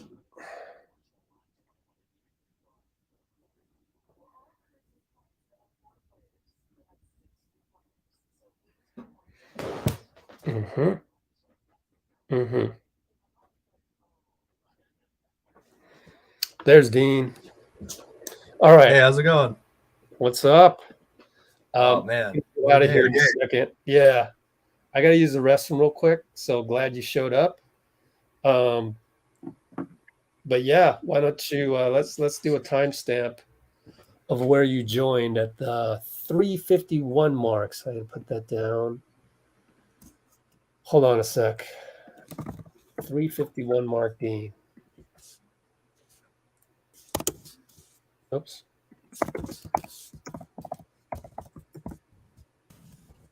Okay. Cool. So go ahead. I'm going to go use the restroom. I'll be right back. Yes, sir. All right, sounds good. The first thing that stands out is obviously, I think halftime is 64-57, which means 14 in the hundreds. We should have won 128-114, and we kept the Grizzlies slightly below that, but we obviously added, I guess, 14 more points, plus 30 win, which is Otto Porter Jr.'s plus minus, as was mentioned.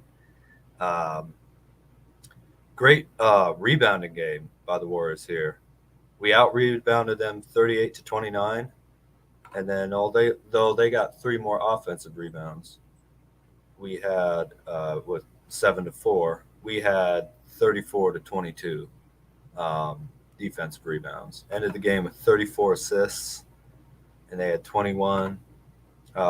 We did have 17 turnovers, but obviously, if you were watching the broadcast, they mentioned that the Warriors had 14 in the first half, which means we only had 3 turnovers, one of which was right at the end of the game. It was the kind of mop-up crew. Jordan Poole, Klay Thompson, Steph Curry, Andrew Wiggins, and Jonathan Kuminga all had 17 or more points today,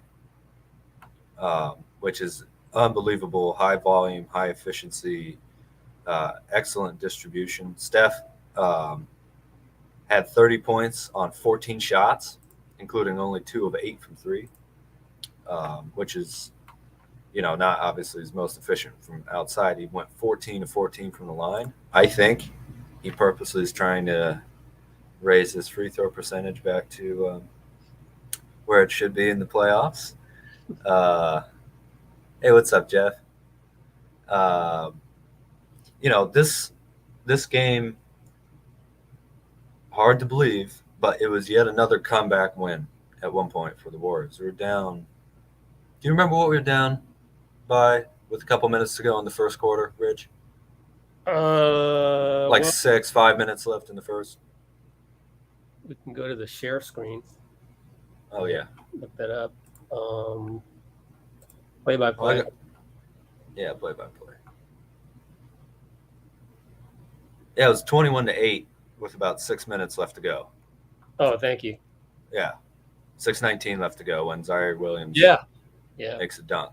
So they were pretty seriously outplaying us for the first eighth of the entire game. You know, to come back and win by 20 with the starters and finish it off with our bench getting up to 30. Yeah, You know, that was a impressive. it was very impressive, and the game plan was something that the Warriors really bought into and executed perfectly today. I think, you know, the defense on Ja, the way that they were getting into the paint on this young team, making the Grizzlies make defensive mistakes, you know, overhelp, which felt like that's basically the way Ja likes to play too against the Warriors. Cause a lot of chaos by getting to the hoop, then just open everything up on the outside, you know. And sometimes what a team does best is also the thing that they struggle to guard the most, you know. So it was also a little bit of luck, we have to admit. You know, I think they had, let's see, let me get back to the box score here. So we shot 63% from the field, 53% from three, and about 91% from the line. Yeah, it was Kendra in the post game with Clay was saying you guys nearly set all these field goal records for the playoffs. And the funny thing before that was, I guess something to the effect of, Clay, were you surprised? And he goes, wow. And then, Clay, were you surprised? And he goes, nah. That was hilarious. Steph, they got Steph at the podium, so we got to go to that. Let's get Steph on, absolutely. So I'm going to mute you just in case, and we'll go to Steph. So hang tight. Let's see here. Okay, go to window. Where are you? There it is. Now we can do that. Then we can do that. Make that smaller. We'll get Dean back soon. I got finish that one. So I got to, okay. So just give me 24 more seconds and we'll get Steph on here. So yeah, cool. Clay up there.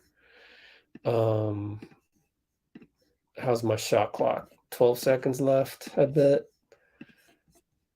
Okay. Boom, boom, boom.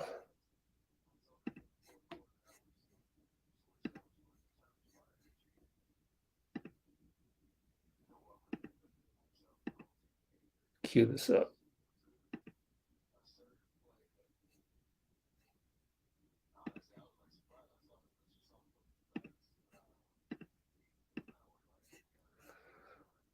Okay, here we go. Hope you can hear this.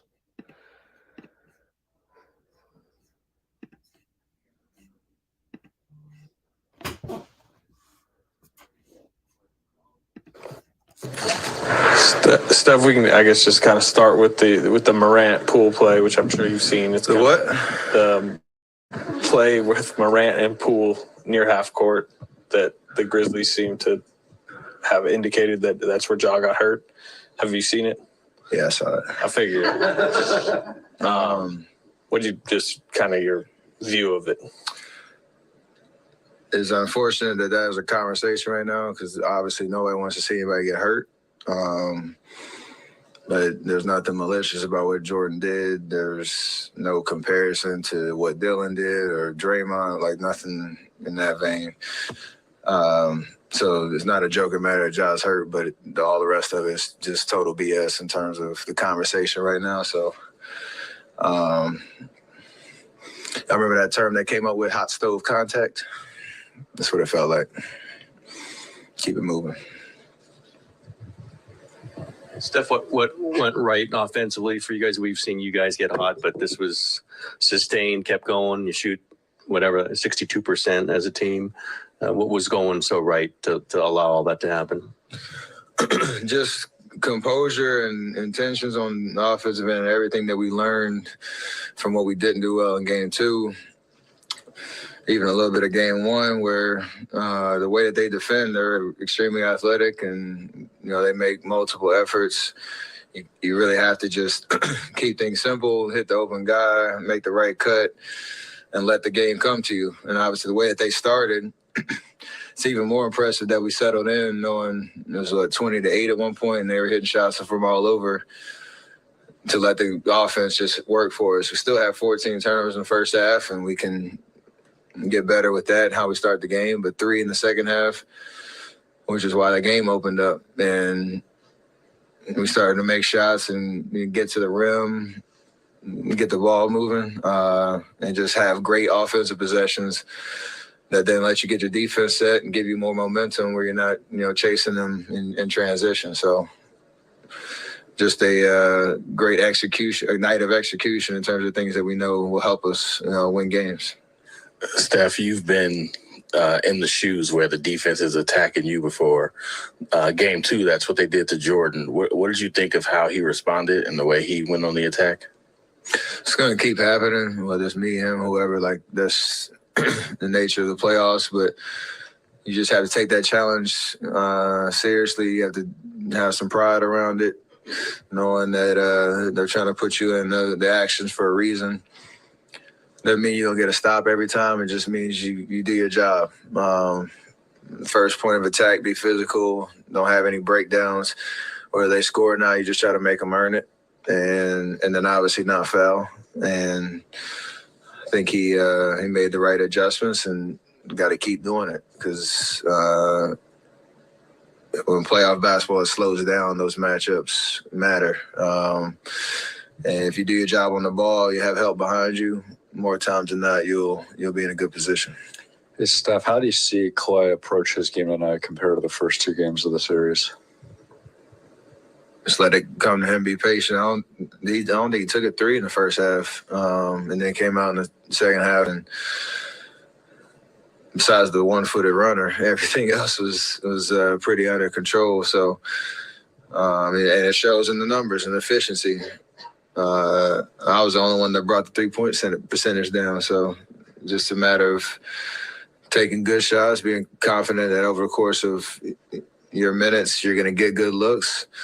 Might look a little different in terms of the amount of attempts or where they come, but if we all use each other, good things will happen, and they can't guard everything. So he was able to finish a lot of plays because he just was patient. Late first half, Wiggins gets a rebound, goes coast to coast, becomes a bully, gets a dunk. What do you think of that segment there from Wiggs? I told him in the fourth quarter that was the switch that was flipped in terms of our energy, and then welcoming himself and the whole team to Game 3. Like it was a assertive play that honestly I was like surprised. I just saw the look in his eyes. He was not worried about anything other than just getting to the rim and finishing. And you need that fire, you need that level of physicality on the offensive end for him because he has the ability to do that. And it was not just for his confidence; it was a great play for all of us to get the crowd into it, get our juices flowing. You saw Draymond's reaction; like he just yelled 3 straight times at him. We love to see that come out of Wiggs. Steph, you guys are now 8 games into the playoffs, and with Kuminga starting tonight, you're still trying out different lineups to start the game. What's it like trying to navigate that at this point of the season? It's the challenge that we have to accept, knowing all year we had kind of a revolving door of starting lineups. We expected there to be a little bit more consistency coming to the playoffs, and unfortunately, obviously with GP's injury and just matchups in the first round with Denver, like it's kind of a roll the dice type of situation where you're just trying new looks. But for everybody, it's just the approach to how we play is all the same. Our keys are very simple in terms of basketball, like don't turn the ball over, take good shots, and don't foul, and then rebound. How everybody approaches that, whether you start, whether you come off the bench, that shouldn't matter. So for him, just stay confident knowing he's going to get an opportunity. another game where Otto Porter is fighting for every loose ball. He's setting screens. He's boxing out plus 30. When did you know he was this kind of player? Now, not just a spot up and hit some threes. And we all know, as Draymond mentioned, he was a max player a few years ago, got hurt. But when did you know he was this kind of player? I don't know a specific moment, but at some point during the regular season where he just has a high IQ for the game.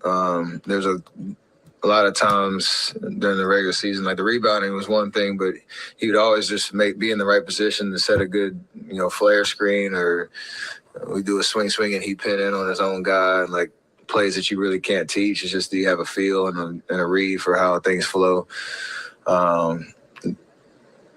There's always kind of good confidence when he would make those type of plays, because again, like our motion offense, like you find yourself in positions where you have to create some type of advantage, and he did it in very kind of creative and clever ways.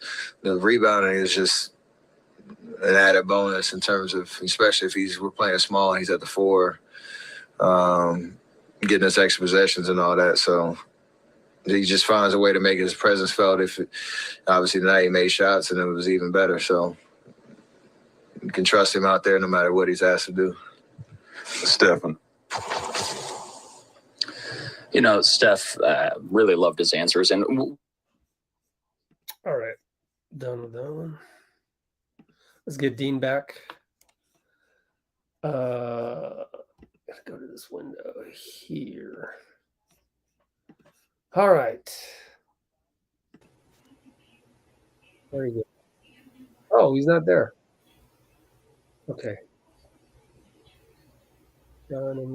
Let's just. There he is. He's back. Dean, still got 86 people on the concurrence. Let's see. 130 likes. Thank you, people, for getting us back up there. I know what happened is I had the other I still was streaming. I'm streaming this on the YouTube, so that's causing multiple streams and causing a backup on this one. All right, Dean, you back? I'm back. Say something. I think I might still be muted. No, I don't have you on mute anymore. Should be good. Can you hear me? Strange. Edit mic settings. Let's see. No, Hear me? you should be good. Can you hear me? Oh, I know. Everyone can hear you except me because I had the volume down. Say something now. Oh, okay. I know what's going on. I'm going to unmute you. Their mic isn't connected. Now your mic isn't connected. I think you were good to go, but I couldn't hear anything because I had my speaker down. But your mic is off right now. It says I can't unmute your guest. Their mic isn't connected. There you go. Oh yeah, it muted mine for some reason too. Okay, cool. After that, all right, we're good to go now, right? Go ahead, because I'm going to work on the Steph interview right now. Okay, sounds good. Well, I just went to NBA.com, where I told you could watch each of Steph's shots, and they also have a couple cool shot maps on there. So, can you guys see this? Yeah, you can see it a little bit that way. Oh, that's cool. Where Steph shot through the field. I also have shot zones, like the old NBA Live stuff. You can see, and they even have a heat map on there. And so Curry shot 7 of 14 from the field and got 30 points tonight, as I mentioned before. Wow. Incredible. How many free throws? 14. He Wow. went 14 of 14. Yeah. Including a tech in there some more, maybe 2 of them. That's too bad that you're not in the interview room to ask him about that, because I guarantee you he loved that fact. Oh yeah, he's really trying to get his free throw percentage back up, because it's out of the total. So hopefully that'll get him above 80%. Yep. But he took one shot kind of on the line of the paint and missed it from the right side. Otherwise, he went 5 of 6 from inside the arc, all near the basket today.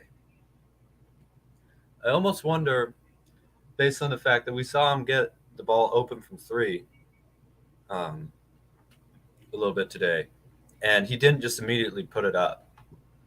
I wonder if his game plan is let me attack the hoop all the time, because he's the best. He's still the best player on the team at getting to the hoop and making plays, right? Yep. So I wonder if that's almost like the counter on our offense to what Ja kind of does for the Grizzlies, because even only going 2 for 8, it's not great percentage, but even Steph only taking 8 threes today felt kind of interesting. I think he had 6 assists as well. So 14 free throws and 5 of 6 from inside the paint makes me think that his goal is to get to the hoop absolutely as much as he possibly can. And right now he's even willing to possibly give up wide open threes unless it, he'll take them once in a while because he's Steph Curry and obviously he's able to make them. But I don't know. I just love the way he's been playing this series, or this whole playoffs, really. Just getting to the hoop, even getting in the mid-range. He shot 5 of 6 from the mid-range the other day. So Steph is always doing something beneficial out there. I thought it was somewhat of a quiet game from Draymond. Not saying it was not an influential game. Yeah. 8 assists, 5 rebounds, a block, 2 of 3 from the field.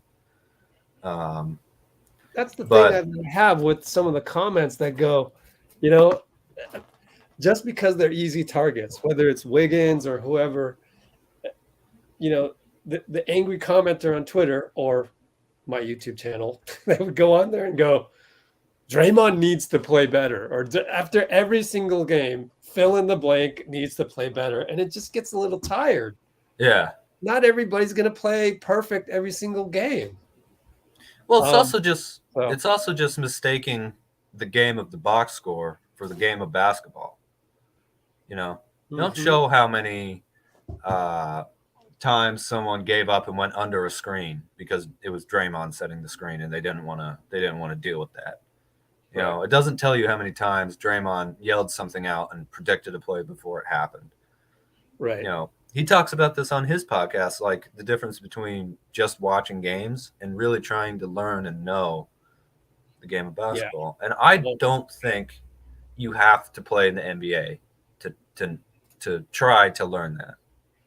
It helps, but I think we as fans, as real fans, can try and get to that point too, just by listening to the players,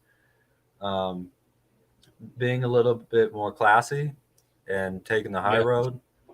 You do have to walk through that door with positivity, because if you're bringing any other negativity from other parts of your life, which is very difficult to do. Sure. The first step is awareness, and you just have to be aware if you're in a positive attitude or not. And if you're not, then you can think about why. Yeah. Maybe it's because of, and it can be something so justified, honestly. It could be that, I don't know, your mom's sick. A close friend of yours is sick. Something's not going right. Mm-hmm. That's usually what causes road rage. It's not actually that the guy cut you off, because when you're happy, when it's your birthday or when it's your wedding day, you let those things go. It's just like you can let them go. But when you're having this negative thing over here, the human tendency is to take that and transfer it over to some other place where it's easy to do. And you think that that transference of an energy makes you feel better. But at the end of the day, it really doesn't. And again, for the 99th time tonight, that's why Twitter is the worst app ever invented, because Twitter enables that, as do other platforms, but Twitter mostly because of the way that it's built and how they have positioned the company to feed on that outrage. But if there's anything you guys can do to make sure that you come in with sort of like a learning attitude, like that you're not the expert, that you could actually learn something new, and that and listen to what the guys who are actually playing the game are saying, especially the guys who have high IQ like Draymond. They're giving you the crumbs on the road for you to follow. And if you can just follow that and have reverence for that, I think you'll have a much better experience.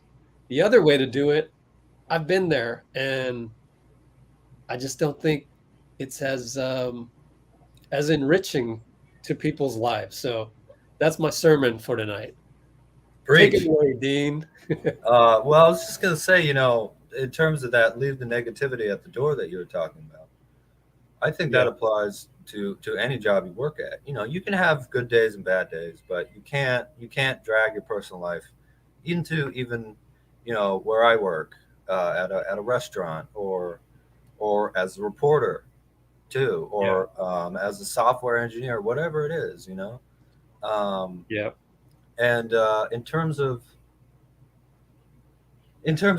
Twitter, while brevity is the soul of wit, right, it's hard to be erudite in 240 or whatever characters there are now. It's hard to be what? Erudite. Oh yeah, I love that word. Yeah, I know. I had a feeling you were saying that. Yeah.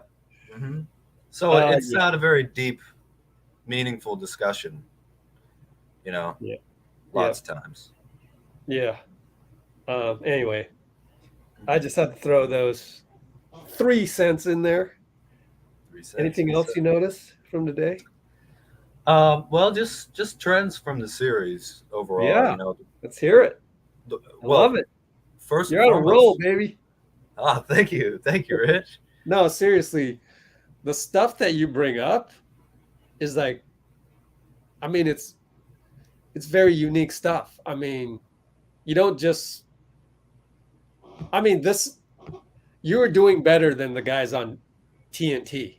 Let me just tell you, the information that you bring. Of course, see, it's different. They're entertainment, and they're addicted to entertainment. You're bringing information that they don't even know to focus on. So, oh well. So I'm glad everybody's here to hear that information, because I think it's special. Like, people aren't really going through the analysis of the game with the eye that you're doing it, and I think it's great. Thank you very much, Rich. That's very, very nice of you, man. It means a lot. It's true. Thank you. You're welcome. I think it's because I'm interested in listening to what George Mikan, Bill Russell, Jerry West, Dr. J, MJ, Cope. Look, you wanna get your knowledge of basketball up. Details. Go watch Detail. Yeah, exactly. Go watch Detail. Yep. Yeah. Which is a Kobe Bryant analysis of the game. I haven't watched that yet, and I really want to. I got to figure out a good day to do that. But just listening to the greats, especially. Exactly. Also, when they're retired and they're not in the game, because the teams tend not to give away a ton during the game or during a series. But that's where they really explain. Like Kobe said all the time, I would jump on dudes' right hands if they're right-handed. Right. Or it was easy to defend Kevin Durant when he entered the league because he shot the ball across his face rather than above his head. You know, he said Wow. once he started doing that, I couldn't figure out how to defend him. I retired before I figured him out. He said he was the only that's guy awesome. that he couldn't I didn't figure know out. he said that. That's Yeah. fantastic. Oh, he did a great job on Steph in the 2019 finals too. That was the last one. That was the last finals that he was able to cover. So it's pretty special that Steph was one of the big ones. What was analysis for the series. Yeah. The first thing that stands out is that during the first 2 games in Memphis in front of their home crowd, they were able to kind of I don't want to say bring the Warriors down, but they were able to sort of suppress the explosiveness of the offense, something like that. And we could have won both games. We could have lost both games. But I think tonight shows that we just have a different level of offensive firepower that we can get to. And obviously Dylan Brooks isn't playing.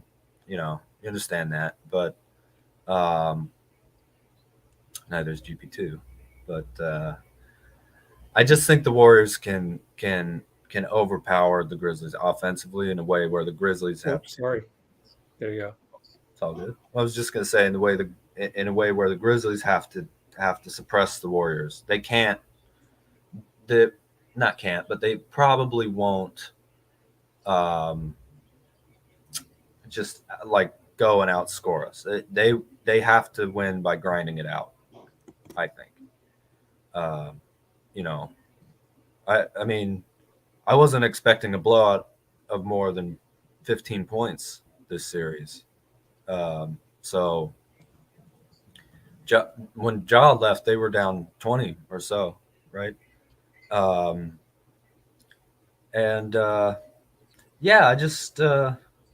think the Warriors have greater depth and talent at the moment, and if we stay focused and don't play the grinded out game that the Grizzlies play, and maybe make sure that we get in the half court and pry on their mistakes a little bit more, not get in as much of a running game. I think we have a game plan on how to try and maybe use our strengths in a way that they find it difficult to counter. Mm-hmm.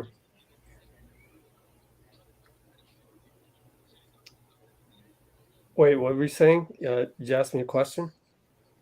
Oh, no, I was just saying that. I was doing something.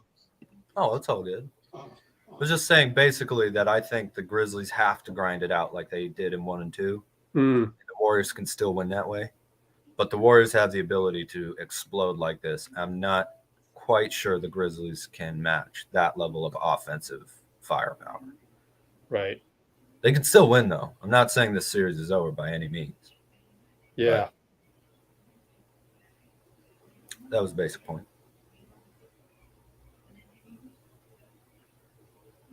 Hold on, I'm just finishing up the Steve Kerr quote. We can be erratic a little bit, but it was coming from a good place. Yeah, that's him describing that first quarter, which was a little dicey. Yeah. Mm-hmm. Oh, yet another kind of we've had so many games where we've had to come from behind. Yeah. I think this has been a very clutch postseason for the Warriors for the most part. Yeah. Great fight, great focus. Even going from 14 turnovers in one half to 2 through with the starters for the second half and then 1 more in garbage time. Only 3 turnovers in the second. Yeah. In the important 24 minutes of the game. That's that shows. Yeah, that's some good adjusting. Mm-hmm. Yeah, that's Coach Kerr, man. Yeah. He knew exactly what these and the veterans. They all came together and knew exactly what they had to do.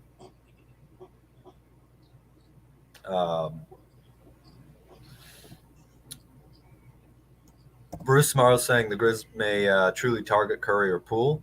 I hope he means defense, but he might mean for dirty fouls. I don't think they're going to do that. You know, they already got 2 games missing from Dylan Brooks, and you take out Curry or Poole or anything like that.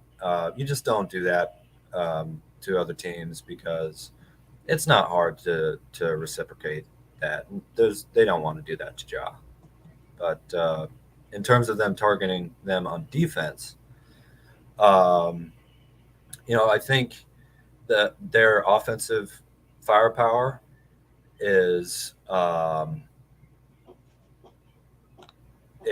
something that allows the defense to not have to be quite as locked down. But we also still have great size throughout this team. Jordan, even just playing Jordan as a point guard is pretty big. I think he's got a 6'8" wingspan or so, 6'7", 6'8" wingspan. He's 6'4", right? 6'5", maybe. That's pretty good wingspan. Yeah. And then Otto Porter Jr. Yeah. We got to find some way to keep this guy. I know, huh? He's a behemoth who can rebound and shoot like 40% from 3 and is a pretty damn good defender. He's quite a championship level piece for us. Yeah. I love watching that there. Chris Alvarez of ABC called him the plus-minus king. Yeah, this is the second time he's had he's had the same plus-minus as a blowout win. It's unbelievable. That's insane. Yeah. Yeah, he's doing. Yeah, it's so great to see. I love the way he plays. Just love it. Yeah, absolutely. Otto is a treat to watch, and totally like selfless too. Yep.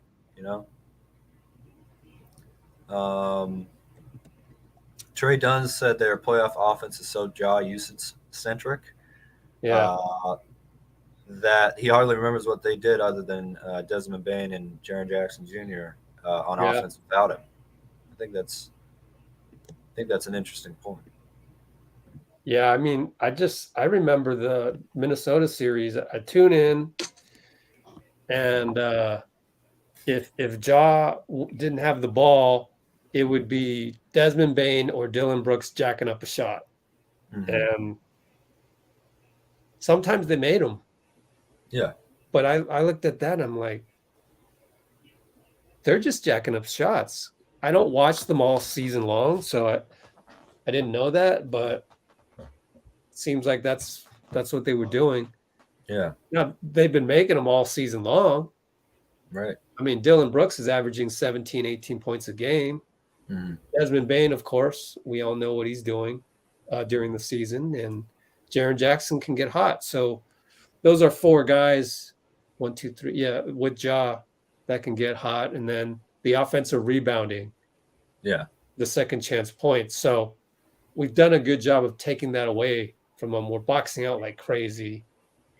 It's great to see. We're being hyper physical. Love the box outs. When you see them boxing out, it's just like, wow.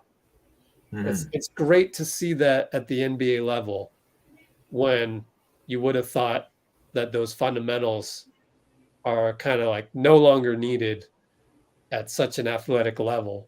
But they are. They are now against a team like Memphis.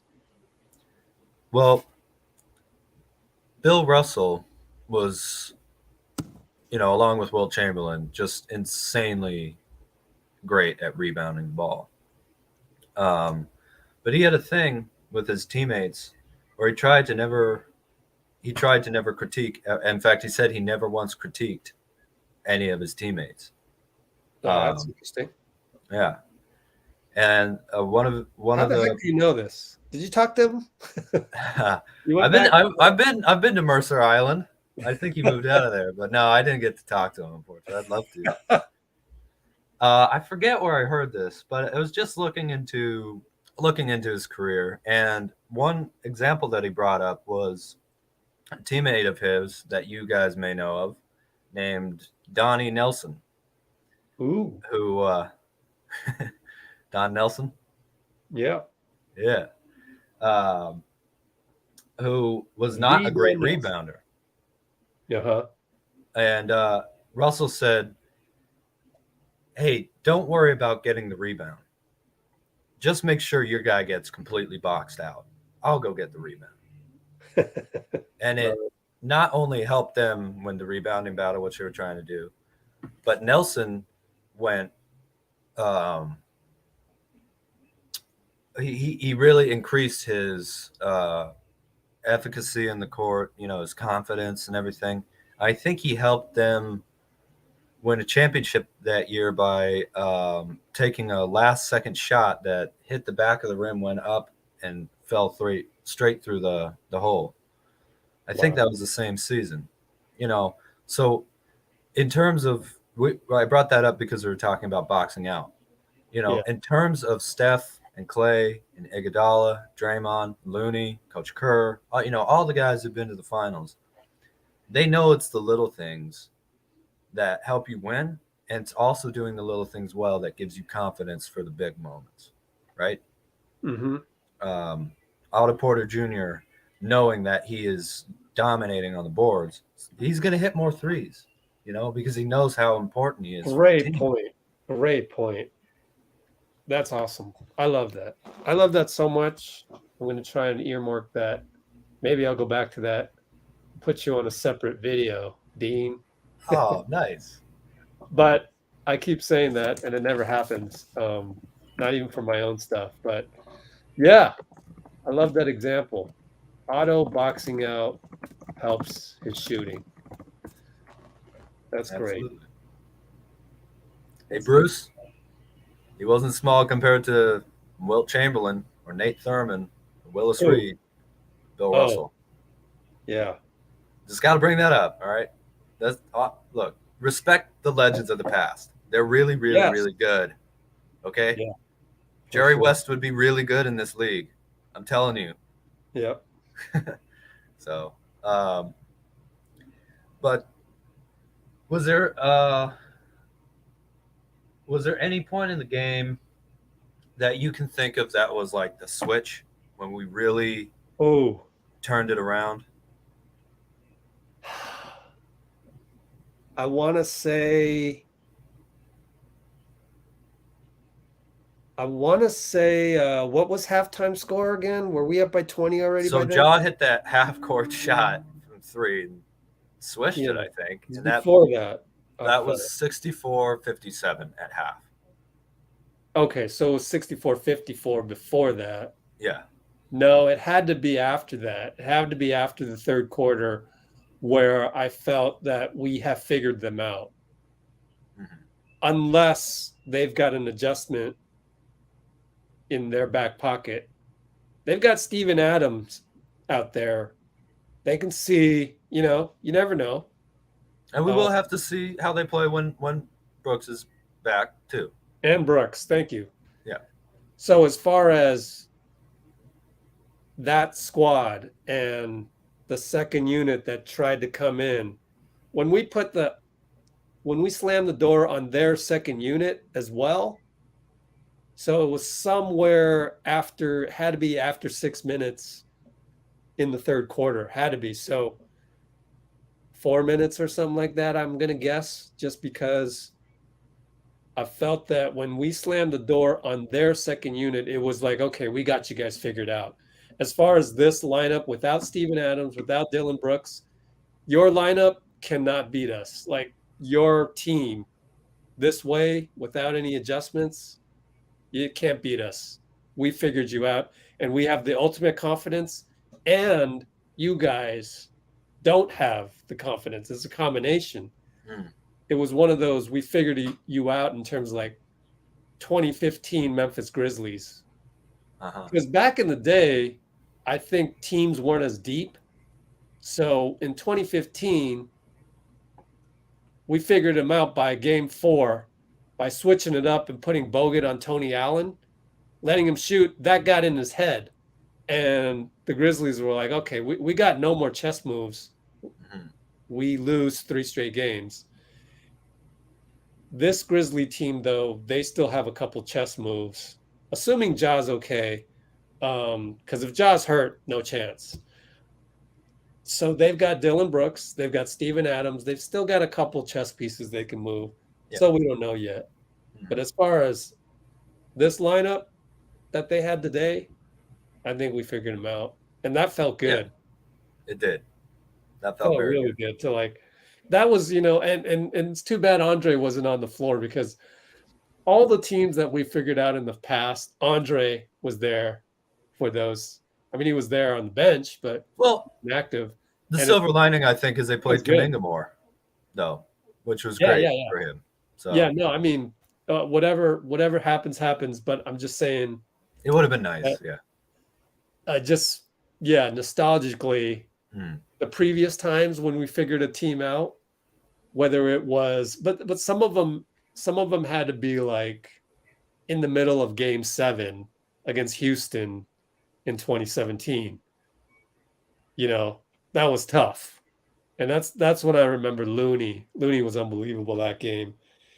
And it was kind of like, oh yeah, we're winning the championship now. Kind of like we figured ourselves out. Like we finally got out of the funk, it felt like. Or maybe it was game 5 against Houston the next year, because we beat them in 6 games. In 20, what year? 2018. 2018, yeah. We beat Houston in 6 games in the semifinals. And I feel like 2018, we beat them in 7 in the conference finals. 2019, we beat them in 6. Oh, my fault. Yeah. That's why I've always liked 2018 better than 2017, believe it or not, because really, as a coach, to have been through it once and then now you are repeating your dominance. Like I just felt as a coach, as a former coach, 2018 felt more satisfying.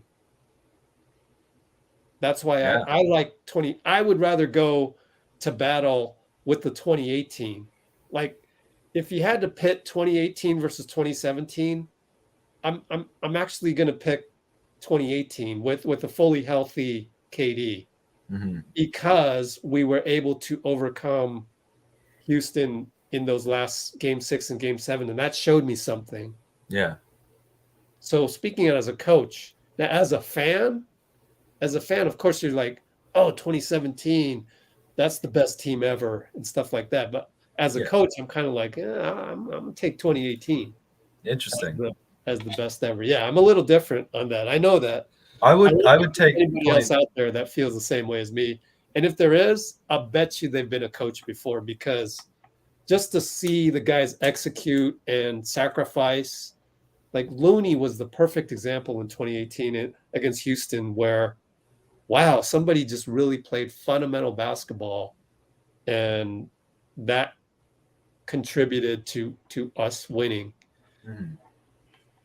One of these days, got to sit back and rewatch 2017 playoffs and 2018 playoffs and really make a determination, because right now I'm saying that based on feel. I'm just saying that based on feel. So I don't know for sure. I do like that the 2017 Warriors won 15 straight playoff games in a row and went 16-1. That was amazing. Yeah. Against a team that went 12-1 through their own conference. Ooh, very good. So point. Maybe the most dominant finals matchup in history, and they destroyed them. What a stat that you brought up. Like nobody on payroll at TNT would have ever come up with that. Well, you are the man, Dean Chambers. Thank you, man. I wanted to look up them between the 2001 Lakers, who also had only one loss. Yeah. But they lost game 1. That's the part where I will never win an argument. those stats that you brought up. No, here's the thing though. Here's the thing though. While I probably am still taking 2017 just because I think the energy and the selflessness with KD and Steph both being hungry, both having just lost 3-1. Yeah, I get that. But where I agree with you, can you get rid of the Tinder thing here? One of the mods. Thank you. Where I agree with you is I'm taking the 97 Bulls over any other Chicago Bulls team you want to put up. Oh, interesting. I'll take them over 96 all day. We can go on a tangent here because I don't you're gonna have to remind me what the differences were. 96 was the flu game. No, 98 was the flu game. Sorry. Was it 98? Oh, gosh. 98 I think it was 97 was the flu game. 98 was the game winner. 98 was the buzzer beater. Yeah. Yeah. Over Brian Russell. So 97 was the what? 97 was flu game. Yeah. And 96 was arguably the best because they won. They went 72-10 and 16 or 15 and whoa! 2, So you're 3. saying you're almost saying the equivalent of what I'm saying. Exactly. Yeah. Okay, go on. Here's the thing. Remind us. Well, we should all know 97. No, we should all know 96 based on the documentary during the pandemic. What was it called? The Last Dance. Last Dance. Okay. And they were facing Seattle that year in the finals. 96, they beat Seattle? Yeah. You sure? Mm-hmm. Yeah, 97 and 98, they beat the Utah Jazz when I was a very little kid and ripped my heart out twice. Oh, okay. Wait, man, are you sure that was the Sonics? I guess. Yep. Gary Payton and Sean Kemp, 96. Yeah. I'm blanking on the documentary of that part. You remember when Jordan's holding the ball on the ground next to his head and he's crying because it's Father's Day and his dad has been murdered and he just won the championship? Remember that. Yep. Yeah. That was the same. I'm trying to remember another play. Someone else's. I'm finally looking at the comments an hour later. Someone saying, "Yep, Sonic." So yeah, I mean, I'll take the word for it. But I just can't remember that. But yeah, Bruce is right that Rodman was incredibly good in the '96 finals. And there was actually another YouTuber making the case that he could have won Finals MVP. Here's the thing. Okay, so you still have to say why you like 97 better. The 97 Bulls had Pippen, I think, miss a game winner near the end of the season to try and get them 70 wins. Instead, they went 69 and 13. Jeez. Holy smokes! Next year, I forgot about that. And Jordan was statistically out of the second three-peat at his peak in 97. In 96, and you can tell this straight to Skip Bayless if you want to, but in 1996, the final 3 games, coming off a 70-plus win season, Michael Jordan had about the same statistical resume as Steph in 2016, final 3 games. Ooh. They ended up winning it, but not to critique Steph too much or whatever, but it wasn't in the finals his best statistical performance. I think by the end of the series, by the final 3 games, is averaging 23 points. This is a guy who never scored under 22 in a finals game, and he averaged over the final 3 games only about 23 points a game. Shot around 30-something% from the field. It happens. Great players struggle a little bit sometimes, and they won, so it doesn't matter. They won the championship on a 72-win season. But I think the 97 team, and part of it maybe has to go back to the 17-18 thing, and the coaching side was repeating is not as fun as winning it for the first time as a group. It hurts way more. It's way more of a grind.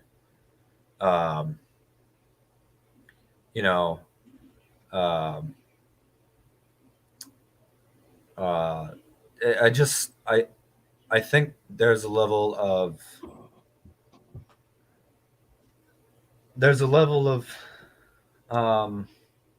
freedom when you aren't already the reigning champion, which is what we're seeing this year a little bit.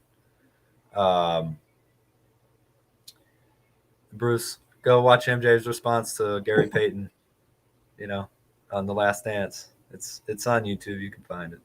I think he said something like he laughed and said there were other things going on. So I'm not sure he would agree with you on that. But Bruce is my guy. I'm not trying to critique him.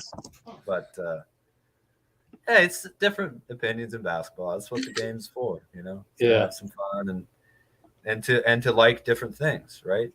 It's a little bit like food or I don't know, video games or something.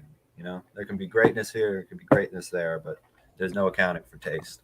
So you like who you like.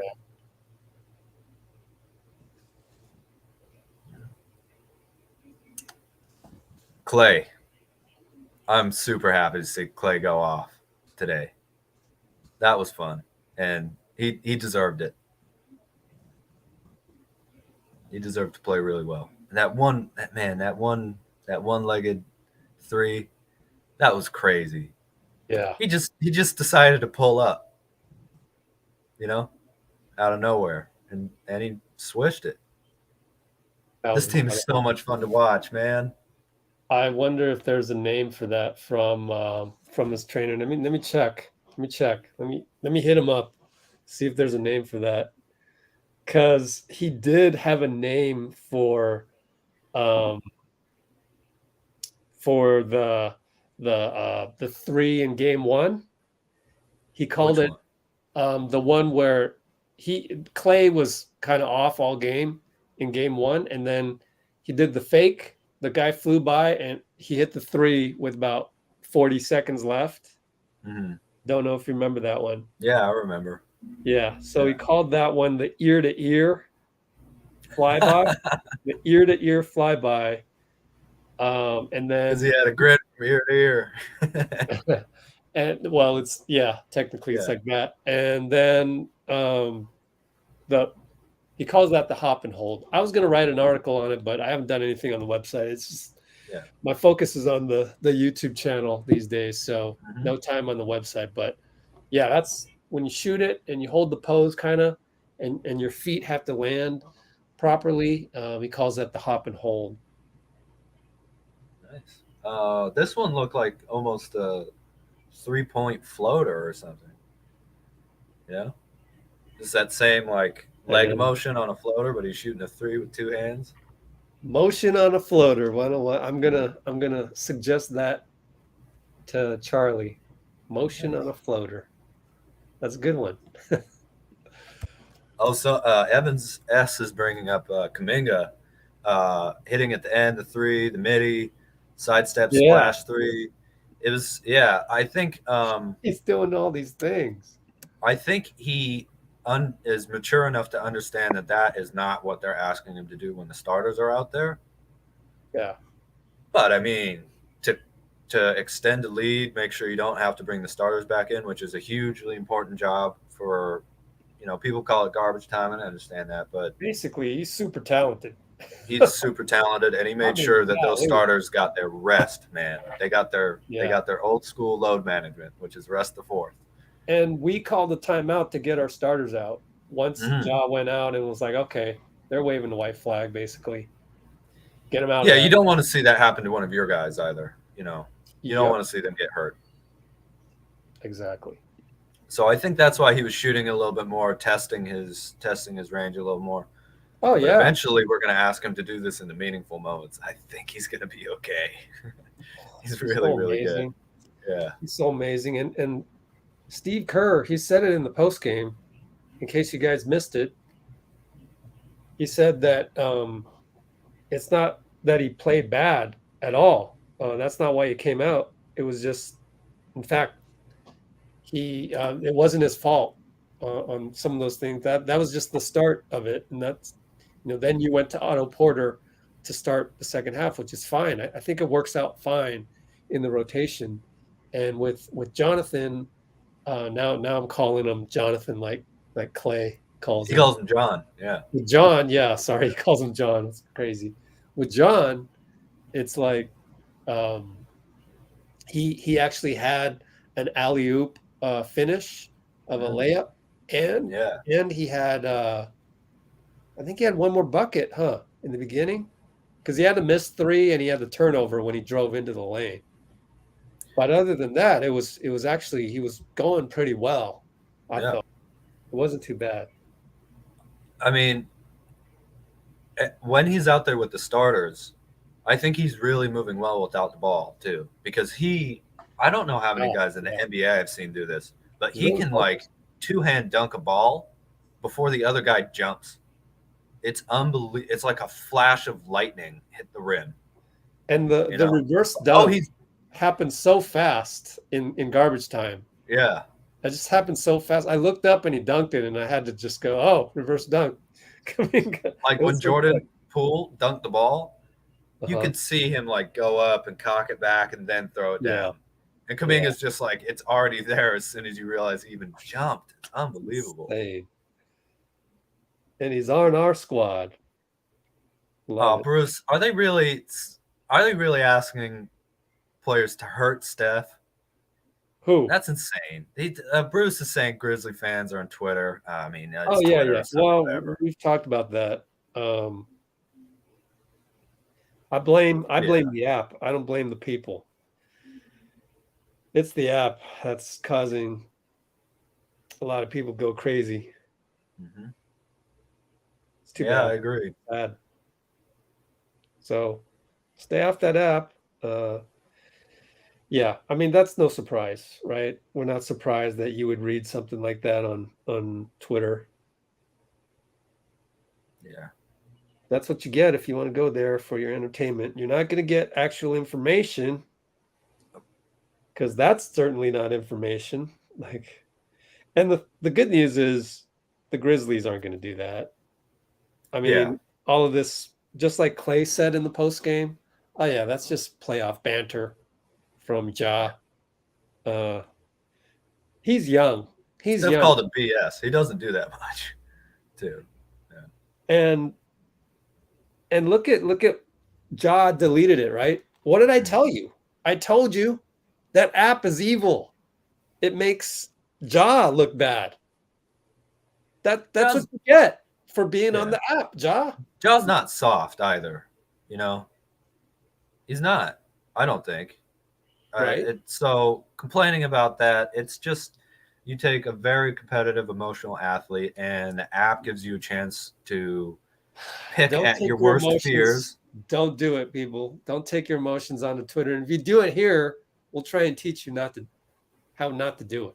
Yeah. I mean, you shouldn't take your emotions onto a free social media platform, whether it's Instagram, if it's positive emotions, yeah. But if you take negative emotions to whatever platform that's not enclosed, I mean, you got to deal with it yourself somehow before. Take it from me. I paid the ultimate price, man. I mean, there's tons of Warriors Twitter people that hate me because they said something hateful. I challenged them on that with my own negativity, and they turned that around and made me look bad. They did that on this platform on YouTube. They screenshotted it, put it on Reddit, and then I got publicly humiliated from that. It's not a good idea. It's not a good idea at all. So after that happened, I said, you got to bring positivity, and we got to teach people not to do that, because I already got crucified for that. I don't want anybody to go through that. And I can already see it happening all the time.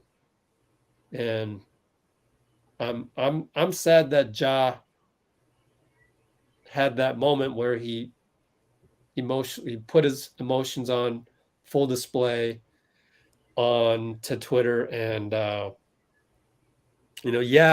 he's cocky, he's confident, steps on that line of arrogance all the time. But for the most part, I mean, he will have a moment where he yells at Kuminga and says he can't guard me.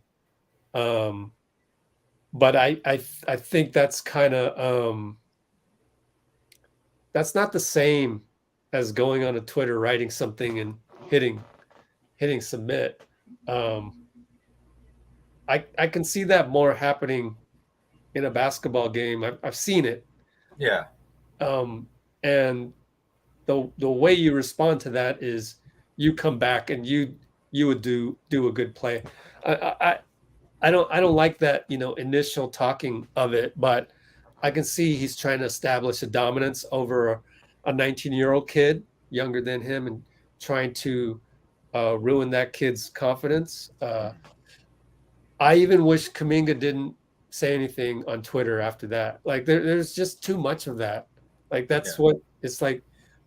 Settle it on the basketball court. That's what we could do in the past. Just let your game do the talking. Now that's what Steph does. Now people think that the court is on Twitter, and it's not. And so I used to think that too, and it's not. Yeah.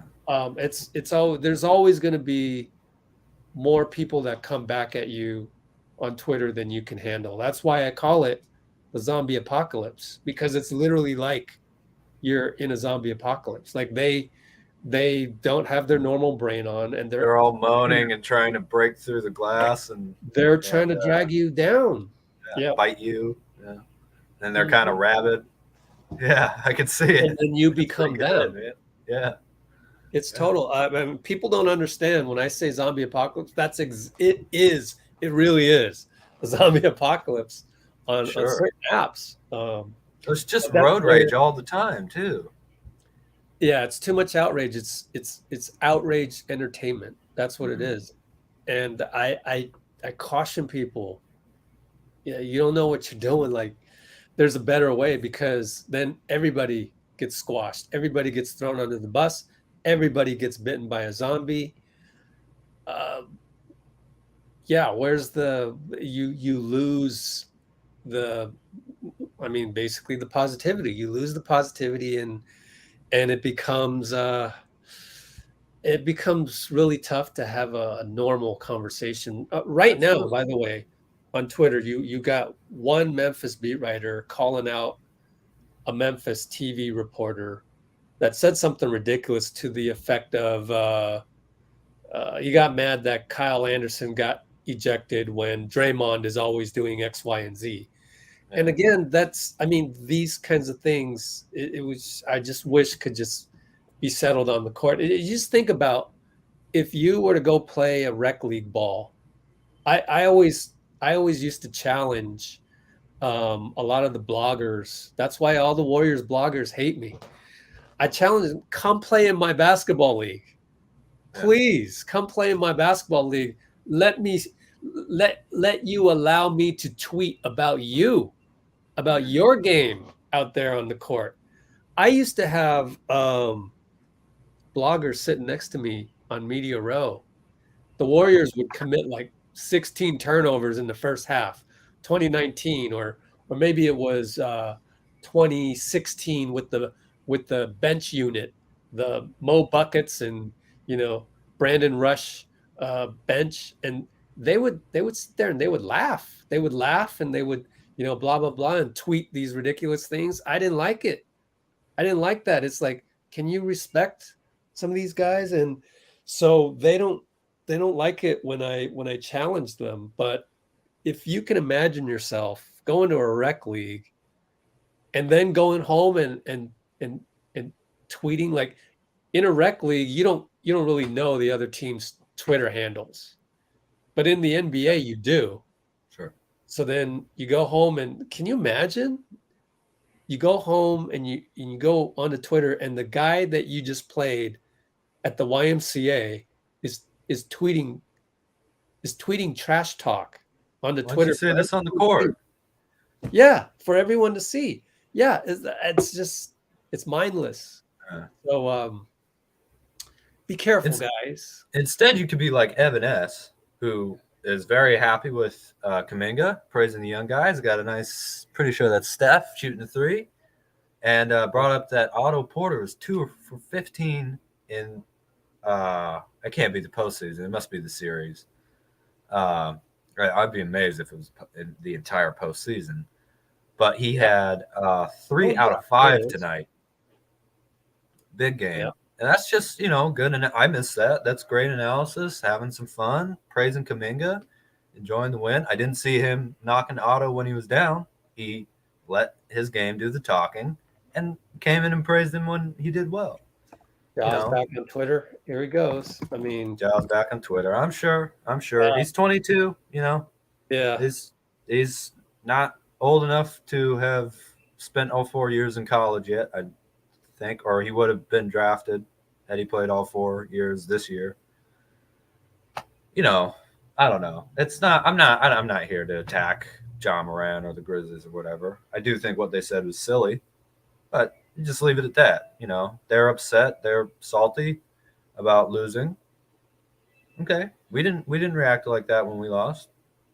He's retweeting a lot of people. I don't know what to. Yeah, I can't use that really as information. It's all. If you want to go there for entertainment, by all means, go there for the entertainment. Sure. But it's not really stuff that's all that relevant to Game 4, which is going to be in less than 48 hours. Yeah. And a lot rides on that knee of his, but if we assume that he's 100%, let's just say, let's put that as a given, then what adjustments would the Grizzlies have to make? Well, they get Dillon Brooks back, so that's good for them. Would we start Kuminga again? What do you guys think?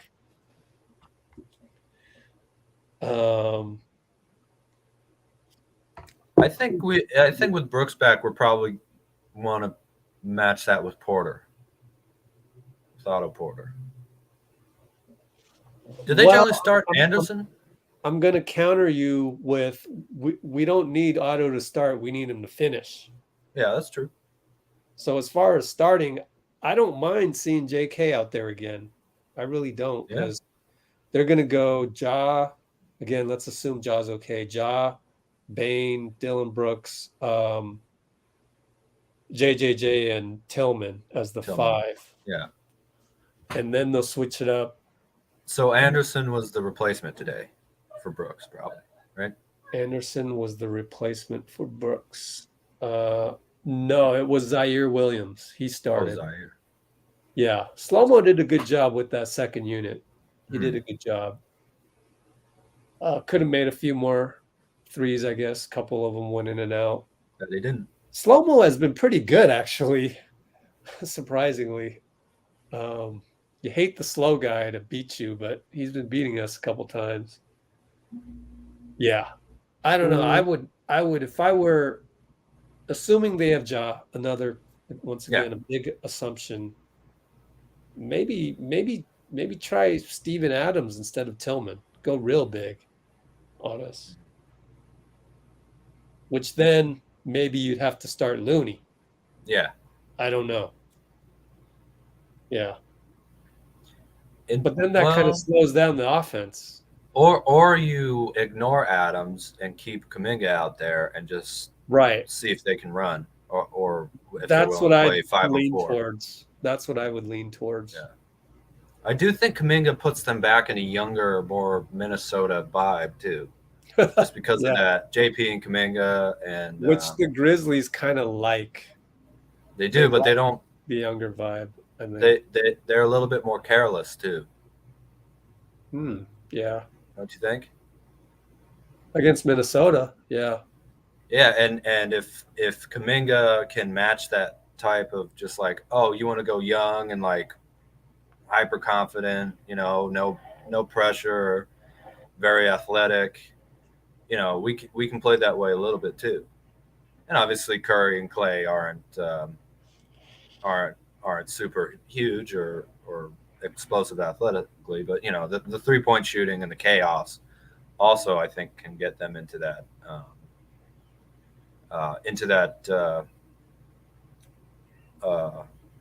mindset, I guess. Bruce is saying if they start out as not winning another game, maybe, it all depends on the rebounding, whatever. He's also saying pick and roll with Poole and Curry. I do wonder if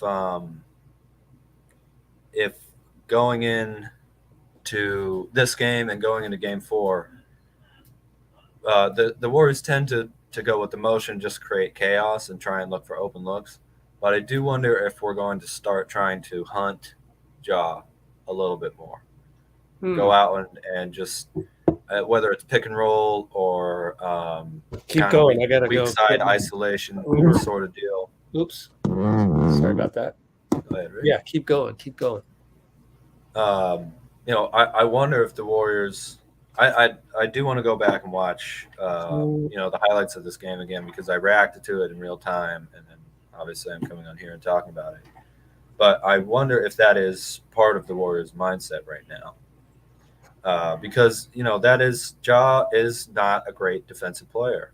He's got athleticism, and I suppose you could do the same thing probably to Triple J and Brooks too, just because of all the fouls that they commit, which may also be one of the reasons Curry's trying to get to the paint more too. Adams' defense will be exposed if the Grizzlies play him more. Plus, the Warriors' length can keep up with him fighting for loose balls. I think a lot of that too, Jeff, is also just the speed of the game. Not that you generally want to run against the Grizzlies, but if you can run Adams off of the court. Hey, I was just responding to Jeff's comment here, if you wanted to take a look at that. Yeah, I heard some of it. If you can run him off the court, you might be able to play, again, kind of 5-on-4 before he's able to get back and get in position, or you wait for him to get back a little bit and then get him stuck on the perimeter against Clay or Steph or Jordan or even Kuminga. His ability is in the post, or maybe setting screens, but defensively it's in the post. And most of his scoring is going to be in the post, getting rebounds, offensive rebounds, things like that. Yeah, so I mean, playoffs are all about adjustments. So I'm just saying, So I don't know if I agree with you on 2 points, Bruce. Even though we usually only disagree on one thing, which is that Clay is the best 2-guard ever, not Ray Allen. And Bruce will tell you otherwise, the reverse of that. But Ray couldn't defend like Clay, though. Yeah, exactly. But aside from that, what I was going to say is that they got to do something, and I don't know that this, because we figured them out, right? So maybe if they feel that way, or they can try Steven Adams once their backs are against the wall and it's a must-win situation. We know that an adjustment from them is coming. It has to. And I think, again, I don't do awards. I don't do comparisons because they're the thief of joy. And I also don't do, what was the fourth thing I figured out today that I don't do? I don't do lists, rankings, and grades. And I also don't do predictions all that much. I know I'm the least entertaining guy on YouTube, but the reason why is because I don't think you can accurately predict until you see it. So I'm not saying that throwing Steven Adams on us we'll figure it out eventually. That's how good the Warriors are. So we'll figure it out. But they could have some success with that just because we haven't seen it yet, at least for the first couple minutes. So I wouldn't just completely, dismiss that. And we just have to see it. And that's the beauty of the NBA in the 7-game series, is that it's not one and done. It's like adjustment. And okay, we played enough games. 4 winning 4 games, that proves it. You are the better team. And I love that. So that's what we're getting there. And the other thing I wasn't going to get completely in agreement with was Kuminga settled down in the second half. I mean, I don't know that was an accurate. He didn't play like a like a complete role tonight. He started and then garbage time. So I don't think that's enough information to say that he settled down. We won't ever know because he only came in garbage time. And I don't really, I mean, he did some great things in garbage time, but it's a different environment. That is a display of talent. As far as him settling down in a playoff atmosphere, we don't know yet. So we'll have to see. I would love to see him start again and see if he does, maybe comes out settled down already. But you know what? I'm nitpicking. Me and Bruce were 98% in agreement all the time. So I just wanted to nitpick just real quick on there because I hadn't said anything in a while. Let's look at some other comments. How far did you get down here? Oh, you got to Jeff here. Adams' defense will be exposed. Yeah, I mean, I think so. But what if you started Adams, see if he gets dominant a little bit, and then bring in Tillman? I don't know. I don't know Memphis at all. Like,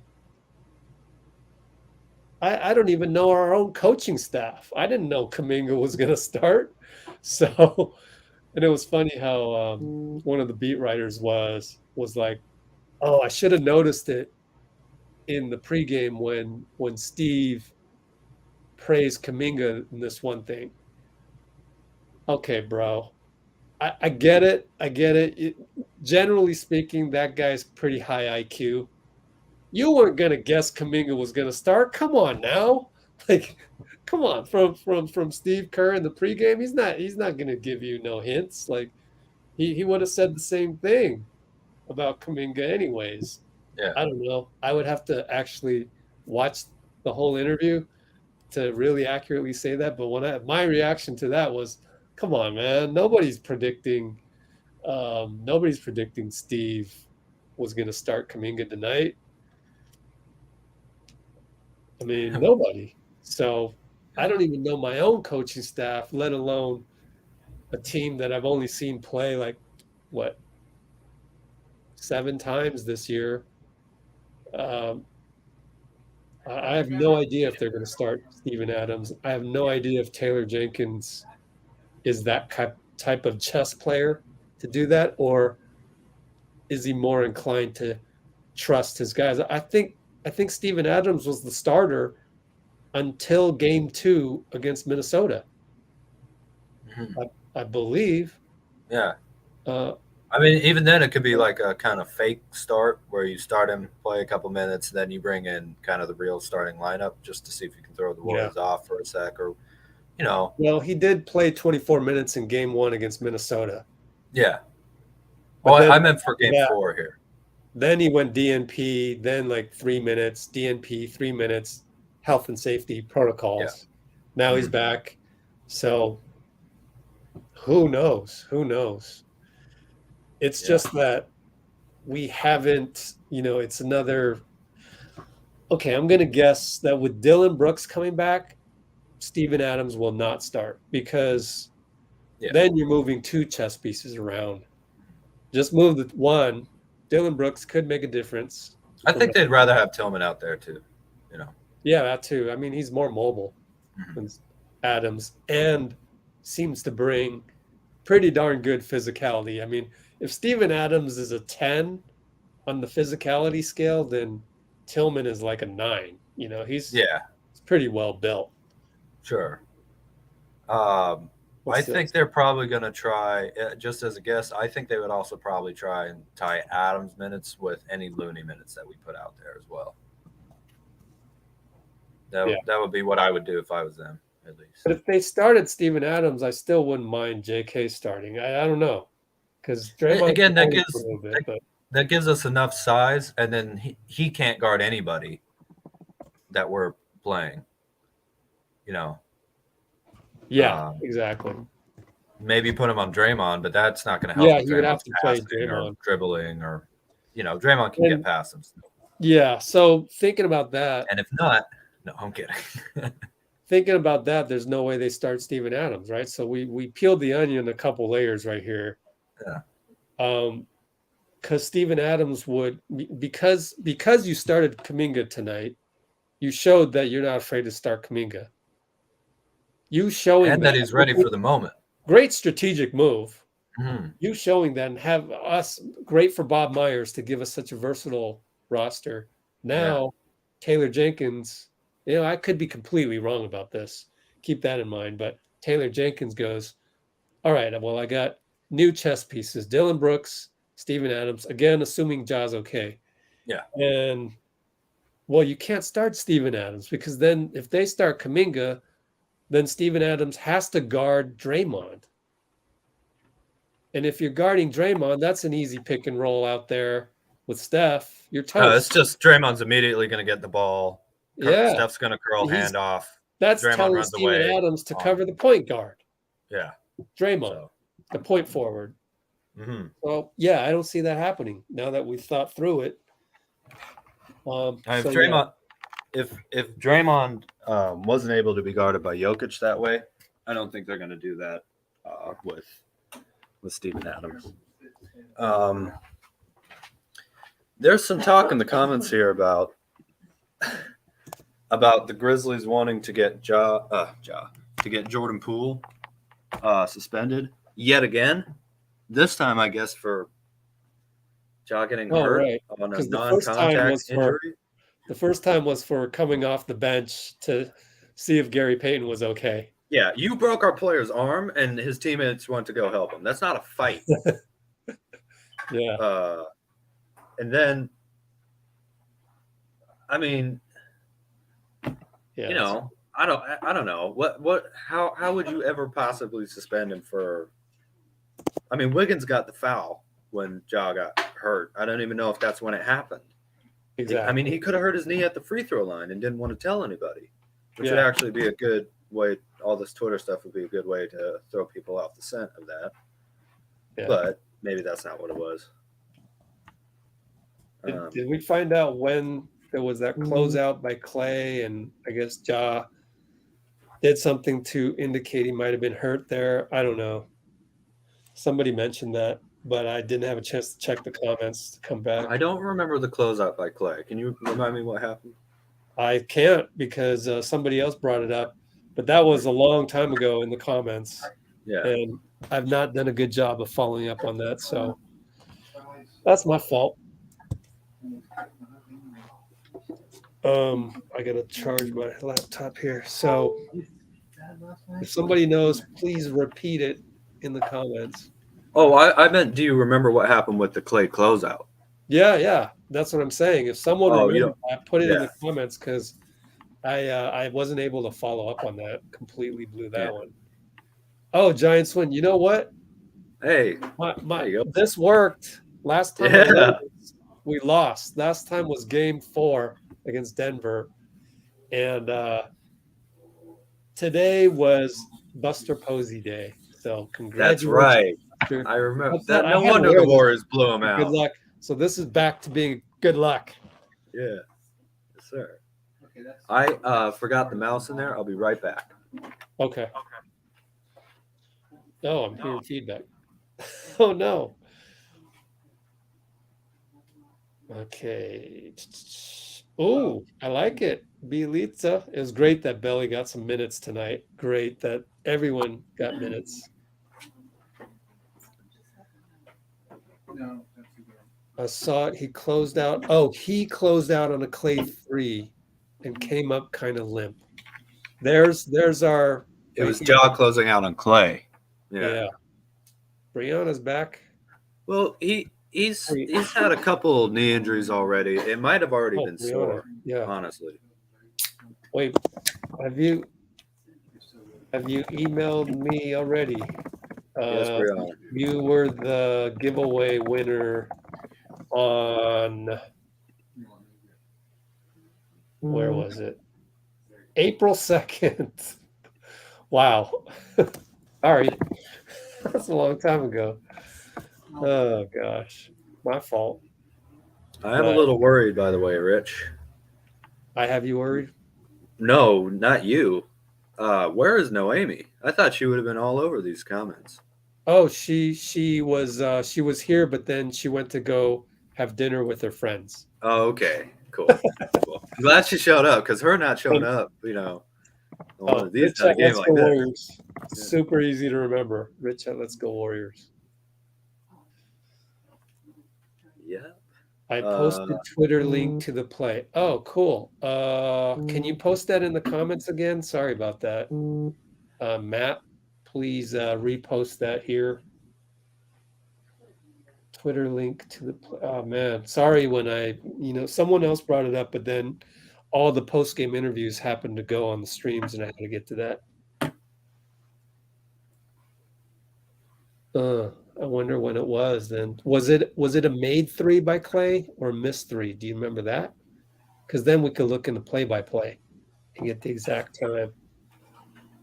So we can look at that. You know what I got to do for you, Dean, is send you my light. Send you one of these lights. Oh, like a ring light thing? Yeah. Yeah. Oh, great. Sounds It's not a ring though. It's a square. Oh, Yeah. you know, just to Remind me. help my face show up better on the screen. Yeah. Watch the link. Which link though? Where is it, Matt? I don't see it.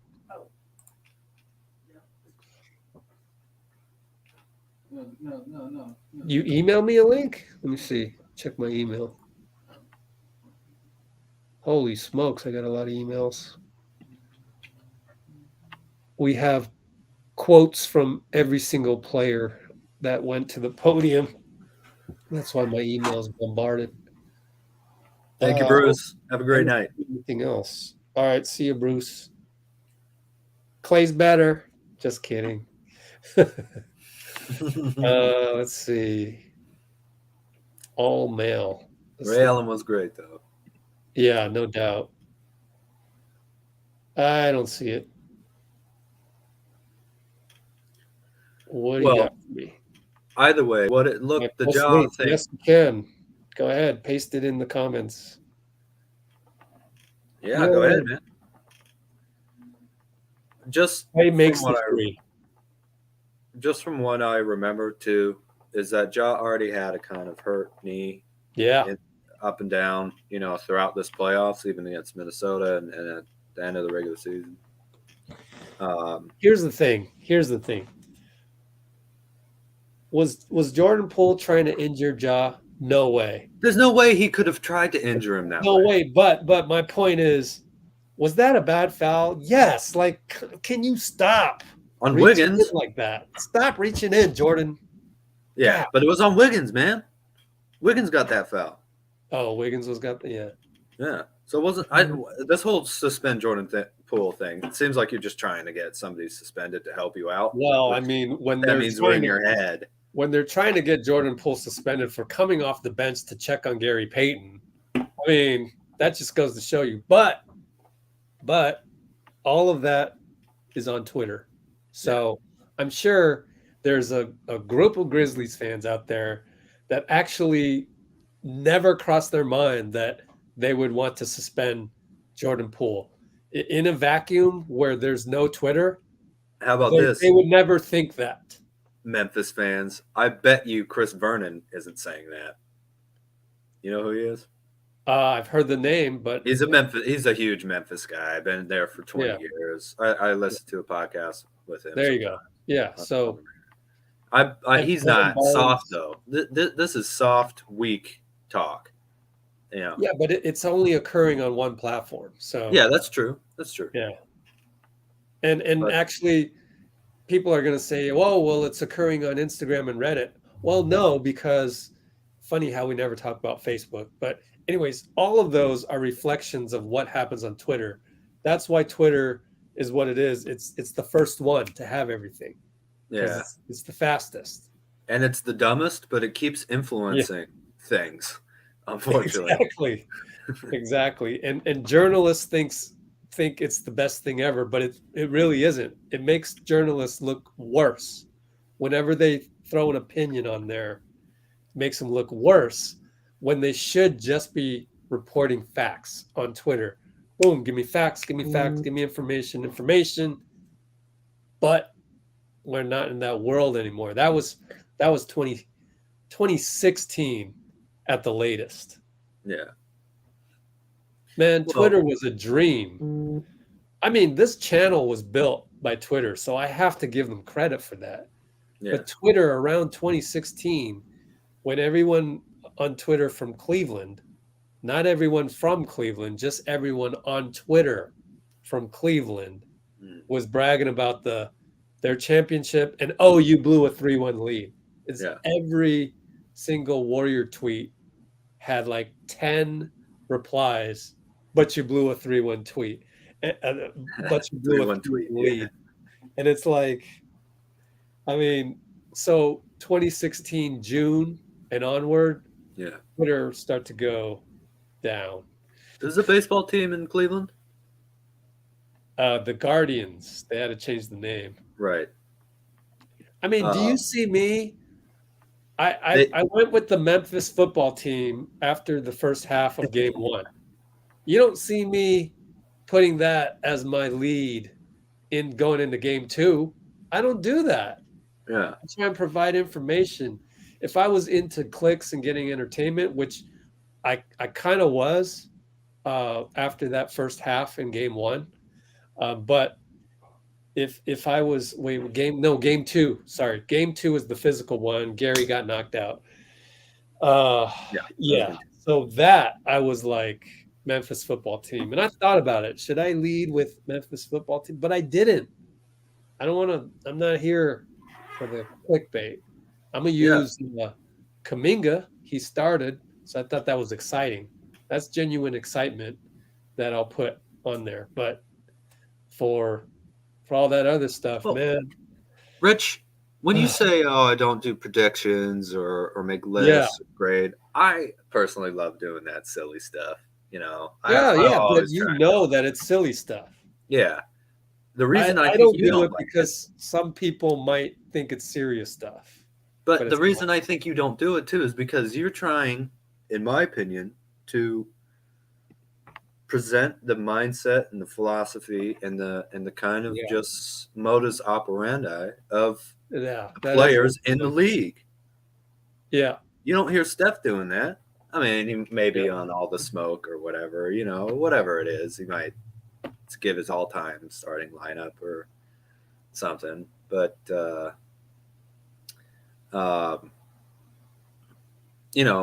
that's something I would really hope that people learn. And I got to tell you,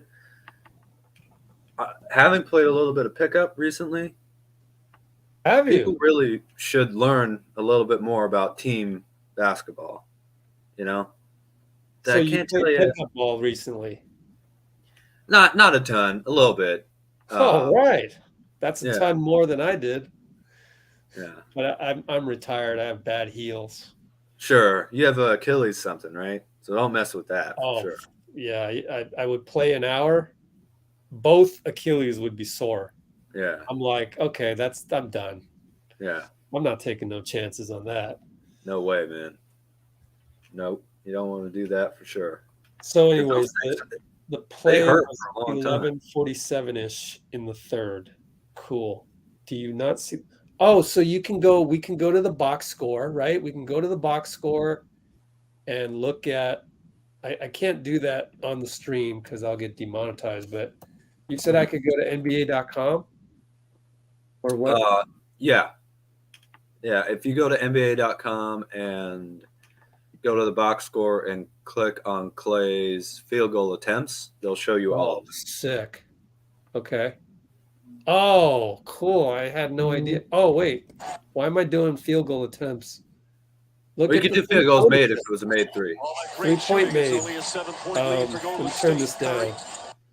I'm going to go look for it. Ooh. I think I just saw it.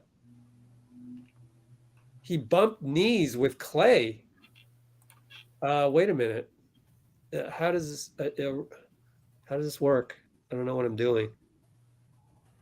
How does what work? Trying to go back? Do they just show every single pull-up three? They show. So did you hit made field goals? Oh, I should have hit made field goals, but I did pick. Well, that's fine. If you just go It down just to keeps the going. yeah, if you hit pause and go down to the list of the field goal attempts, you can go back. Let's see. Turn that down. Go. I can't even see anything. You know what? It was 37. I can't see the score because the play button is covering the score. 64-57, 11-11 or something. That's way early in the game. Yeah, it was that. Go look at that one. I think it was his first 3-point attempt because he bumps knees with Ja. So it was the one before that. And then probably the one that you guys are talking about, Trey and Matt, that one was probably later and his knees hurting already. But I'm seeing on this first one, let me slow it down.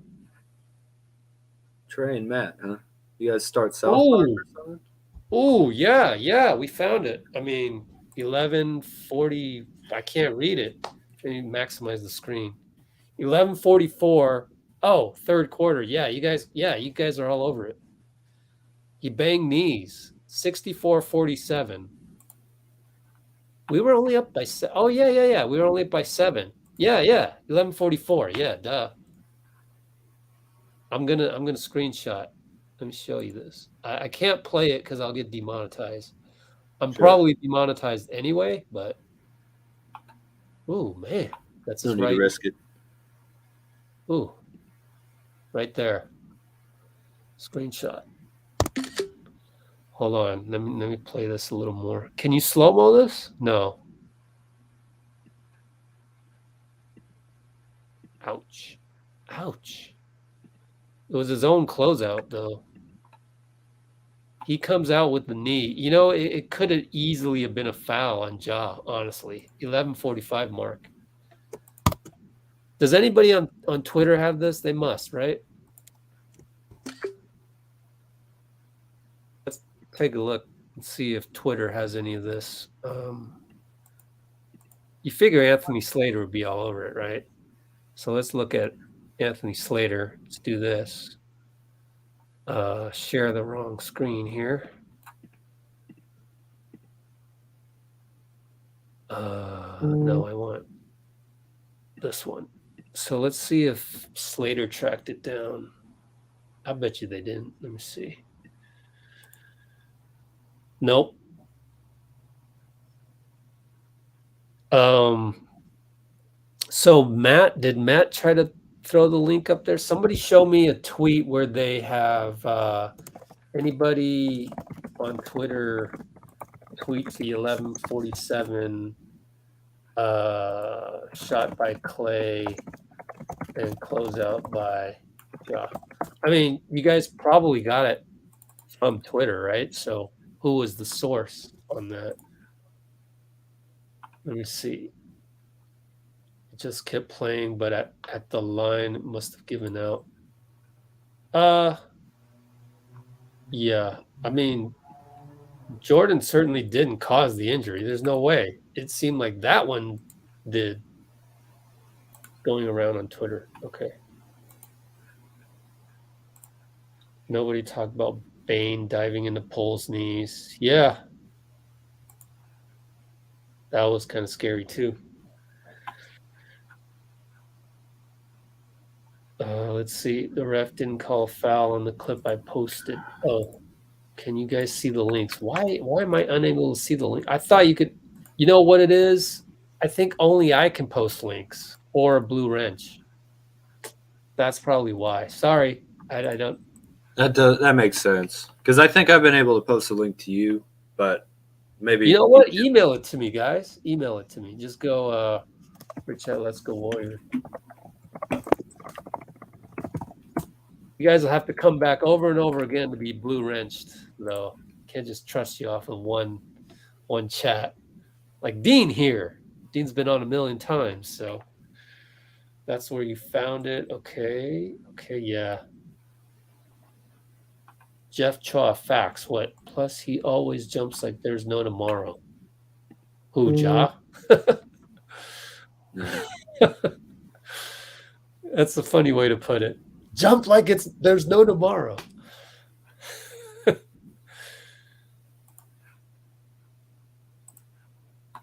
Does no one on Twitter have this stuff? Really? You can't tell me.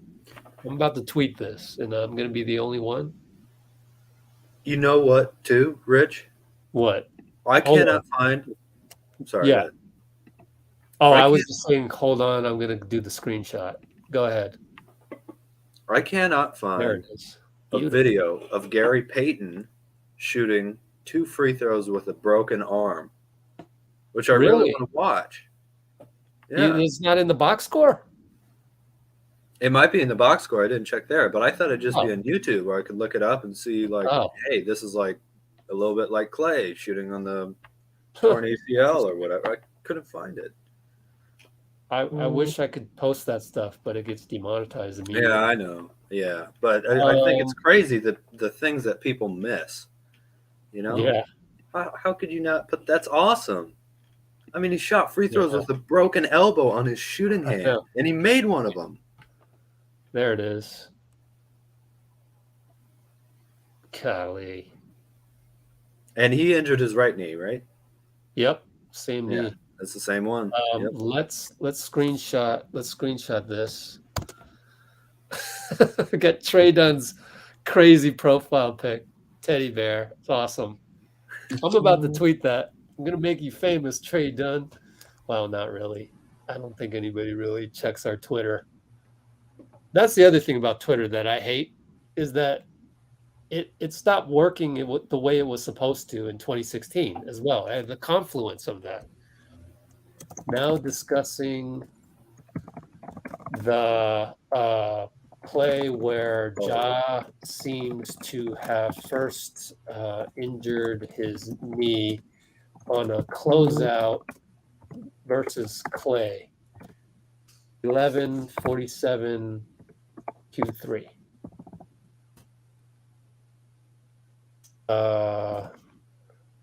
Throw that up there. Hopefully that gets us a few more viewers on here. Absolutely. Tweet that. Show it to me. Tweet deck. Show it to me. There it is. Retweet. The retweeting yourself thing is weird, but I do it just to put the number up by one more. Okay. And I got to do the same for Instagram. Yeah, so I don't know if you go and go to NBA.com, Dean, go ahead. NBA.com, click on Clay's 4 made threes. It's the first one, and you can watch like the rest of it to see if Ja's limping around or something. I didn't bother to go beyond that because it was pretty clear that he was definitely affected by that. Like the knee, definitely. No doubt in my mind. So I'm gonna post this on Instagram right now. Heck, maybe I'll even post it on go ahead and post this on our own community page. Yeah. I like it.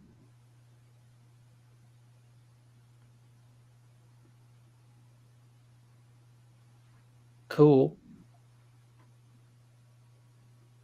Did you see anything? Oh, my boy.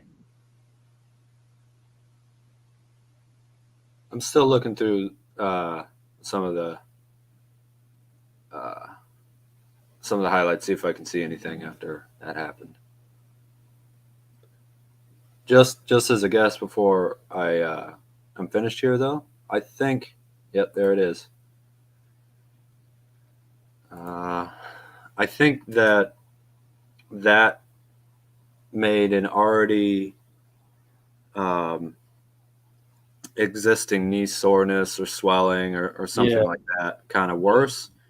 And then, although this is not worthy of a foul or suspension or whatever, Jordan also, oh man, I just saw the floater 3 again from Clay. That was great.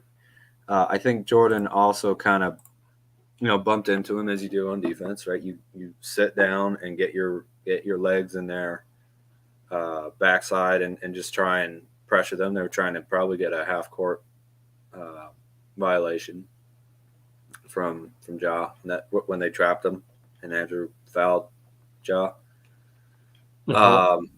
That probably inflamed it a little bit more, and then maybe even shooting the free throw was kind of a sudden movement that his knee just didn't like, because all of it felt like normal contact to minimal contact and it getting worse. And those things happen when you have a soft tissue injury. You have non-contact injuries just from jumping.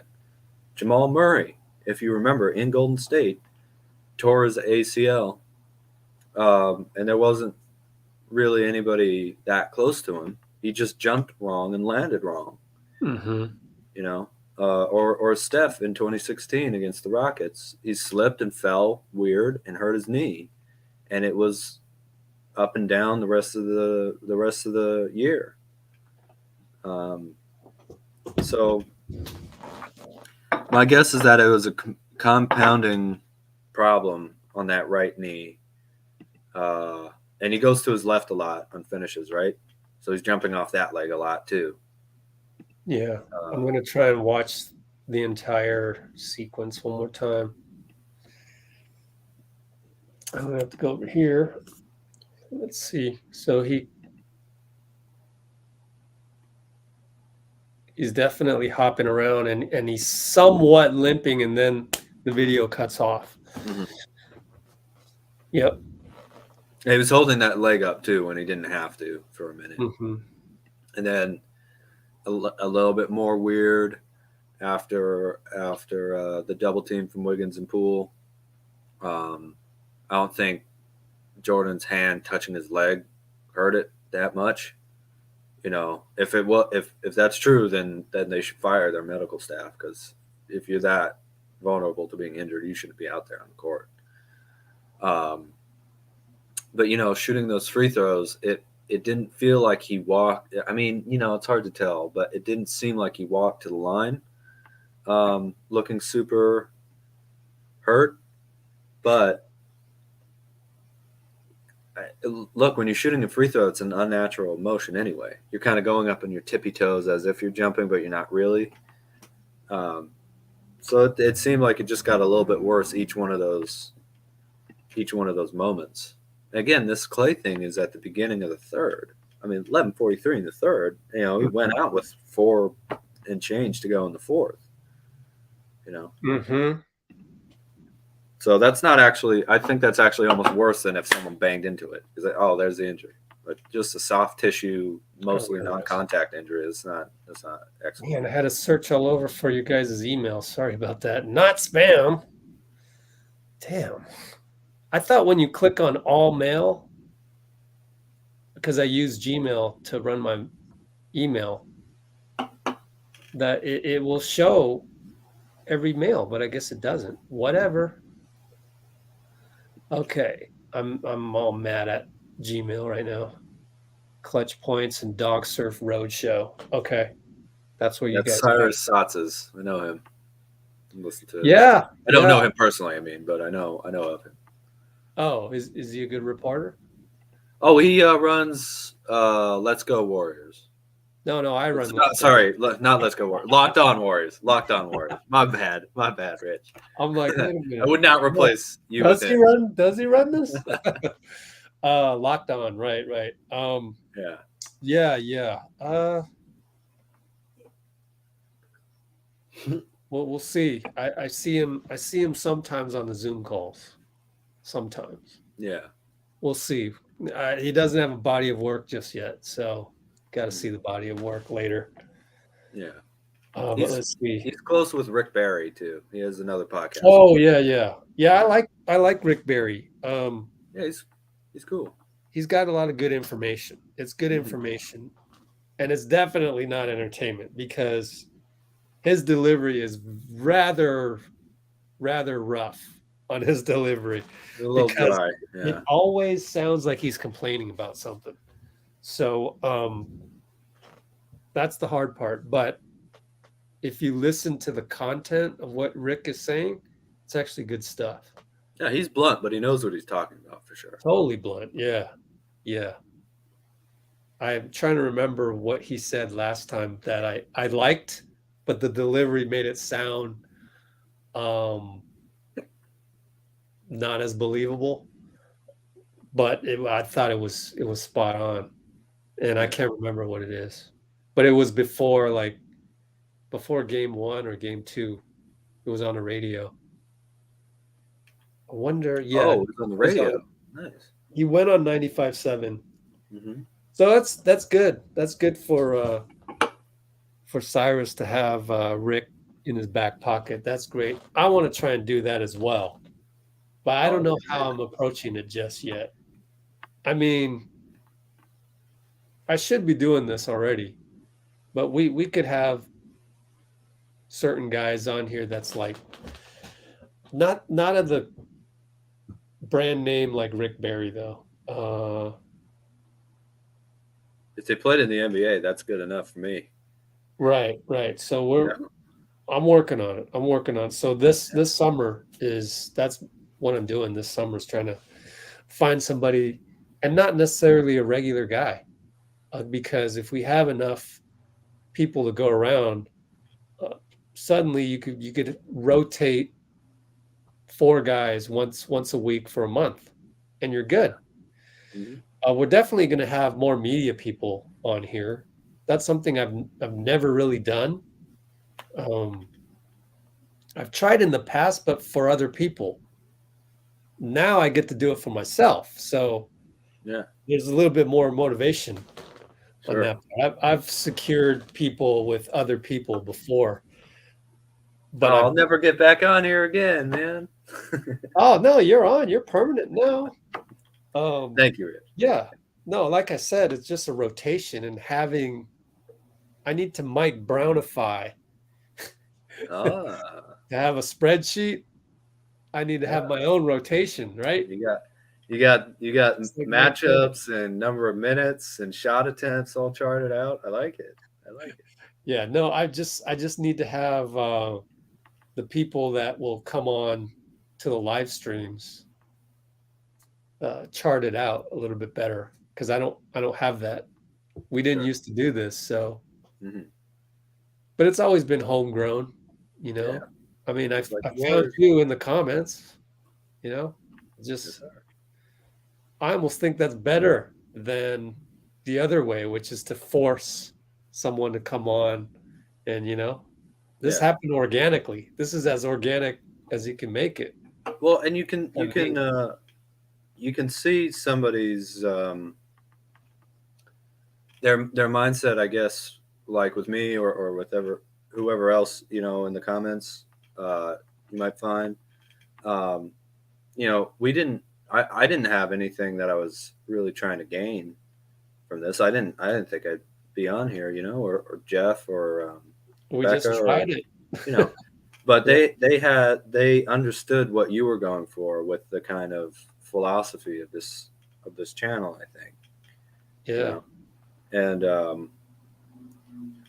this is much, I mean, I could sit back and just watch the game or record my own podcast, but it's great being here with this type of community that you have built by yourself. Oh, thanks, man. basically. It's just way more fun being with actual fans who want to learn. And that's the only requirement that I can think of for this channel, really. Right. Be positive, want to learn, be a fan. Yeah, I like it. And a lot of people won't do it. I know. They refuse. Okay. Yeah. It's your loss, not ours, man. good comments here. Let's see. Soft for blaming Poole, yeah. Let's see.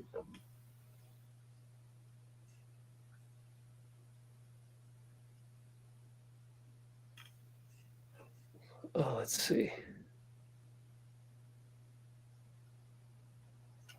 I know.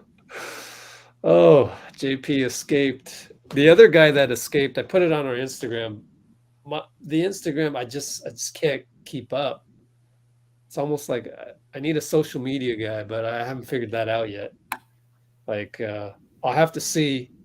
I would rather just hire somebody, but I don't even know if I can hire anybody right now. I have to, at the end of the season, really map this out, and then I have to go through summer because there's not going to be much on summer in terms of original Warriors content. I'm going to have to come up with something, and I'll help you with that too, Rich. Thanks. If you But want. yeah, can I keep it going, or do I have to rely on the playoffs to kind of, supplement the rest of the summer?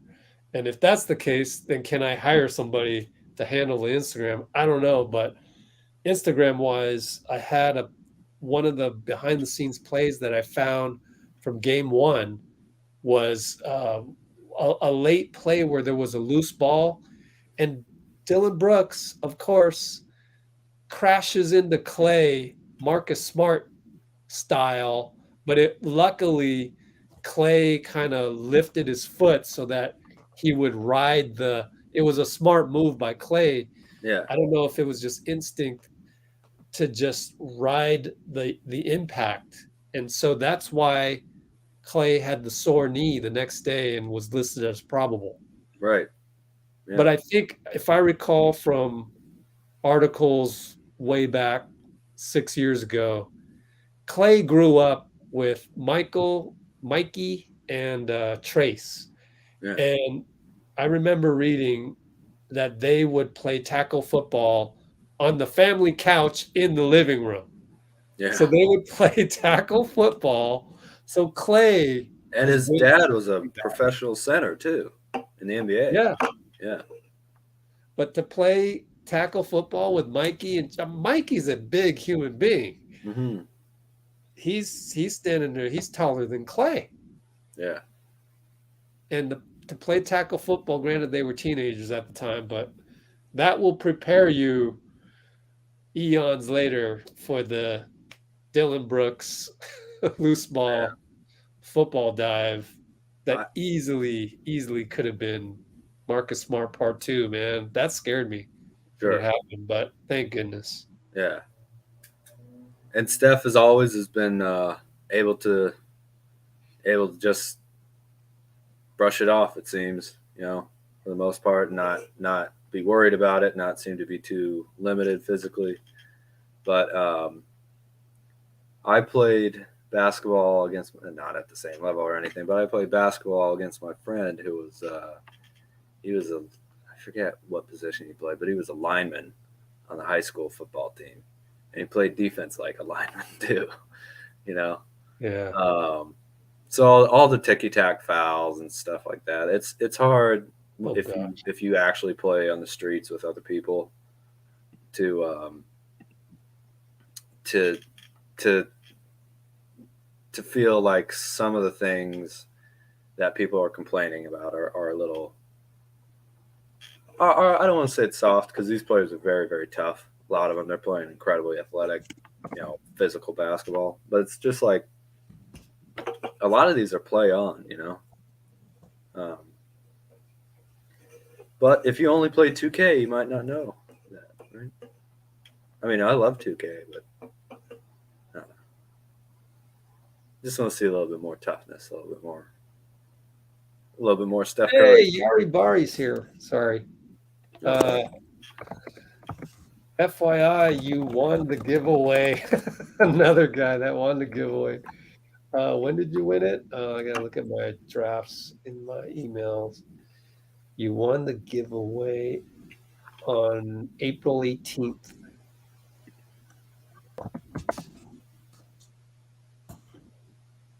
Hit me back real quick.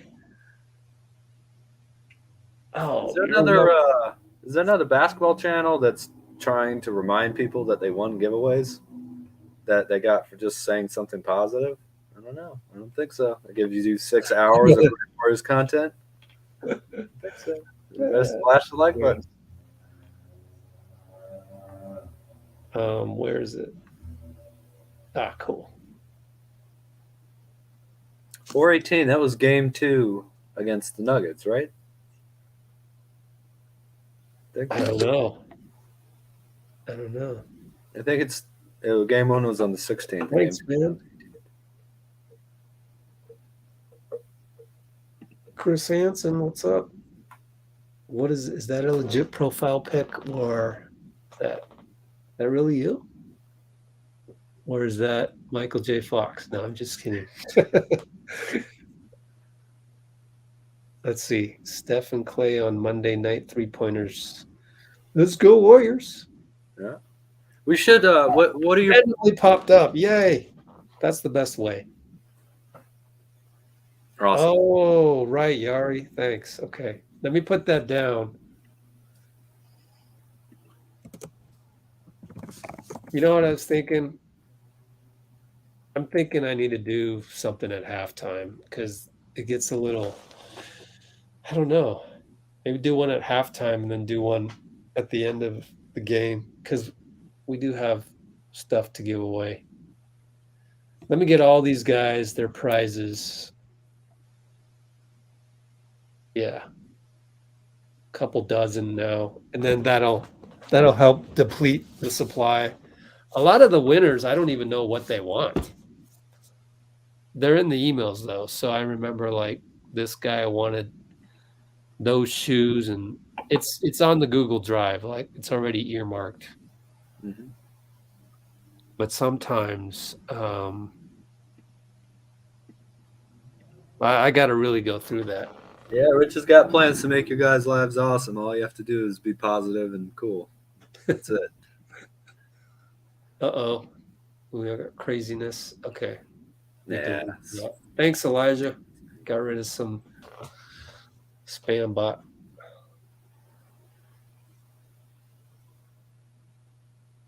Okay. Pre-game, halftime, post-game. Yeah, I'll try. It's hard to keep up. A lot of stuff going on. Let's see. Okay. Yari. Okay. Anyways, good to have you back on. The Origins Court. Ooh. I don't know. Isn't there like I thought there was like a website where you could go to find out what uniforms they're using. Yeah, I think it was called Locker Room. Lockerroom.nba.com, something like that. Lockerroom.nba.com. No, that's not it. Let's see. NBA uniforms. My guess is, at least right now, that so far it's part of the whole gold-blooded thing. I think they wanted to start off home court in their black and gold, gold-blooded. That's a good reason. I'm sure we'll see it though. At some point. What was the name of it? Locker something.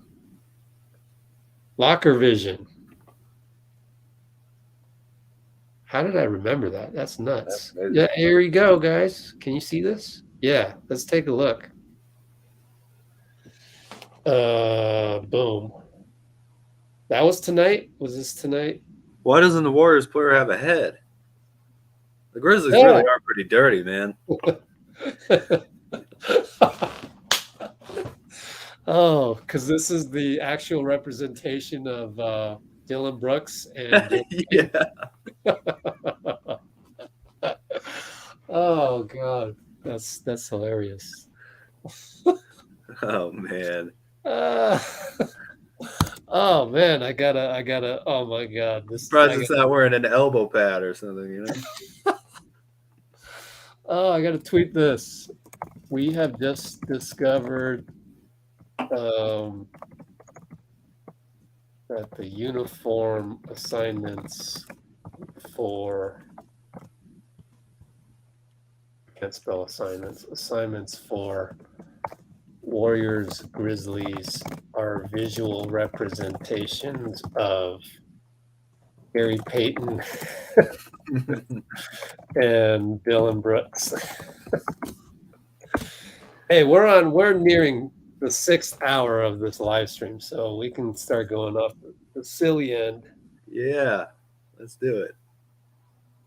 I'm allowed to do that after 6 hours, man. And a 30-point win too. Yeah.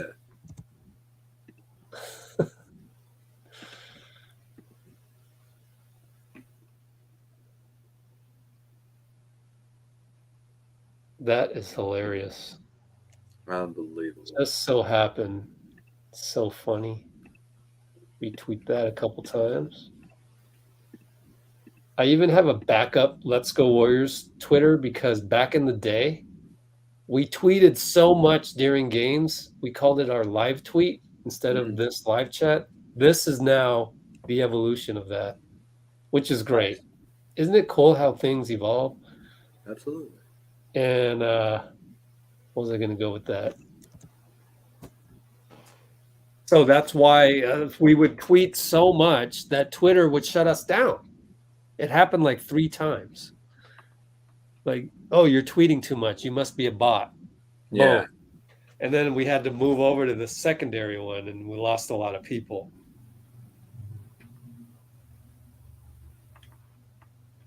Well, that's one great thing about the YouTube format, is you can go as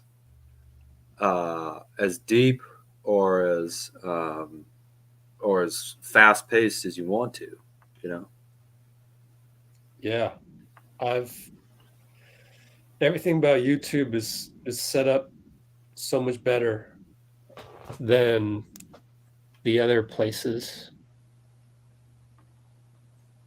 Just because, well, first of all, they figured out how to reward the content creators properly.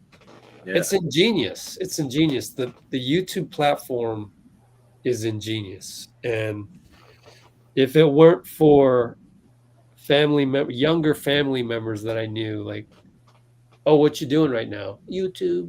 Huh? This was years ago. Sure. What you doing? YouTube.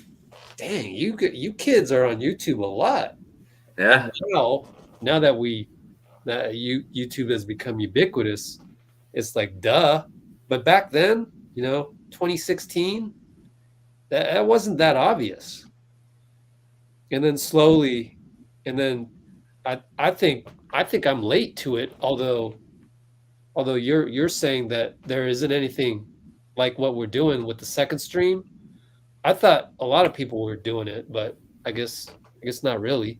I think I said you were the first one that I saw, and also just the way you approach it is different than anybody else's. Yeah, like it's neat. Yeah, absolutely. And I think one of the big things for YouTube in terms of sports as well is that it's the same place where you just watch the highlights of the game. You can now go listen to someone talk about it too. Yeah. It's also just a lot of people have the YouTube app. It's also just, yeah. So they can listen to things with their screen off and things like that too. I'm sure some people are doing that now. It's easier to listen to long form things than to have to read 1,000 tweets, about something too. It's really the main social media platform that I have. I have a Facebook account that I rarely visit, maybe once every 2 years or something, It's so I guess I don't have a lot of experience with the other ones, but it's just a lot of fun, the kind of communities that you can find on this platform at the moment. And I'm glad, honestly, I was watching the Let's Go Warriors thing way back in 2020, I think, is when I first started watching that. And I remember earlier this year, I think, this season, at least, maybe back in 2021, but this season, you seemed kind of burnt out yourself, and you would have the chat going, but it was Yeah. I don't know if you had After the just a game, 2 wallpaper. a.m. at Chase Center. Yeah, yeah, and like the Wi-Fi would go out and stuff, and it's just like, Right. I'm so glad you chose this because I would, personally, Really? I would much rather listen to someone as knowledgeable as you, and Awesome, as bro. connected with the team as you. Then I like the workout videos, but I want your opinion, man. Like Oh, cool. you Glad to teach hear it. so many people. Oh, awesome, man. Yeah. Yeah. Yeah, and we've crossed the 6-hour mark. Wow. Yeah. That's incredible. Yes, sir. And I feel, whenever we win, I feel that extra boost of energy that I can just keep going. Mm-hmm. It's awesome. I'm pretty sure everybody on this chat feels the same way. Absolutely. Once you And an have hour the- after we lose, it's the same thing too. We figure out the problems and we go forward with positivity after that. I've always thought that the losses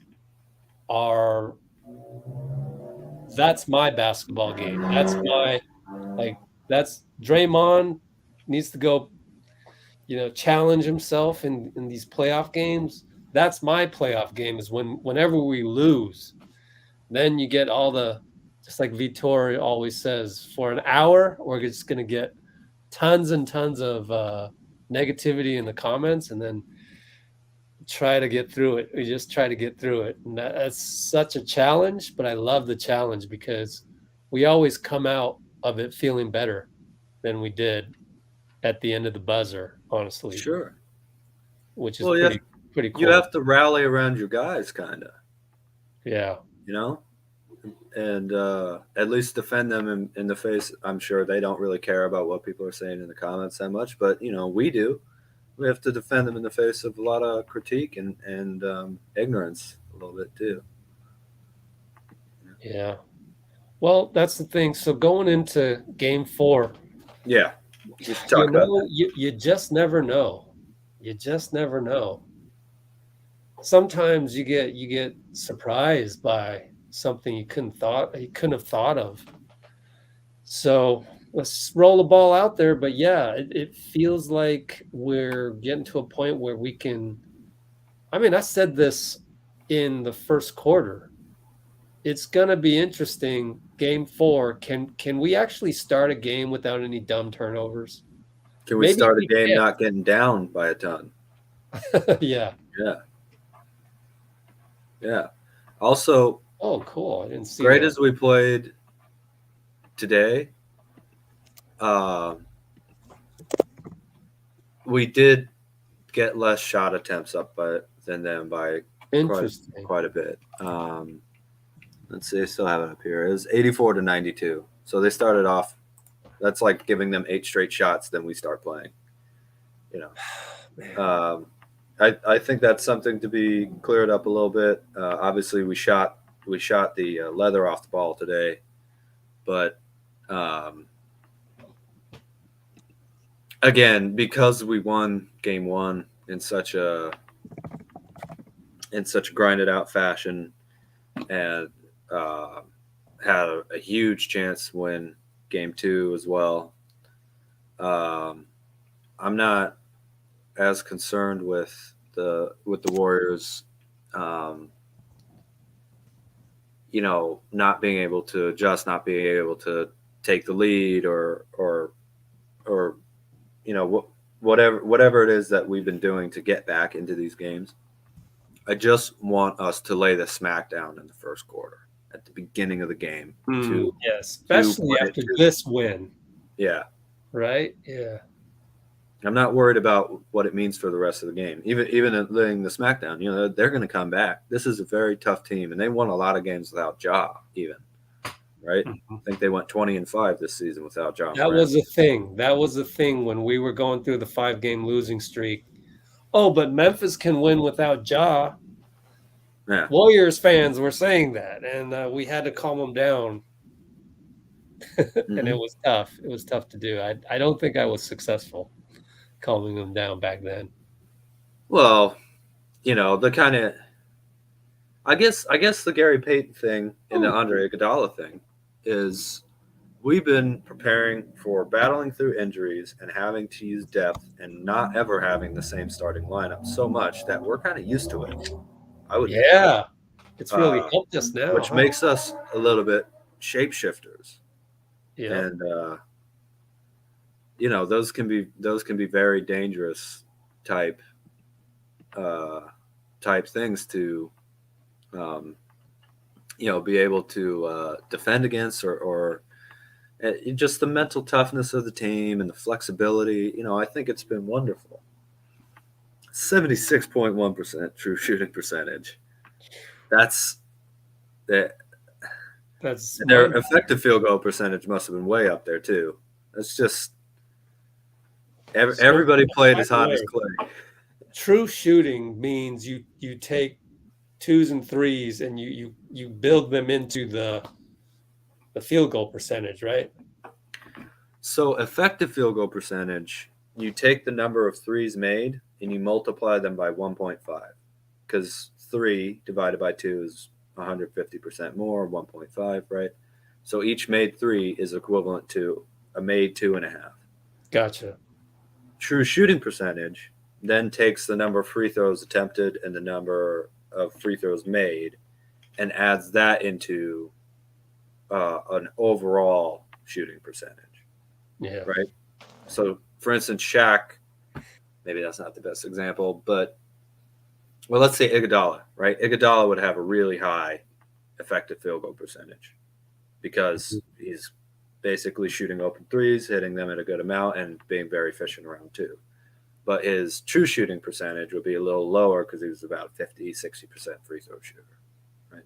Whereas Steph, he's like, in terms of the playoffs and true shooting percentage, he's like, I don't know, 6 or 8 or something like that all time. And all the other guys above him are centers because that's how truly hyper efficient he is. All right. So true shooting percentage is basically whatever shot you take, the chance that it'll go in. Yeah. Whether it's a 2, 3, or a free throw. Mm-hmm. Exactly. So that's interesting. Yeah. Yep. Obviously, we only missed 2 free throws today, which was our big, one of our big problems in the previous games. So I hope that gets shored up a little bit too. Because Memphis fouls all the time. They're going to give us the shots. In the film study, they're going to replay quarter 1 over and over again to remind the Warriors that, hey, look, we could have done better. Mm-hmm. Forget the fact that we did so well later on. Look at all these problems in the first quarter, especially.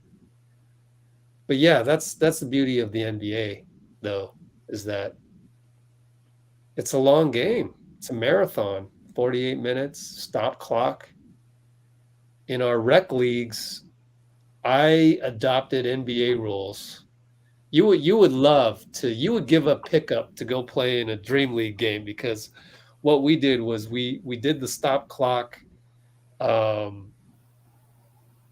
Sometimes if we were behind, because every game is supposed to last exactly 60 minutes.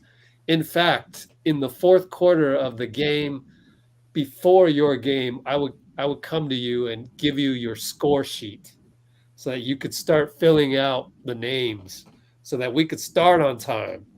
Yeah. And some people got mad because, we don't get more warm-up time. I'm like, look, do you want me to use this gym rental here that goes per hour for warm-ups or the actual game? Yeah. So I would say just warm up during the timeouts of the previous game. Just get here on time, all these things. Yeah. And what we would do is we would do 9-minute quarters. It would stop clock if we were on time.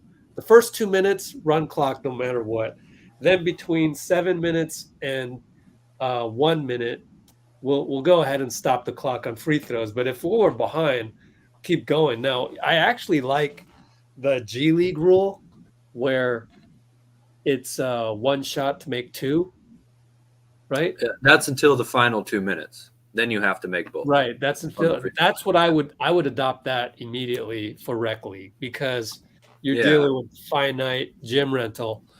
it's like this stuff excites me. I don't know why, but all these little things to make the perfect hour of your experience. So I try to make it as close to the NBA as you could make it without it being the NBA. Sure. And the business model was that you have to pay me to provide that service. It's not like, can you imagine Draymond Green bringing $10 to play in the NBA? That'd be funny. But anyway, so we would He would do it too. 24-second shot clock, defensive 3 seconds. I think our refs actually got excited by the ability to call defensive 3 seconds because it's different. It's Yeah. different. So we would really have you see its impact in the Olympics where they don't have a defensive three. Yeah. You know, Yeah, it's a was just totally different completely game. different. I totally agree with that. Like, And I kind of enjoy it too, but it's just different. I would assemble a team of all-stars from my league to go play in out-of-town tournaments, and this would be for Asian tournaments, Asian American. So I would have to pick and choose Asian Americans from my league because we open it up to everybody, and then we would have to go from my format to the old 20-minute halves and the high school college rules, mostly old college, where no shot clock, seventh foul, you're shooting 1-and-1. That always messed us up, but I wasn't going to change my league just to prepare my one team to go play in this other tournament. But that always messed us up. Like, it's a completely different game. Not completely, but it's a vastly different type of game. But anyways, you would love playing in this one because we would stop the clock on made baskets under a minute, just like the NBA does. That makes a huge difference because then It does. boom, and then you advance it, and you would have more buzzer beaters. It's totally you buy into that. Wow, this is entertaining. Mhm. And then you kind of think about it, and you go, whoever came up with that in the NBA is a genius, straight genius. Then you call timeout and advance it. Then you get the buzzer beaters. So that stuff is really fun. And I forget how we ended up on that tangent, but yeah, maybe or maybe not. It has something to do with field goal percentage. I don't know why I brought it up. But yeah, next time we got to get you into my league if it ever comes back. I don't know. Yeah. Maybe I'll do it this summer. If the thing though with COVID rates are going up.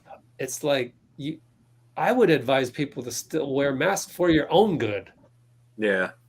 I've been wearing masks basically It's whenever scary I to go me. into a store or work, just A lot of because. people. Yeah. Yeah. I'm worried about the long-term effects of it.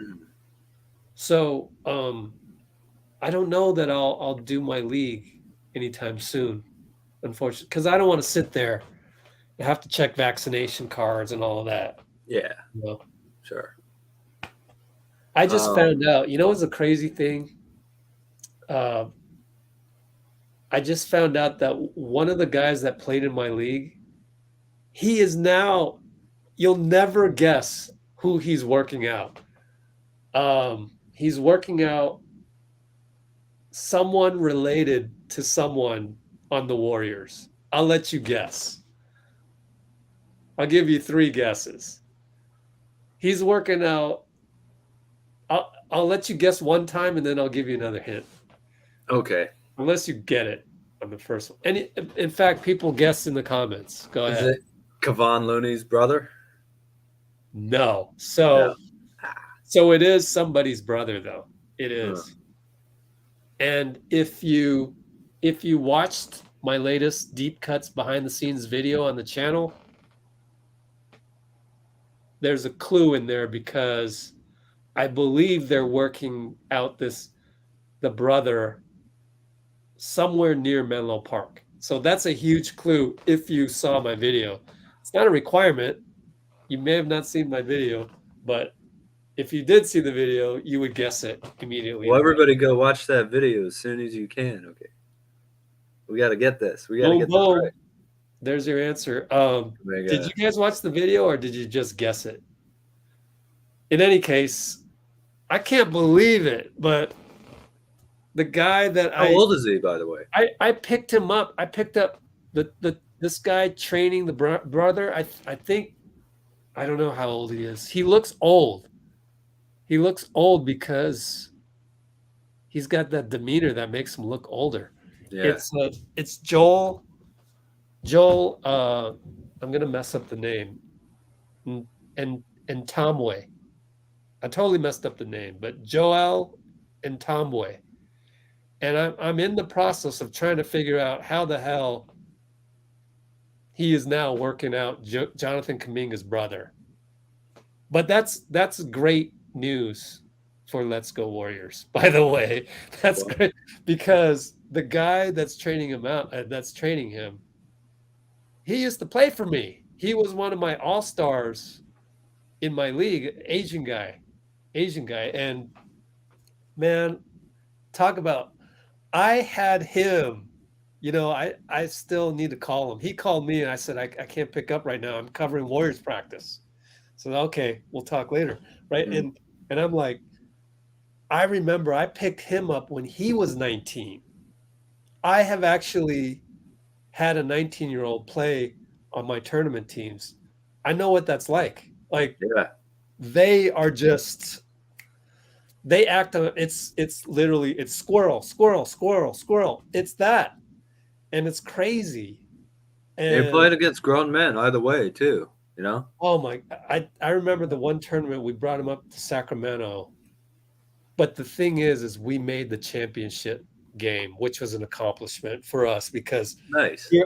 I had my 19-year-old is basically my leading scorer, but I needed him because he was talent and he was a scorer, but he would just make mistakes all over the place. Mm-hmm. That's why when I say, when I give Steve Kerr excuses for not starting Kuminga, it's because I've been there where there's a 19-year-old that's starting and it just, you pull your hair out. You just pull your hair out. And while there is a difference between the league that you're running and the NBA, obviously, the pressure makes it almost well, it's the same situation that Kerr is in. You were also in, and just like, this person can't rent a car. They can't drink a beer, and we need them to go up against 25, 30-year-olds in their prime, and figure out how to not overdo it, and for anybody at 19, that's your first year in college. A lot of things in people's lives are about overdoing it. Then that was the case for me. So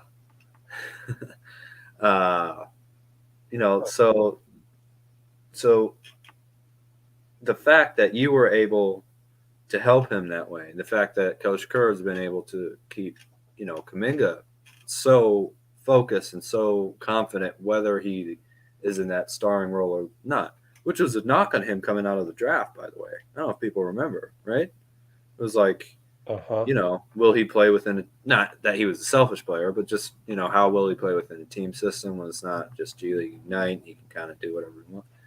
He has shut that up completely. And he's done it because he was able to listen to the way that Kerr has been his a kind of surrogate father, probably almost on this team, or whatever you want to call it, his mentor, his teacher, All right. So it's great. It's great that this kid that I know, he's no longer a kid. Yeah. Has a baby, has a wife now, and he is training Jonathan Kuminga's brother, which is amazing. So I'm gonna try and find out more about that. That's pretty interesting. Let me check the spam folder. Cool. We got Evan S. here. not spam. My spam filters is a little strong. Okay.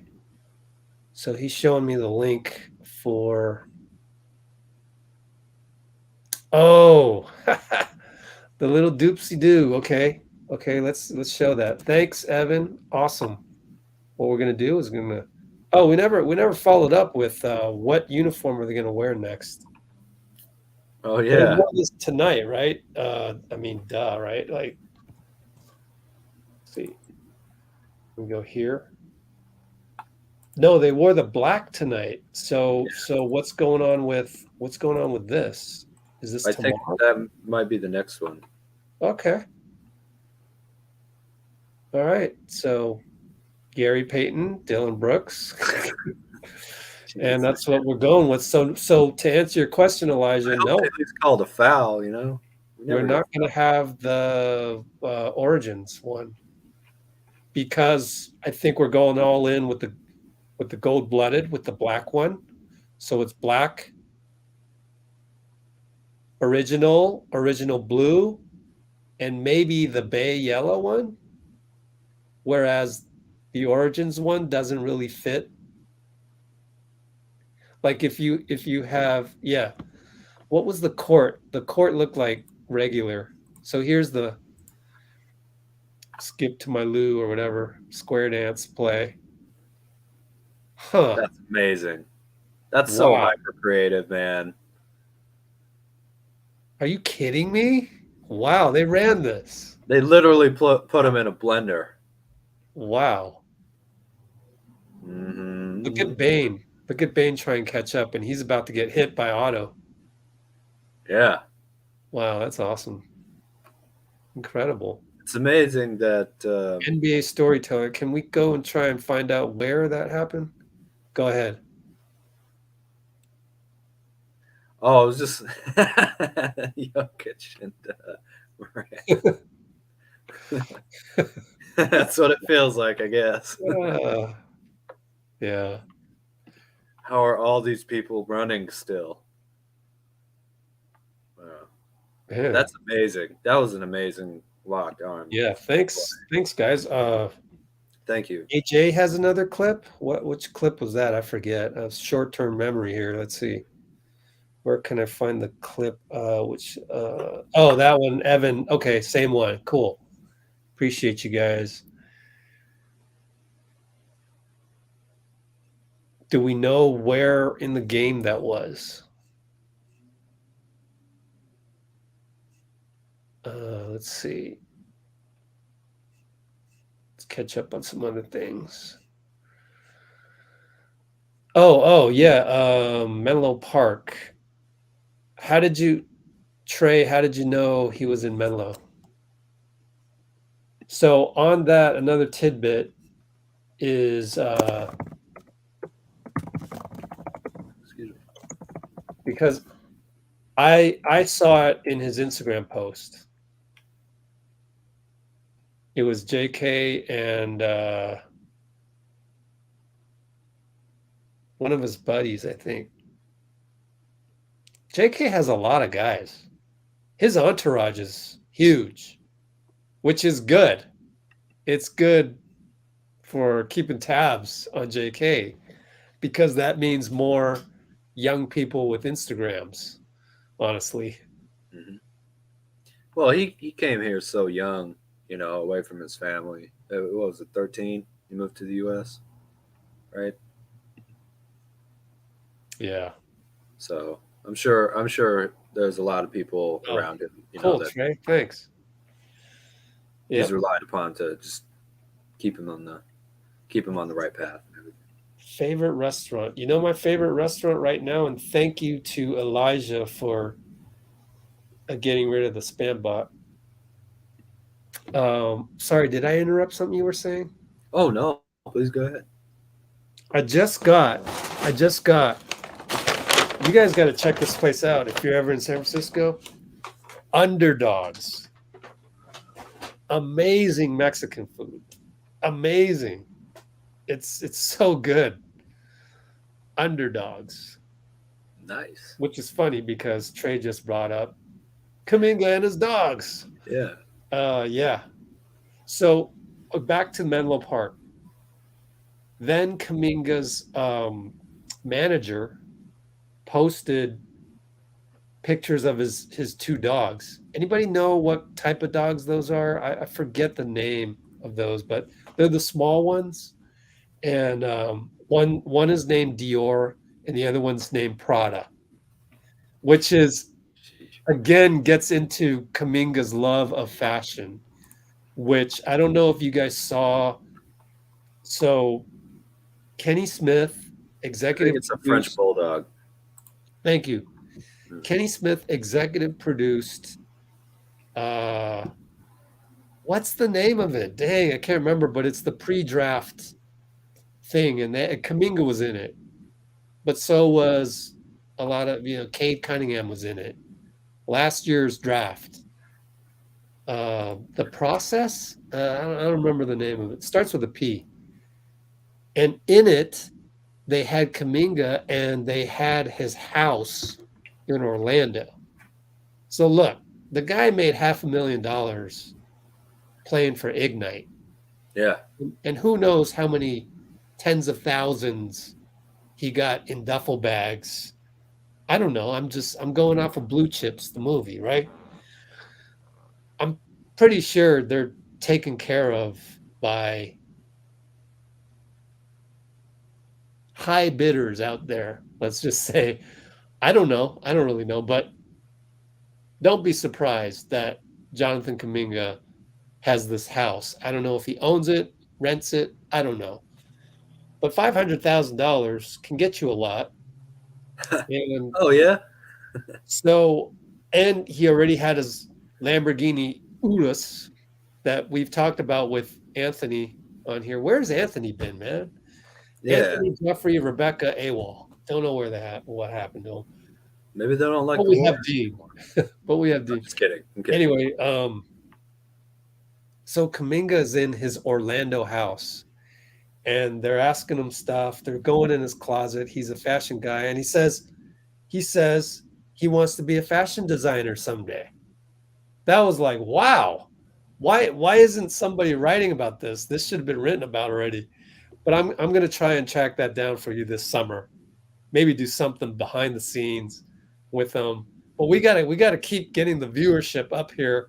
I mean, this is a shameless plug, but if I'm going to go up to Jonathan Kuminga's manager and say, can we do fill in the blank live stream or some kind of video about Kuminga's fashion sense and all of that, he's going to want a channel that has a huge audience, and Sure. that's us. So you guys have to keep spreading the word.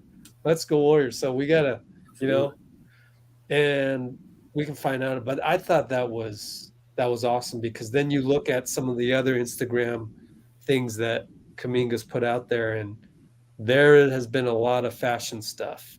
They have he's signed with an agency that's really focusing on that.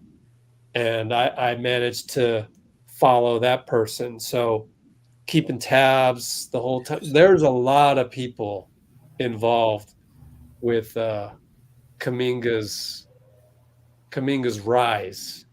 It's just getting started. But to think that he wants to do that as a main thing, that's his main thing, other than playing basketball, right? Yeah. Wow, it's going to get fun. In the next few years, it's going to be fun. Absolutely. Yeah. Can't wait for that. I would love to see him design something, that kind of has to do with the Warriors too. See if we come up with a like a Let's Go Warriors outfit or something like that. Maybe, yeah. Well, Warriors colors or something like that. Speaking of which, I mean, they have this stuff. Like the whole fashion side of the NBA is still underground. No one has done a thing on that. There's this kid named, I think his name is Dan Solomon. He knows JP very well. Like he outfitted JP and a whole host of other draft picks in the 2019 draft. That was the first time I came across this guy. It's this kid that is the fashion consultant for a lot of NBA players, believe it or not. And that whole the NBA writers don't know about this yet. Like, it's going to blow up pretty soon, I think. And also with Kuminga, you guys are saying in the comments, he has so many brothers. I can't keep track. Like, Joel is a half brother, and he's got another one, I think, that's a half brother that's out there that's also has the same last name as Joel. But then there's two younger ones that have the last name of Kuminga. So that's 4 already. 4 brothers. I don't know about the sisters yet. There may be. I don't know. Huge family and management crew. It's crazy. Should get fun. Well, my favorite thing about what you're telling me right now too is, I guess sometimes you hear about big entourage, fashion designer, stuff like that.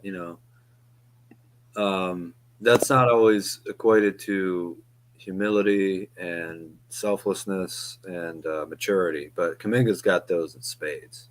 It's wonderful to mix that level of excitement and kind of fire and things like that with just him seeming like an awesome dude, like an awesome young guy. He's only going to grow up more and more. Seems well grounded. Yeah, absolutely. I mean, from what we can tell, yes, right now. Oh, cool. Thanks for watching my video, Trey. Glad to have you. Yeah, Trey's been great today. Kuminga had cousins in the NBA? Wow. Did he? Oh, right. Moutier. That's right. Former Jazz player. Interesting. Yeah, and I watched him quite a bit. He got drafted by Denver, I think it was. Yeah. And Under Armour immediately pounced on him, but it didn't work out. Yeah. Obviously. I liked him. I liked him when I watched him. Not as much as Kuminga, but. Well, I remember, like, Moutier was the only other guy wearing Curry's at the time. Really? So Under Armour kind of had him. I think. I could be wrong about that. But it was definitely Under Armour as far as Curry brand didn't exist back then. Sure. So if he was wearing, I mean, he had to be, right? If you're Under Armour. I mean, they have other things now. Embiid. They have other things even before the Curry brand, like Embiid shoes, which weren't. Curry. They had Embiid before Curry? They had Embiid before the Curry brand. Not before I know that. Yeah. But they had other shoes, but he probably was wearing Steph's shoes. Yeah, I'm pretty sure. Yeah. Okay, cool. All right. 6. This is the longest live stream I've ever done. And I'm in a great mood because we won and I'm able to go 6 hours and 37 minutes. But I think it's time to. Real quick, my boss gave me the day off. He said, I hope the Warriors win. So thank you, boss. They did. Thank you. All right. I'm so glad I could be here today. Yeah, us too. I'm glad you were able to do that for us. Appreciate it. So much fun, man. It's so much fun being here, talking with you, hanging out with my Warrior people. It's awesome. It's so much easier to get through 6.5 hours when the last, honestly, I think you've been on 2 hours. Yeah, somewhere around there. Jeez, man. Let's see. I literally wrote it down somewhere. Yep. Dean came on at 3 hours 51. You've been on for 2.5 hours. Yes. It's nothing compared to you, but you've been on as long as an NBA game is. Oh, there we go. It's only been 48 minutes, huh? That's amazing. So I'm gonna wrap this up. I'm gonna take one last screenshot because that's the longest stream we've ever done. And I'm gonna take another one because Matt just put a cool comment up there. So thanks, guys. So we'll see you in let's look at the calendar, get the official time of the game. What day is the day? It's Saturday today? Oh my gosh, it's Saturday. Well, it's Sunday now. Sunday now. Well, 10 a.m. And we That's have 7 on Monday, I think. 7 on Monday, 7 o'clock. So that's minus Pacific time. 5.5 hours. So that's going to be 42.5 hours. We'll see everybody in 42.5 hours. Appreciate you all.